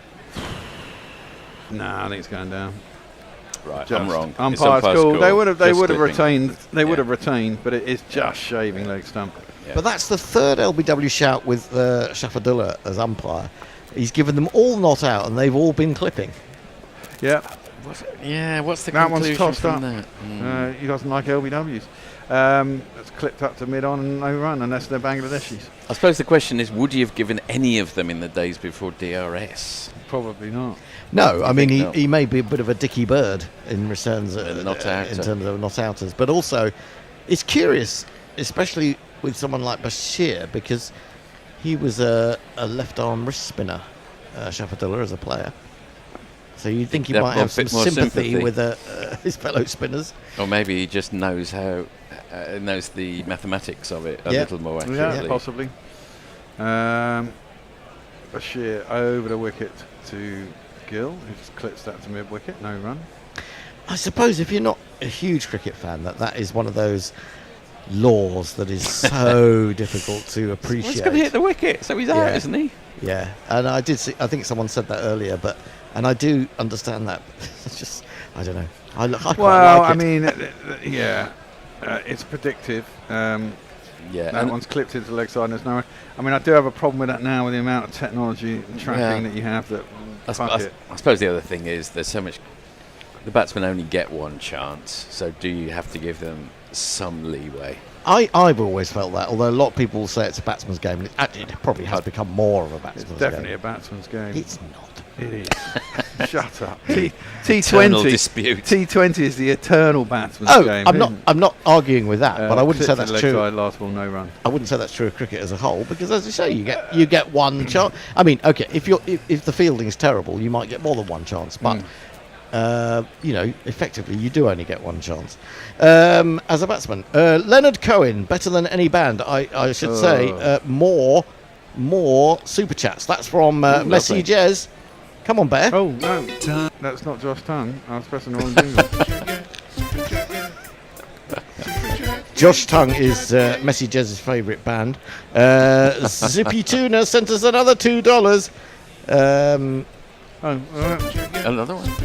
He says, not my worst, but I can't stand Guns N' Roses. Early Guns N' Roses were good. They did one good album, really. And that was it.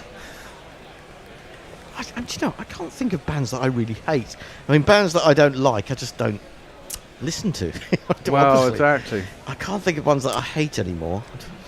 Oasis, I just... Oh, no, I'm with you now, sorry. Yeah. That is definitely... I mean, this whole fucking shemang about fucking their bloody regroup fucking tour. Yeah, there we are. You're driving me up the fucking wall like it's a moment in history. It's like, fuck me, they did 2 good albums, if that. That's Left Alone Outside the Off Stump. No, the first one was good and the second one was good. But the problem is with fucking Oasis, there's that TV program that they keep doing an advert on for BBC. I can't remember what it's called. It's got some comedian in it, and his wife goes, and the guy's kids are grown up, and he's going, you got tickets for the tour or whatever. Oh yeah, like we all love them. Yeah, exactly. Yeah. And the joke is that they're basically a rehash of the Beatles. That one's left through the keeper, and there's no run. And the problem with the fucking Oasis is not only do they really just copy them badly, but they just use their lyrics as well, or Oh, they're very poor lyricists. I mean, I have to say, I can't see anything about Oasis that reminds me of the Beatles. I mean, apart from sort of the look a little bit. There's a shout from Fred about a particular I mean, a lot song. of their lyrics were just paraphrasing Beatles lyrics, and they even fucking, alluded to them in their own lyrics. It was just pathetic. It's defended out into the covers, and there's no run. I mean, they caught the zeitgeist at the time, and that was about it, really. And I suppose to a certain degree there was sex, drugs and rock and roll, probably drugs and rock and roll. I don't know how much sex they were getting, but I mean, they were fucking off their tits most of the time, and they were quite abusive, so it was quite funny, and I guess that kind of got them press and shit. Also, I think funny thing about Britpop is there's hardly any anthems, and they provided them. So there's Common People by Pulp, and there's Designed for Life by Manic Street Preachers. All the other ones are Oasis. They provide the anthems, really. Blur, that's driven it out. Song 2, I guess. I don't know, can you sing along to Blur to song 2? That was driven out to cover, thrown at stumps. Sing along to... Oh no, but you can jump up and down when the guitar comes in. Down, but if you... Yeah. Let's get back to some cricket. Oh yes, of course. Nitin Deshpande was just saying he's on the move, talking about Shoaib. Well, unfortunately not, because that was given not out. Mayank, I personally agree with the idea that if it's hitting the wicket, it's out, regardless of the impact, pitching, blah, blah, blah. And in my opinion, if it's shaving the top of the stumps, it's out. Well, I tell you what, if it had nothing to do with pitching outside the off stump and the impact, the games will be over in 5 minutes. Possibly. That's into the hip of Shubman Gill, who just turns it around to deep square. Gets himself another single. Fuck, that half an hour's gone quick, man. Who's in next? Me, I think. I'm on for the last 3. I know that. I'm on socials. So it's the same 3 of us. It's the same 3 of us. Is it right? Well, someone... that's my fault, I think, because I swapped with Grubby. Right. Okay, could someone pass me another beer at the bottom of the fridge? That would be really nice of someone. Thank you. Leah says, bands I really, really hate, Pantera. Wow. Their fans are the effing worst. I don't know Pantera. Largely very heavy, I think. That's a strange one to have. What's your hate? Well, fair enough. Stokes around a wicket. Last ball of the over. Pushed into the offside. Out to cover. There is no run. Jadeja on 15 off 28. I suppose if anyone right down wanted- the bottom, Fred. If anyone wanted a break, we could let Fred come in and do a half hour. Do you want to come on, Fred? Do you want a break, Forthy? Yeah, I'll break. It's fine. Zippy Tuner says that's a problem. I can't avoid the same 3 damn GNR songs in public. We've got two more super chats. Oh yeah, peeps, you're coming up a storm. Love you all. Hombre Nueva says 199. Hefner, one of my favourites. What, Hugh? I was going to say, but I don't know. Or Simon, isn't there a terrible journalist? Yeah, there is a terrible journalist. Yeah. That's for £1.99. Thank you very much for that. Zippy Tuner, it's a lot easier to like Oasis in the US since it's not everywhere. I'll hand it over to Fred. No, wait. Oh, he's not ready. Okay, I'm taking over the new ball. The new ball's due in Hanover, so it's not going to be me. Show bowls to Shubman Gill, who reaches across his front pad and just chips it slightly aerially into the onside. Certainly giving it plenty of air, Bashir. 1 for 47, might have had a couple now. Gill is on 78, Jadeja 15. And, he's just got the leg slip in, no orthodox slip. This is played with more control by Gill, but to the same fielder at mid-wicket. 246 for 5. It's a bit of an improvement from, what was it, 211 for 5? Yeah, it was, 214 for 5. So this game is going one way and then the other to a certain degree. This is pushed into the onside. They're going to take a single. Who's that coming round? Joe Root finds himself out there at mid-on. 247 for 5. Bashir gets a go at another left-hander. Of course, got rid of one already in Rishabh Pant. Let's see if he can find a little bit of turn. Jadeja's got the sleeveless sweater on. Onto the front foot he comes. Gill is keen to take the single, but I'm tempted on a run out here. I really am. I haven't got my phone with me now. Bashir then in once more. Around the wicket, he plays the sweep shot and he kept it down, but didn't really time it. Picks the man on the 45, and there is no run. Afternoon, Fred. Hello. It's a comfortable chair. I was having a nap, actually. Oh, were you? I'm so sorry. Yeah. We woke you up, huh? I'm not allowed to read the social messages. Oh, you'll have to pass them on to Tony Fred. doesn't like it. Defended back to Bashir. Is quick to run across the field. And there is no run. That is the end of the over. Bear, you've got to do the socials. Oh, I've got to do the socials. Well, you two could swap if you wanted. Yeah, that's all right. I'm not moving. No, He's not moving. It's fine, I can do the socials. Do you want to summarise any points you'd like to make, Fred? Yes, who's playing? What's going on? This World Test Championship final between Australia and South Africa. I feel like I've been here for weeks. England are doing a little bit better than you might have thought. It's funny because none of the wickets have been real bowlers' wickets, have they? No. It's just some odd ways to get out. The way that Pant got out and Reddy got out. I'm not sure. I'm not sure where this game is going. I think England, from where they were at lunch, will be pretty happy with where they are now. But is it good enough? He's in and finds the edge, but I think it's gone down into the ground before being clasped by Harry Brook on the dive. And now he can't get up again. No, this is seemingly. great. I know how he feels. For those who are not following the weather in England as closely as Messi Jez does, it's a lot cooler today than it has been for the last few days in the southeast. It dropped about, 10 of those centigrade degrees. God knows what that is in Fahrenheit. It went down. It was 33 yesterday, about 24 today, something like that. Something like that. Stokes in again to Gill. Gill onto the back foot, pushes into the offside, very cleverly placed, allowing them to go through for the single. Well, normally when that happens, there's like a big thunderstorm, but we haven't really had it this time, have we? Had a bit of rain, a little bit of rain this morning, wasn't there? Yeah, a little bit. But I saw a story on, I think it was the so-called Evening Standard, that still operates online, nowhere else. All day, not the evening. Indeed, the all-day Standard.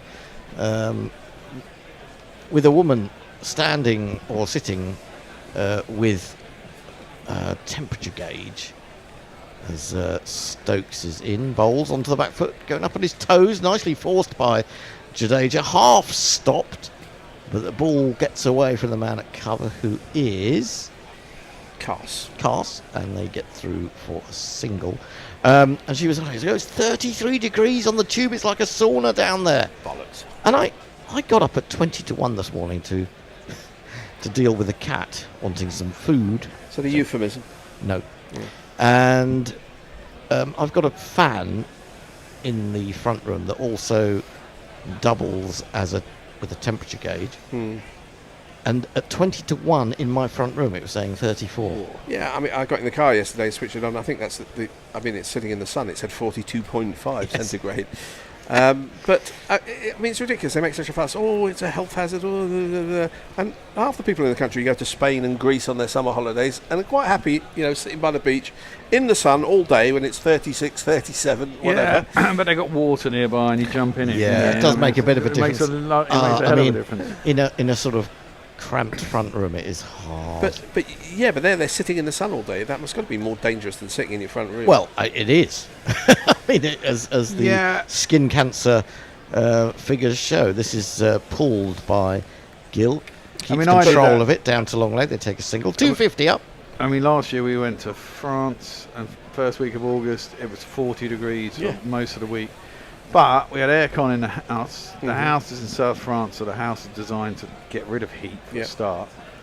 And we had a pool in the backyard and shade, and so you just basically sit in the sun for 20 minutes, and then you nip it into the how nip hot into it the pool. is in Greece and Greek islands, and I mean, you couldn't God knows work. you go to Spain. Seville is like, in the average temperature is about 40 degrees in the summer. Well, actually, talking of Seville, I was there it must be about 2014-15 in May.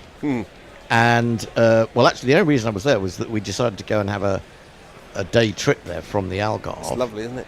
And it is lovely, but it was 46 degrees. Yeah. But the one good thing, I mean, it was a dry heat, which it helps. So's your oven, to be fair. Fair enough. But what I will say, Stokes in, bowls a short one. He jumps up on his toes, drops that square, and Gill answers him quickly and comes through for the 251 for 5. What was rather nice was the fact that if you went, we just kept going into bars because it was so bloody hot. But they have this sort of misty cold water that they. Misty Cold Waters. That's your porn alter ego name. Isn't Well, it? I was going to say after Muddy Waters, it comes up. But yes, this I've been misty to water is go to very Seville nice. for football, like in November and February, and it's like 29 degrees. I mean, it's just ridiculous. Stokes in, no slips as he decided to bowl short nonsense. Well, that wasn't a very good ball. It was down the arse, and poor old Jamie Smith couldn't get control of it. They get through for a bye. 252 for 5. Did you know in Spanish football, people take like large sandwiches wrapped up in tinfoil to have at half time, like Subways, like.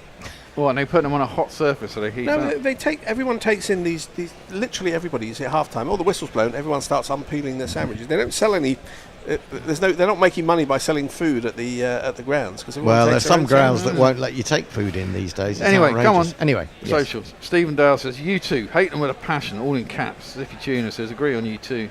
Mark Zip says, surely our favourite band changes every week. Also, Rush fans may be wankers, but I'll happily sell their records anytime. Special shout out, please.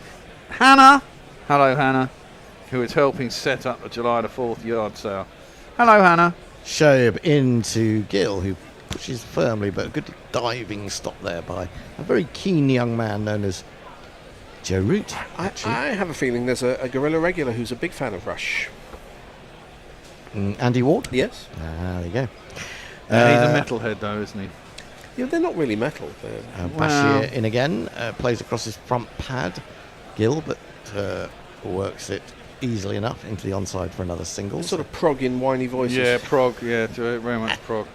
Well, Mike says, why do Europeans hate getting AC units? They don't in South Europe, Southern Europe. They do in Northern Europe. Mainly because it doesn't really get hot that often. You don't really need it. Well, I mean, it might become something that's more... My wife asked me to cost up air-conning the house the other day. A lot of people were saying that, yeah.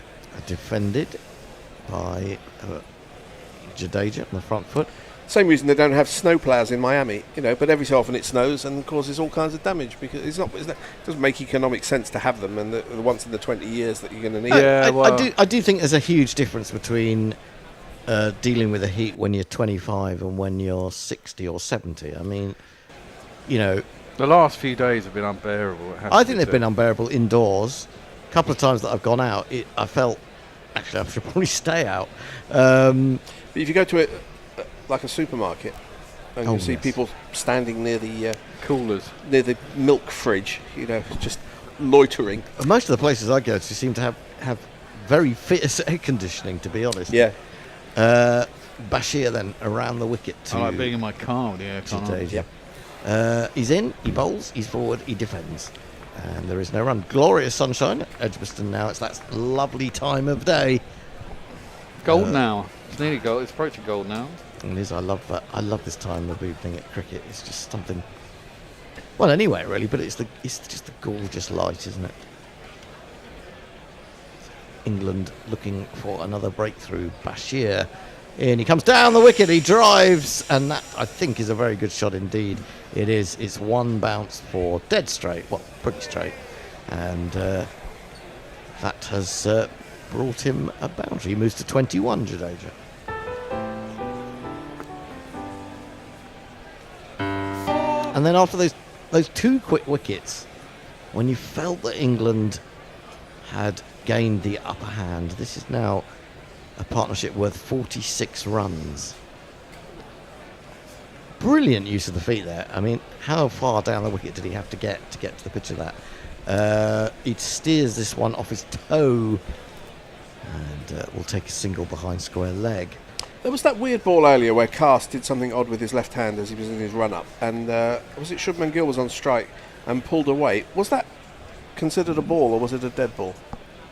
Which one? The one that what happened? Cast ran up and he stuck his non-bowling arm out just before his bowling action. I think it was considered a and dead ball. The batsman pulled away, but I mean, he's allowed to do what he likes with his arms in his run-up.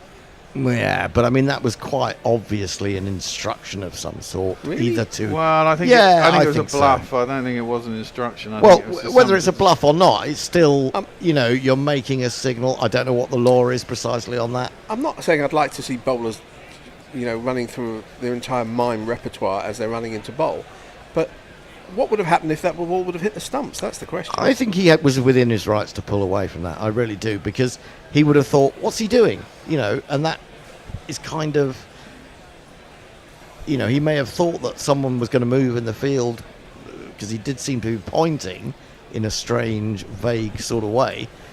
And I think he was perfectly entitled to pull away, to be honest. Change of bowling. Josh Tom, let's get together and lick 'em right. Into Jadeja with two slips, who gets a big stride in and pushes it up to mid-off. Well, that's the batsman's perspective on the Cast's antics. Bowler Bear, what do you think? What? Is the bowler entitled to do mad things with his hand as he runs in? Or stick his tongue out? Or when I stick his tongue out, probably be okay, but I think was it used to do that? It was an odd thing to do. Didn't Darren Gough do it? Darren Gough did it, yeah, definitely did it. Although, was that after he got a wicket or while he was actually still running up? He was running up. Tongue in again onto the pads, nicely nurdled into the onside, out to deep square for another single. Jadeja, this must be his fourth tour of England. He was certainly here in 2014 when Guerrilla Cricket made their debut. Was that not when he had that clash with Jimmy Anderson? Yeah, and he hit 100 and he was doing that sword celebrations. And he was a prick then. He's probably still a prick now, let's be honest. Actually not sure that he did get 100 in that game. I think he got 90 odd. He was doing that whole business with the I know he was, but whether he actually got the 100 in that Well, game. you wouldn't do it when you get to 90. No, he may have done it when he got to 50. Oh, okay, fair enough. I'd have to check that out. You might. I don't remember these things. I'm 50% right and 50% wrong. I don't know. Tongue, then again, to the right-hander, 2 slips still, no gully, he's in. Oh, now that keeps a little bit low, angled in, and Gill chops down on it at the last minute, keeps it out. 259 for Good 5. counter-attack here by the Indians, I think. It has been. I think England, I think the spirit of what Ben Stokes was trying to do by ripping Wokes and Bashir out of the attack to have a go at the new batsman, was a good one, but they just didn't bowl well enough. And India took it upon themselves, especially Gill, who was batting pretty well, to just gain a little bit of the impetus back by being a bit more attacking. Tongue in, bowls onto the front foot, defended up to mid-off. Travels quite fast for a defensive shot and nothing more. There is no run. Into the 74th over. 6 more overs and the new ball will become due. Now, I'm curious, what do we do? How are we for time? How long will England get with the new ball tonight if we go to 6:30? Maybe 5 overs? 4 or 5 overs? Not that many? Don't reckon that. 4 overs? 4 or 5, yeah. In comes Tongue again, bowls outside the off-stump left by Gill, who is on 82 from 176. Very fine innings. He's really begun to show what he can do in English conditions, albeit that these aren't necessarily typical English conditions this summer. What was Nitish Kumar already doing? Well, I tell you what, look at that. Look at the shine on that ball. It was on the position for the away swinger, defended on the front foot by Gill, and he may have been expecting it to move away. Well, maybe. And it didn't. Right, Gary Bland, I like that name, says, in Birmingham there is only one band for all time, Magnum. No, it's ELO. Magnum? Magnum, they were a terrible metal band. As Never far heard as of I them. can remember. Never. I thought you were going to say UB40. Well, possibly. There's a lot of metal bands sort of from West Midlands, Birmingham, sort of Staffordshire area, Black Sabbath, that sort of thing. Nothing else to do? No, I suppose so, but it's weird how these things are regionally. You get styles of music in a certain part of the country. Right, Richard Peel says, wow, so much musical hate. Listen and let listen, guys. Do you wait till we start on the jingles? Any Richard? road, if we get Gill out, will the rest be done before the end of play today? Well, that would be fantastic, but I can't see that happening. Magnum, yet another band I followed in the 80s, was then stunned to find they kept producing music until the passing of Tony Clarkson a few years ago. Yeah, all these bands carry on. Start of a new over from Bashir, and having hit that lovely lofted drive in the previous over, Jadeja comes down the wicket again. This time he crunches it along the floor, but straight as well. However, the mid-on may have gone back a little bit. He gets round to prevent anything more than a single. You've got to be a bit careful when you talk about bands and reunions. I'll explain why after this ball. Bashir into the right-hander. Gill drops it into the offside, wants a single, and actually sort of almost overcommits Jadeja, who has to put the brakes on. A few years ago, some band reformed and started playing gigs, and I can't remember who it was, but it was just ridiculous that they were still going 30, 40 years later. And I said, oh, this is ridiculous. Who's going to be next? Vic Goddard and the Subway Sect. That's what I tweeted. And about 10 minutes later, I get a tweet from Vic Goddard saying, actually, I think you'll find we've been performing all the way through the last 30 years. Pushed up to a deep set, mid-on, maybe long on.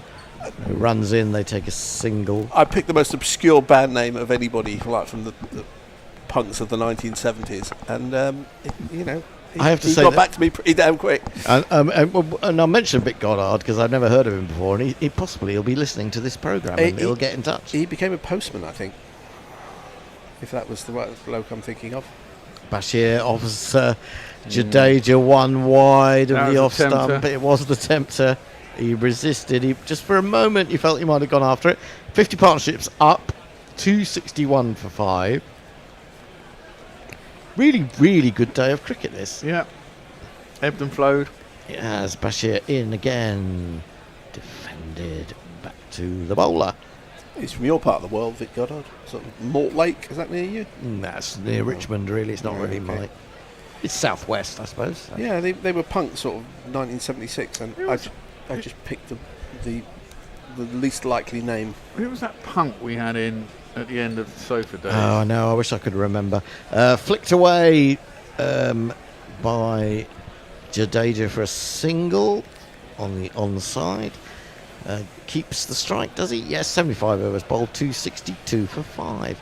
I wish I could remember. What was the name? I can't even remember what the name of the band was. No, I can't either. He was actually quite interesting bloke. And yeah, he was. Very, very bright, but also slightly scary. Yeah, a little bit.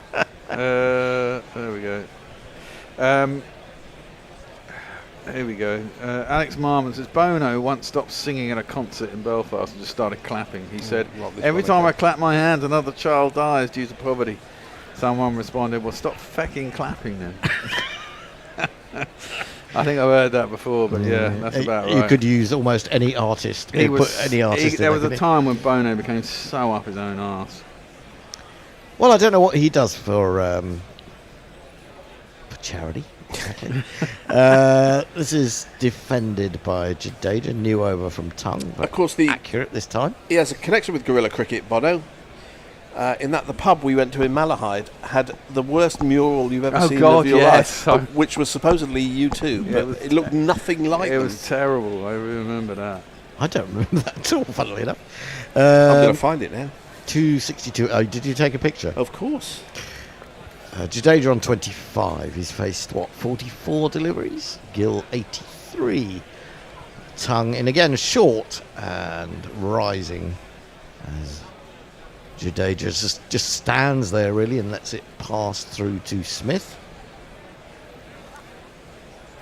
And Stokes is looking more grizzled by the day. And then I suppose if you spent a lot of time out there in the sun, that does happen. That's on the wall of the... is that meant to be U2? Yes. Yeah, that's the one. It was dreadful. That said, I don't know. Gibney's of Malahide was the pub? Tongue in again, onto the back foot. Nice punch from Jadeja. That's a top-class shot. And it's going to go all the way to the boundary through extra cover. Very nice indeed. I have to say, though, I don't know anyone in U2 apart from Bono, so I don't know what any of them look like. The Hedge. There's a bloke called The Hedge. The Edge. Oh, well, I was close enough. Has he been dragged backwards through it? All my pictures from Malahide. Oh, right, okay. I don't think I want to see those. That was a really nice shot from Jadeja. Right up on his toes. High left elbow. Just punched it, really. And found the gap. There's a big gap there, 27 metres between cover and wideish mid-off. Tongue again. In, short, controlled. Down slightly, backward a point. Stokes moves round. They take a single. Jadeja moves on to 30. 267. Oh, Sock was there, I'd forgotten. Simon O'Keefe was there. David Franklin. Ian Pearce. Every fucking person came out in the Roger woodwork for that Pineapple. one, didn't they? Yeah, we've lost. That was a good trip, that was. People we loved and lost. And also people we just lost. There's a picture of me interviewing Kevin O'Brien. And Kevin O'Brien. And I said, "Who are you again?" Kevin O'Brien's thinking, "What did I do to deserve this?" Tongue. He was quite delighted. I'm sure he was because he just got 100. Yes. Tongue pulls out as Gill actually is not happy with something that's going on behind the bowler's arm. Or maybe it's a reflection. I mean, right before the start of play, we had a reflection off a fan light at extra cover that Ben Stokes had to go and sort out. There's a bit of discussion here, and this is all good for India because it delays the new ball should England decide to take it tonight. What are they banging on about? I don't know. I can't see what the problem is. Umpire Chris Gaffney is now making some gestures. He's also saying a word or two, but to whom, I'm not sure. And finally the ball is back in the hands of Josh Tongue. They've got the sight screen, and then to the right of that, as you're looking, there is a little bit more of whiteness, which is sort of a little bit of it is the seating, and a little bit of it is, I don't know, just some bit of material I think they've put up there. And it looked like a guy had maybe moved a little bit too far to his right and had upset the Indian captain. Or is it those fucking chairs? I mean, they've been there the whole time, the black wires. I mean, that's way too far to the bloody right anyway, isn't it? Left, whatever. It's a little bit difficult to tell from this angle, but yeah, what's going on? Well, umpire Gaffney has said all is well, and Gill marches back to face the next delivery. I really do. A gill is a measurement of liquid, isn't it, in English? Because if you look at in pubs at the shot glasses, there are some things of a gill.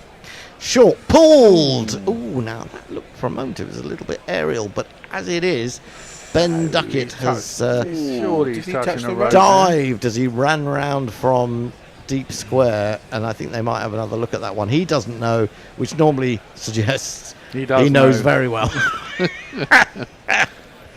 He was surely touching. He's touching. Maybe not.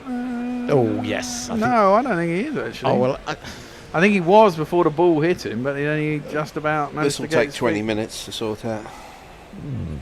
It's a very. See, from there he looks like he is, but no, I think he's all right actually. That's pretty good. That's the beauty of having short legs. They don't drape over the boundary. Absolutely. Sponge.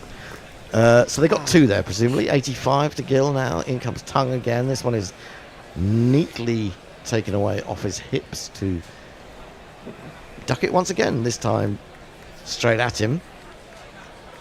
270 for 5. End of the over. Tongue not really looking the business. 12 overs, none for 61 so far today. There. Alex Marmon says Slade were also from the Black Country. Yes. Arguably the loudest performing band ever. Slade were a good band though. Weren't Black Sabbath Black Country, weren't they? Well, yeah. certainly Ozzy was. Yeah. Half of Led Zepp were as well. Yeah. Mayank says, I was there at Mount High for the first 2 days.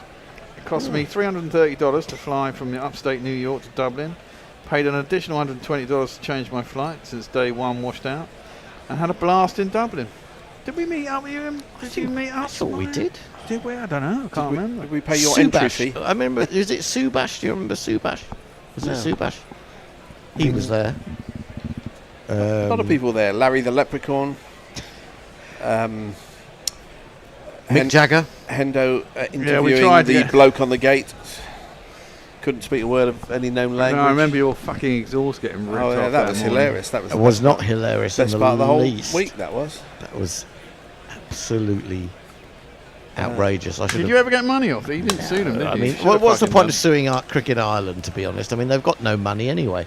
Did you know that? I mean, we were given our accreditation was for the whole year. Not that they play much cricket in Ireland. And then about a couple of months, probably about a month or so later, I went. I remember. For the day to watch a T20 with Roger McCann against India. I think it was India as well. Yeah, it was India as well. Yeah, Chahal, I think, absolutely ran through them. But it's amazing how far you'll go for a free game of cricket, isn't it? So.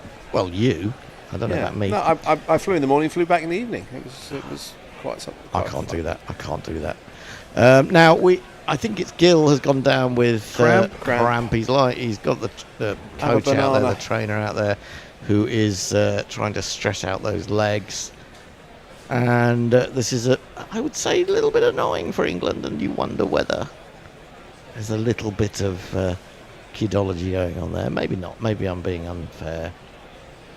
But he's already complained about something going on behind the bowler's arm in that last over. Now he's down for cramp.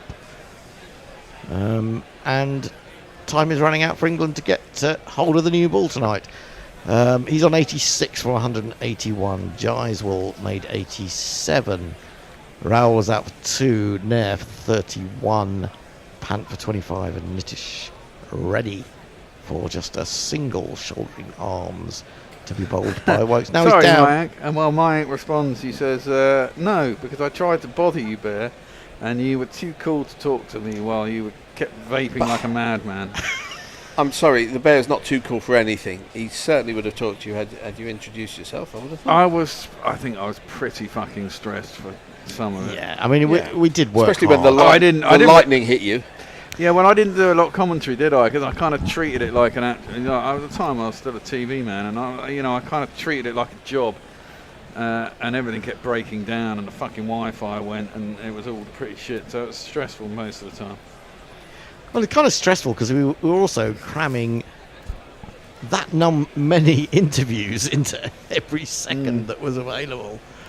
I think we actually may have interviewed the whole of Ireland. Not absolutely certain of that, but it felt like it. Right, so there is this delay again. Eventually, Gill is going to be ready to face Bashir, 1 for 57, very close to having 2. That would have been a really welcome wicket had that been given by the umpire. Well, Paul Stratton asks, has the mop tried bowling line and length? Has he not worked out if he does? Bowled an LBW comes into play. Cannon fodder to top order. I don't know who the mop is. That's the problem. I'm thinking perhaps he's talking about Tongue. This is defended by Gill to short mid wicket. I don't know how much autonomy the bowlers have in what they're going to bowl. There's so many plans. Oh, now he drags this one down with it almost looked like a chuck. A little bit of the bent elbow, but it's worked into the onside. He's trying to bowl a quicker one there, I think. You know, the coaches and the captain, they have all these plans and they set in the field and whatever. You know, can they decide, I'm going to bowl a bouncer now? Or is everything have to be sort of worked out on a in spreadsheet? Advance. Yeah, I know what you mean. It's a very good question that's worth asking. Defended to mid-on, there is no run. Now answer it. I don't know We the don't answer. know. Yeah. We don't know. We don't know the answer. This is the subject of my next book, which is Captaincy in the Age of the Coach. It'll never get written because I can't be asked. But it's an interesting subject. Also the question of, who has responsibility. Bashir throws this wide. He goes over extra cover. Does Jadeja, and he finds plenty of acreage out there. It's 4 runs. Well, it's a 4 for a boundary when it's a rope. The bowler won't like it, but it has to go. I mean, in the olden days, captain put the opposition in, or he made certain bowling changes, took people off. Even the selection of the team, it was pretty much that person took responsibility. Now the lines of responsibility are so blurred that basically anyone can get away with anything. This one he overcorrects a little bit and bowls down the leg side, flicked by the batsman. Who's that? Is that someone on as a subfielder? I didn't recognise. Like Stephen Finn. It probably wasn't. I'd be very surprised if it was Stephen Finn. Yeah, I'll be surprised. Oh, right, they're complaining about the fucking hell. Oh, it's an advertising board. Yeah, I don't know. But surely the bowler's arm is not that low. That low. Well, it would be if it was. Who was it? Yadav. Yeah. Defended into the offside. Would you change, boys? We are. You two are out. Yay. Tony's coming in. Messi's coming back. I will lead you in. I'll say my last thing. Steve Kellett said, whoever it was who mentioned Magnum, he's now sitting in Sittingbourne playing the intro riff to Invasion with a silly grin on his face. Amazed that you can remember it. Well done, you. I'll tell you what, I think we should say that you're no longer allowed to talk about music unless it's attached to a super chat. Absolutely. I think that's very fair, yes. Right. And someone need to do the YouTube thing too. Yeah. Try and do the YouTube thing on your way. And also, can you bring me one of those little champagne flutes so I can carry on drinking this wine? Tongue in. Clip to mid wicket and there's no run. Oh, it is me doing ball by ball as well.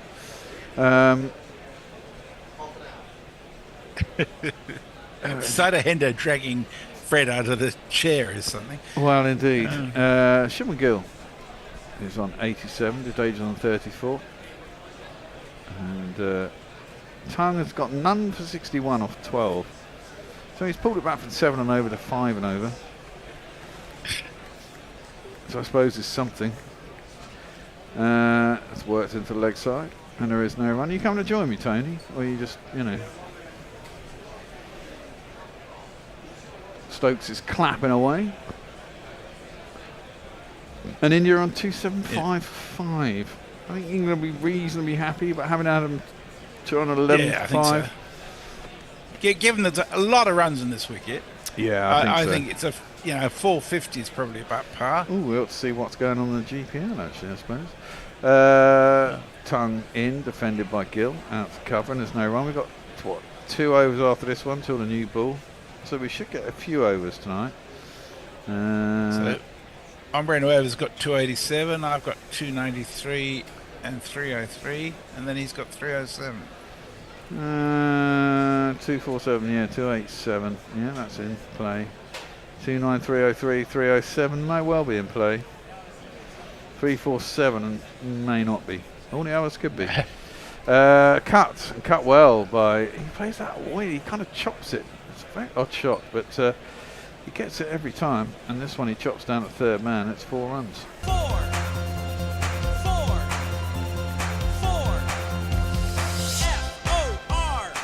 Can you bring me a champagne flute from over that direction, Tone? It's interesting to think that Gill is basically replacing Coley, and I don't think Coley could have done much better. No. In fact, unlikely he would have done much better given his previous form. Indeed. Can you change the picture on the thing as well? Thank you very much. Driven up to mid-off, and there is no run. I mean, is the new ball going to make a difference? Can we pick up a couple of late wickets tonight? That'd be very fucking handy. One of these two, the next man, Washington Sundar. India have made a bit of a habit of losing wickets late in the session. Yeah, they have, to be fair. And, England will definitely be looking to bowl them out cheaper than the 450 they got in the first innings of the last game. It could yet still happen in late order. It could go the other way round today, couldn't it? Or this game, chopped out to third man for a single. End of the over. Over to you, Messi. Zivichina says, for positive music vibes, I saw a perfect circle, Pacifier and Primus a couple of weeks back. It's an incredible show, played for 3 hours.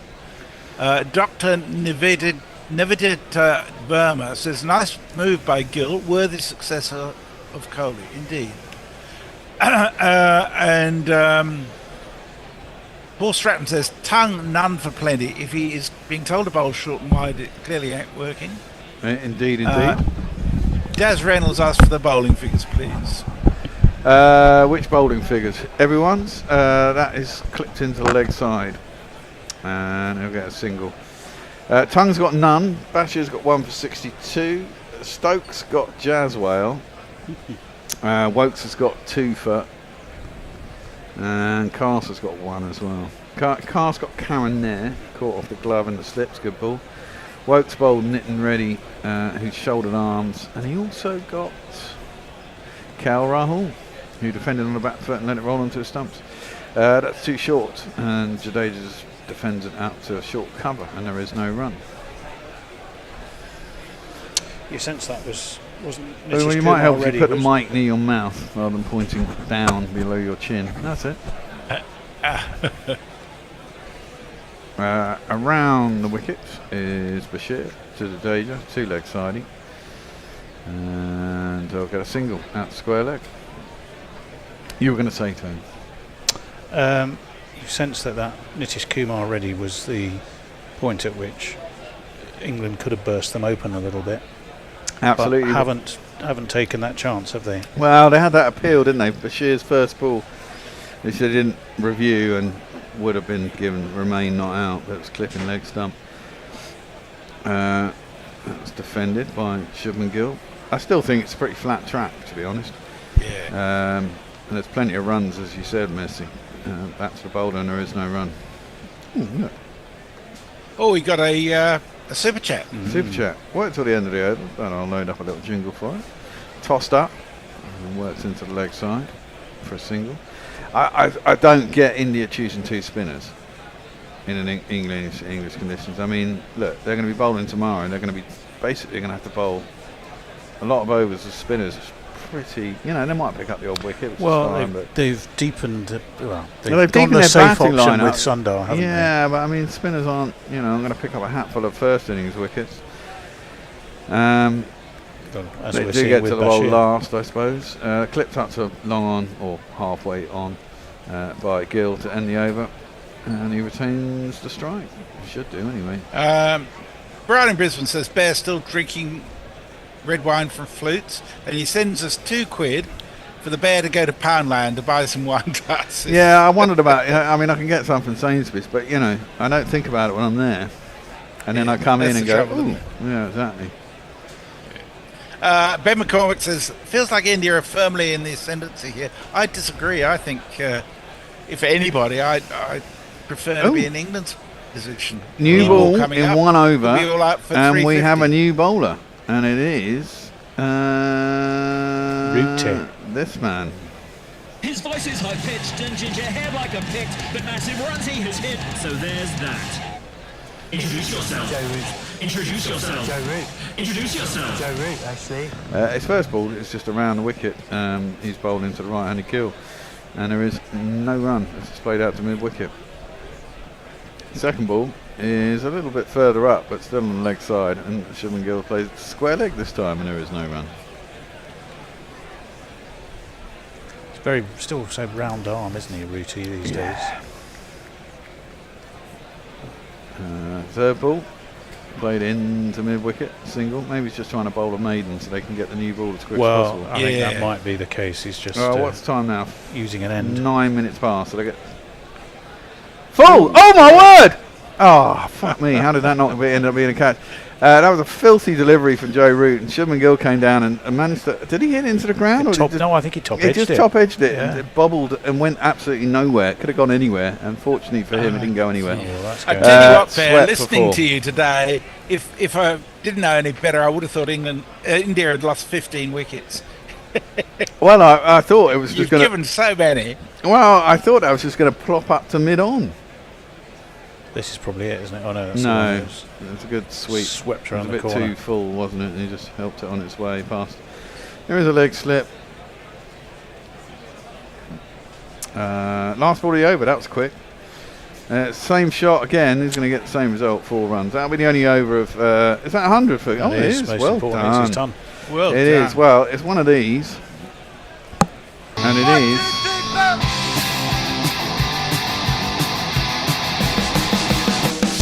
20, 40, 60, 80, 100. Congratulations, sir. You are a centurion. That's not the what? Not the smartest move to let him get to his century just before you bring in the new ball. Much better to have him nervous with the new ball. Well, you'd have thought so. But he took his chances. I mean, they were down there. He was trying to bowl. He was trying to bowl, tight into his legs and make him just clip it to the fielders. But he was able to find the spaces. He's a good bat. 2 centuries in 2 games. Richard Foster says, "How do you think Bashir will go in Australia? Looking pretty innocuous on this wicket so far." Yeah, it's day one. I mean, you can't say. I mean, it's day one. England decided to bowl. I mean, he's got a wicket, quite an important one, really. Actually, he got Rishabh Pant in his 20s this time. You kind of have to buy wickets in the first innings of a test match on a pretty flat track. It's whether you bowl well in the third and fourth when it's days 3, 4, and 5, whether you can extract anything from the pitch. Sam Nicksnick says, "I completely get picking the spinners, especially with the current weather, but the attack is all right-handed apart from Jadeja." In which case you want a left armour really, or a leggy. They've picked 2 spinners. There's a few left-handers. No, Bishop Pant's a lefty. Well, Jadeja's slow left arm. Yeah, and Jadeja's slow left arm. That's why they always pick him in England. That was just played out to covers, and there was no run by Jadeja. Wokes, I don't think they've taken a new ball, you know. Yeah, they played to mid wicket, and they there's have no run. taken the new ball. Did they show it to us? Well, they came up on the thing, new ball Oh, taken. oh, right, okay, fair enough. But Well, no, well, it we seems didn't so. see the umpire signal it, but it's been captioned as having been taken. And we got a no ball. And that's a no ball, new ball. New ball, no ball. New ball, no ball for Wokes. I mean, they will only get 3 or 4 overs with it. Well, that's the thinking, and it works out quite well. You know, if they could nip one out tonight and then still have a brand new ball in the morning, England That'd would be be perfect, well wouldn't it? happy. That one is defended up to mid-off, and it's now. And they look pretty happy, though, don't they, the Indian batsmen? I mean, it's certainly, as the day has gone on, the pitch has got flatter, it would seem.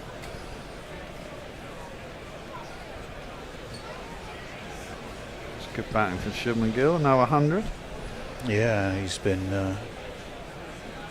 If he could turn his big scores into team wins, he'll be happy. Well, he will. His body of work as captain is only one previous test, don't forget. So it's Yeah, I takes the time mean, to turn India things have round. lost 7 of the last 9 tests. They have. Wow. Jadeja defends that into the covers and goes halfway down the track. Gill's not interested and wanders back. No run. Centuries in first 2 or more tests as captain. Shubman Gill. Alistair Cook. Wow, yeah. What? Alistair Cook got 5 tests in his first 5 tests as captain. Got 5 centuries. 5 centuries. Really? Did he take over? No. Excuse me. Oh, that's a decent ball from Woke. Seems to straighten a bit. Defended by Jadeja. Did he take over the captaincy? The Australian, was he captain 2010-11? No, that was Strauss, wasn't it? Not Ashes 2010-11. Steve Smith got 3 centuries his first 3 games as captain. One That's win what I'm in taken 9. by that graphic. 1 win in 9. Yeah. For India. Lost 7, won 1, drew 1. They won 1 game in Perth, didn't they? Yeah. Draw against in Brisbane. It's those 3 home defeats to New Zealand that has really put a dent in their invincibility at home. Well, certainly. record. I mean, I don't think that'll happen for another 14 years, but you know. But it was right at the end. I mean, that's what cost them their place in the World Test Championship final, really, wasn't it? You'd have to say. Mm-hmm. I'm sure South Africa were very grateful to New Zealand. Well, indeed. And to be fair, no one really expected it. Jadeja around the wicket by Wokes to him. And he just lets that through to the keeper, and there is no run. We have another super chat coming up. We do. I saw that. The other disappointing thing from an Indian perspective is all but one of those defeats were quite heavy. Well, the closest being 25 run lost by 25 to New Zealand, but every other defeat in that stretch was 10 wickets, 6 wickets, 184 runs. Well, they pretty much got battered in Australia, didn't they? Oh, now it's edged! Oh, fuck me. It's gone to about where 4 slip would be. I mean, there were 2 slips and a gully, but it was to the right of gully. Certainly popped up and popped off the edge. Last ball of Wokes is over. It runs down to the boundary instead, and it goes for 4 runs. It's Nissan She. And we have... It's Nissan She. Super chat game, super chat game. I mean, it wasn't near enough to Crawley. It was horrible. G-Man in Vancouver has sent us $5 Canadian. He says, anyone remember 19 not out by the commentators? No, 19. No, that was I something don't different. know. Yeah, I know that me, wasn't not that, me. but of course it was the piss taker that you can, you know. Who was that originally by? No, 19. Paul Hardcastle. Hardcastle, yes. The average indeed. age of a soldier died in Vietnam was 19. Yeah, that was right. Anurag Chaudhary says, based on watching the last year of Indian Test cricket, this feels like a 350 all out, then a 528, it's 20 for 8 declared, with Washi 2 a 120 type of game. Not quite sure what last would be. Also, Akash Deep over Arsh Deep is so silly. Well, left alone outside the off stump by Gill, through the keeper, and there is no run. Chris Wokes has bowled 19 overs. Brendan Carson is 15th. Josh Tyner's only bowled 13. Ben Stokes 15. Shah Bashir's bowled 19. And Joe Root has just bowled the 1.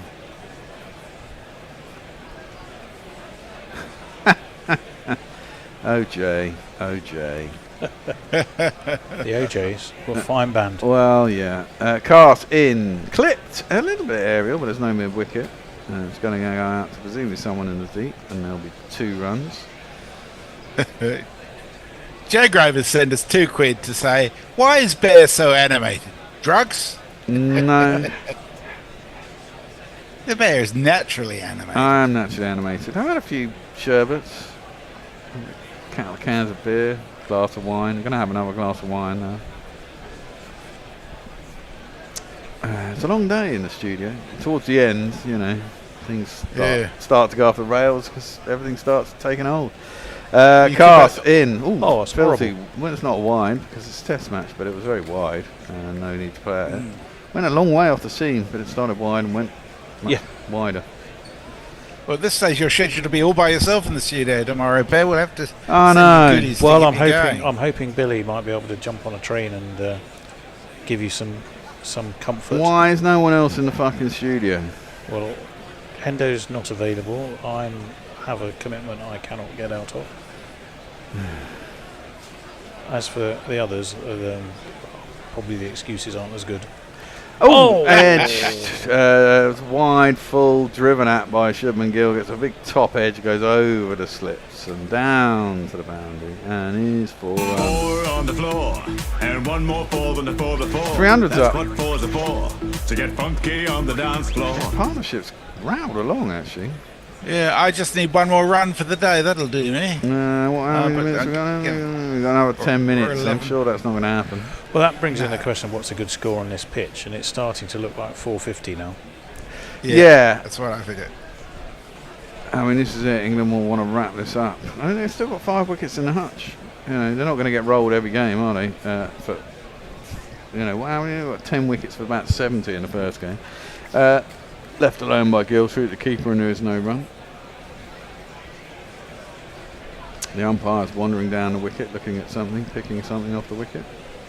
Well, this partnership's worth 91 runs so far, which is not bad. Yeah, and pretty double quick time as well, actually.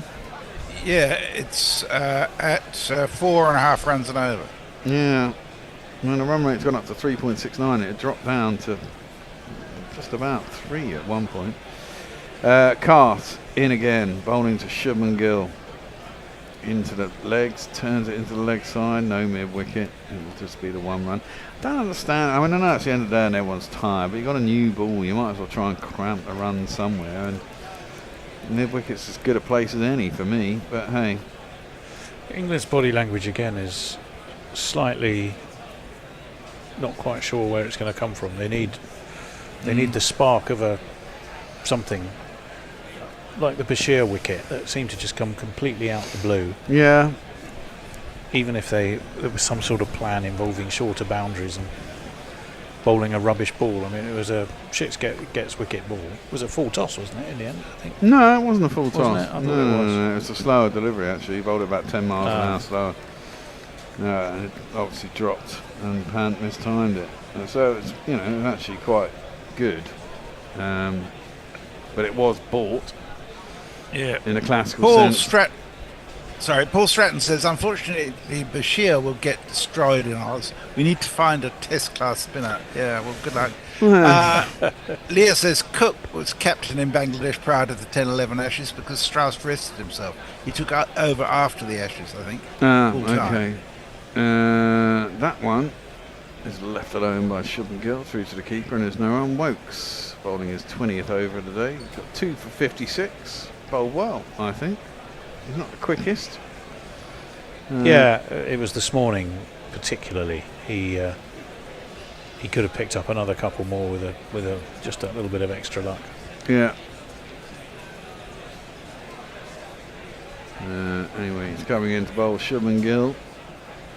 who shoulders arms once more through to the keeper, and there's no run. We're on your score now. I don't score any more runs for the next 10 minutes. You'll be all right. All right, well, 10 runs in 10 minutes will do me as well. Ah, well. That might be more I realistic. think it's unlikely they're going to have no runs for 3 overs. Yeah, you'd have thought so. Darren Goff. There it is, yeah. He was wearing some quite intellectual-looking glasses earlier. He seems to have taken them off now. I presume he needs them for reading. That was defended by Schumann-Gill. No run. Do you think anybody was fooled, Tony? No. He's all right. Darren Goff. No, but he's not someone you consider to be an intellectual. Well, that would be most of us that you wouldn't consider to be. Yeah. Fine. Although he's from Bradford, isn't he? But he lives somewhere down near Watford now, or he spends a lot of time near Watford for his TV work. Yeah. Good old Watford. Defending the offside, they're going to go for the quick single. They're going to make it. And Messi loses out on his 303. There's probably a 307 coming up, is there? Let me have a look. Yes, there is. Yeah. Oh yeah, Hombre Nuevo 307. Then 313. The next one's 347. So if we get beyond 313, that's pretty much it. It does seem a bit strange watching Jofra Archer doing drinks duty. I mean, I know it's, once you're in the squad, that's one of the jobs you do, and if you're not in the 11, it could be you. Reacclimatising to the squad, you know. Yeah. Remember who you are and where you are. Jadeja plops that past Wokes, and is fielded by mid-off, and there is no run. Steve Bruce says, hey, you wonderful bunch of men, missed today's coverage because of work, but I will be watching on replay with my doner kebab. Nice. Nice. Excellent. Doner kebabs are always good.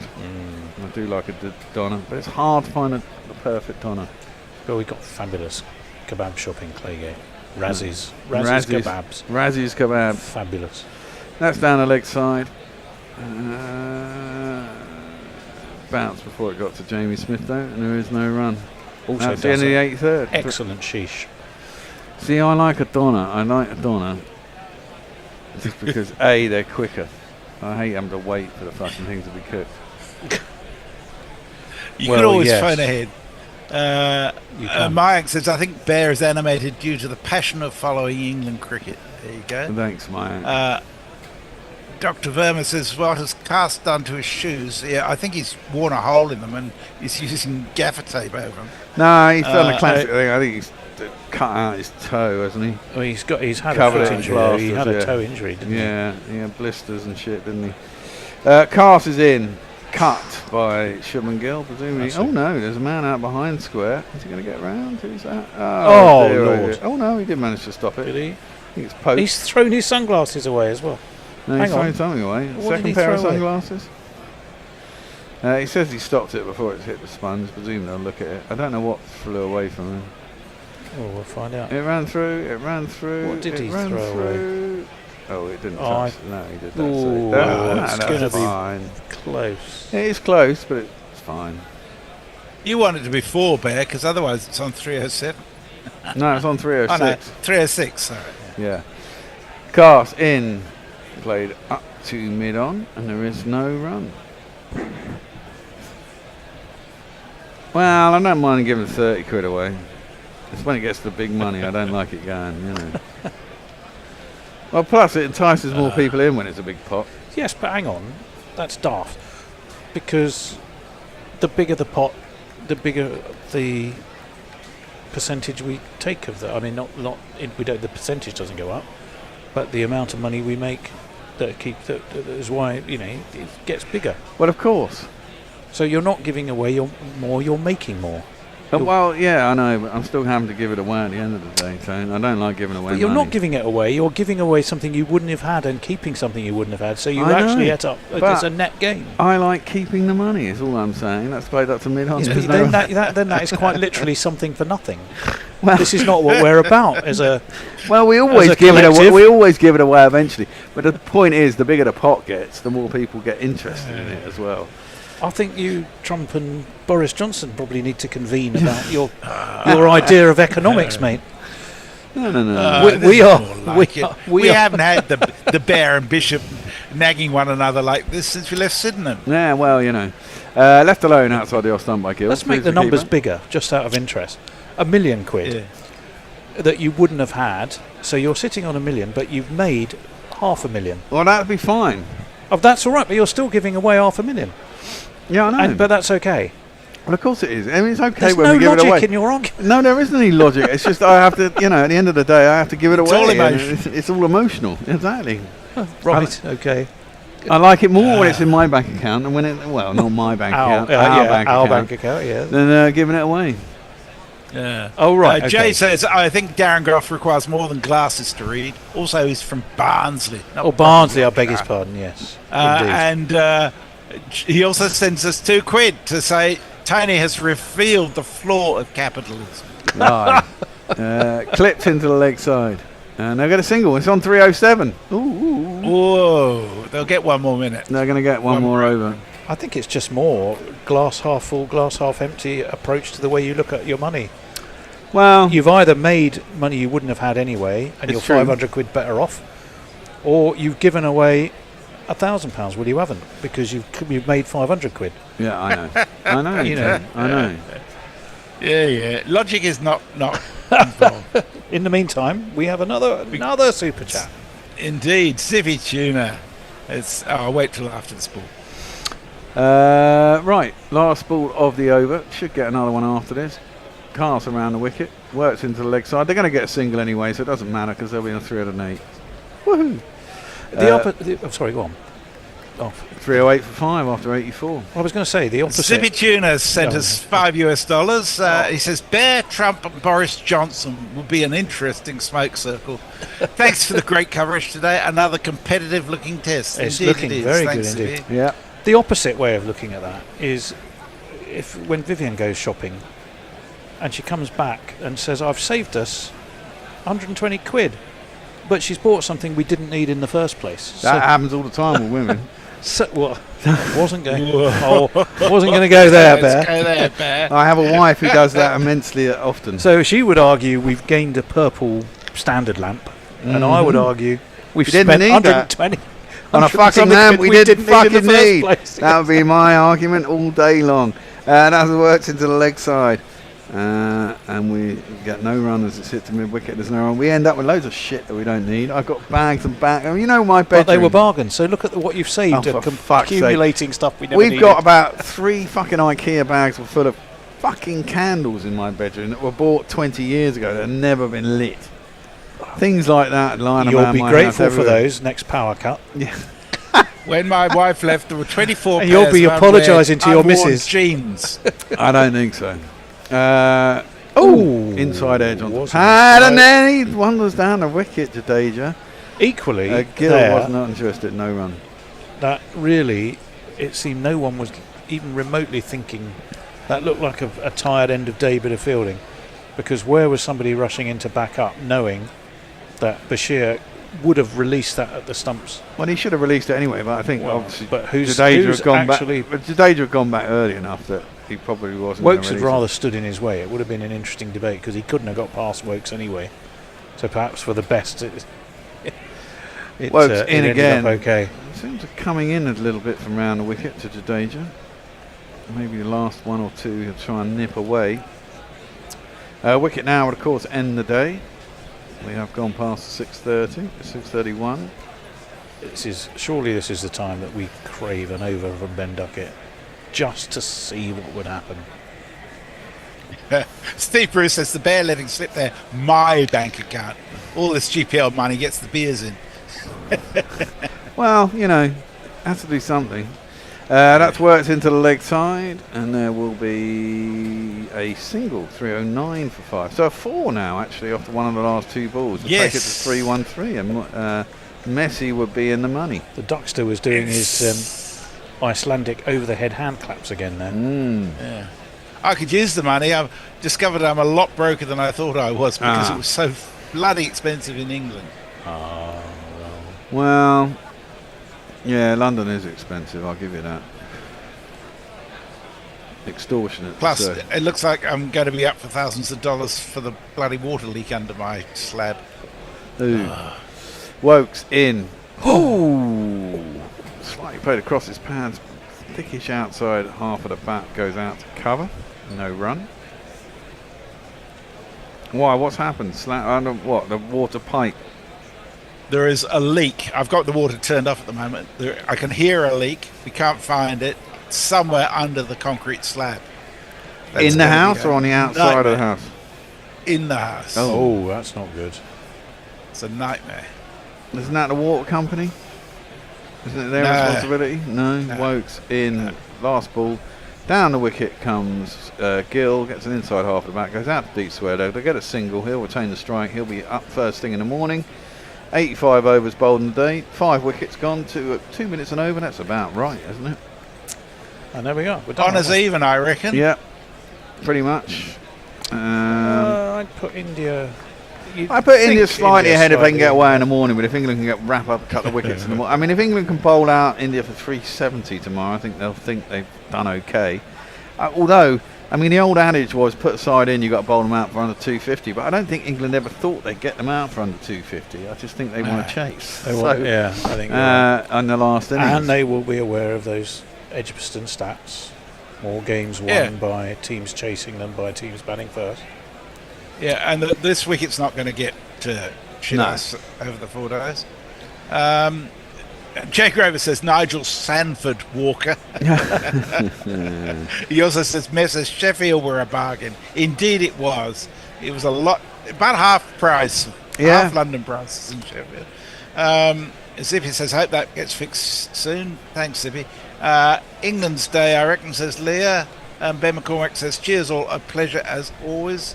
Leah says, remember everyone, if you want to listen to me here tearing Gambia several new arseholes in German, just check out my channel later tonight. Yeah, well, you German speakers out there, you can do that. It'll mean nothing to me, I'm afraid, Leah. I have a very little understanding of German. Any last words? That's about it, really. First day, there's not a lot to say apart from, it goes on tomorrow and things might happen.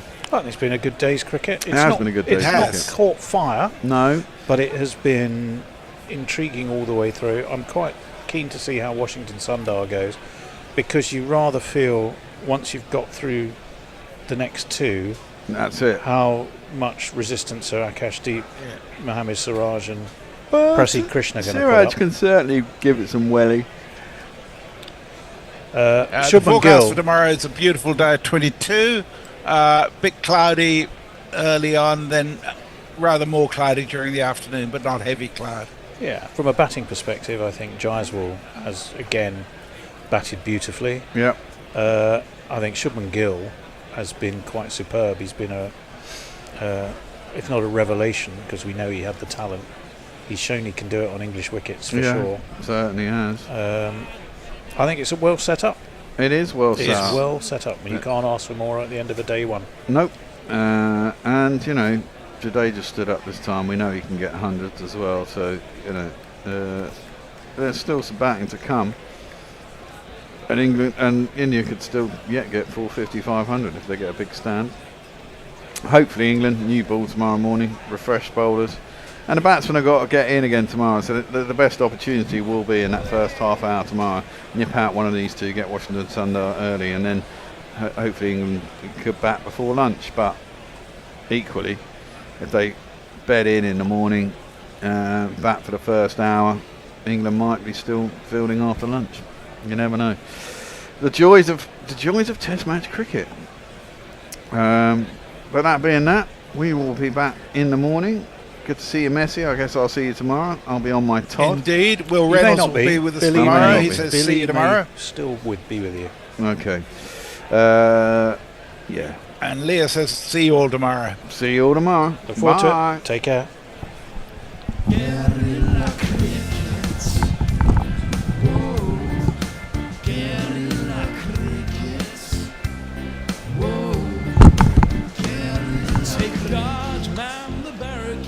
Patrol the cover boundary, At last the time is come, this is a cricketing emergency.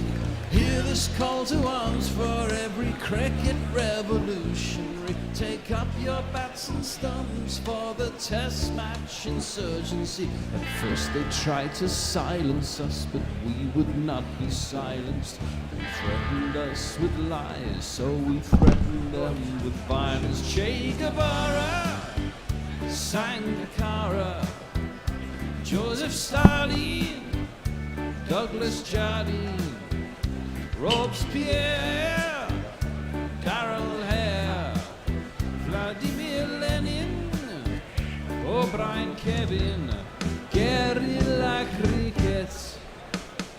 It's not about the winning, it's about how many rules you break. Even in cricket commentary, this is the best advice to take. Pick guerrilla cricket, it's the finest choice you'll ever make. There's so much more to cricket than red counters and a slice of cake. At first they tried to sanitize us and clean up our act. But people like it filthy, and we know that for a fact. Fidel Castro, Lenny Pasco, Carlos the Jackal, Umar Akmal, Mahatma Gandhi, Grant and Andy, Brendan Behan, Austin Ian, guerrilla cricket. Stick with us, cause you know we're not the kind of thing that you see on the TV and the radio. So vive la revolution. First they tried to buy us, but we would not be bought. Okay, we were, but then we ran away, and we will not be caught. Would not give up the ghost when they left us all for dead. They decapitated us, but we just grew another head. Chairman Mao, Jamie Howe, Ho Chi Minh, Asif Din, Václav Havel, Graham Saville, No Surrender, Percy Fender, Che Guevara, Sangakkara,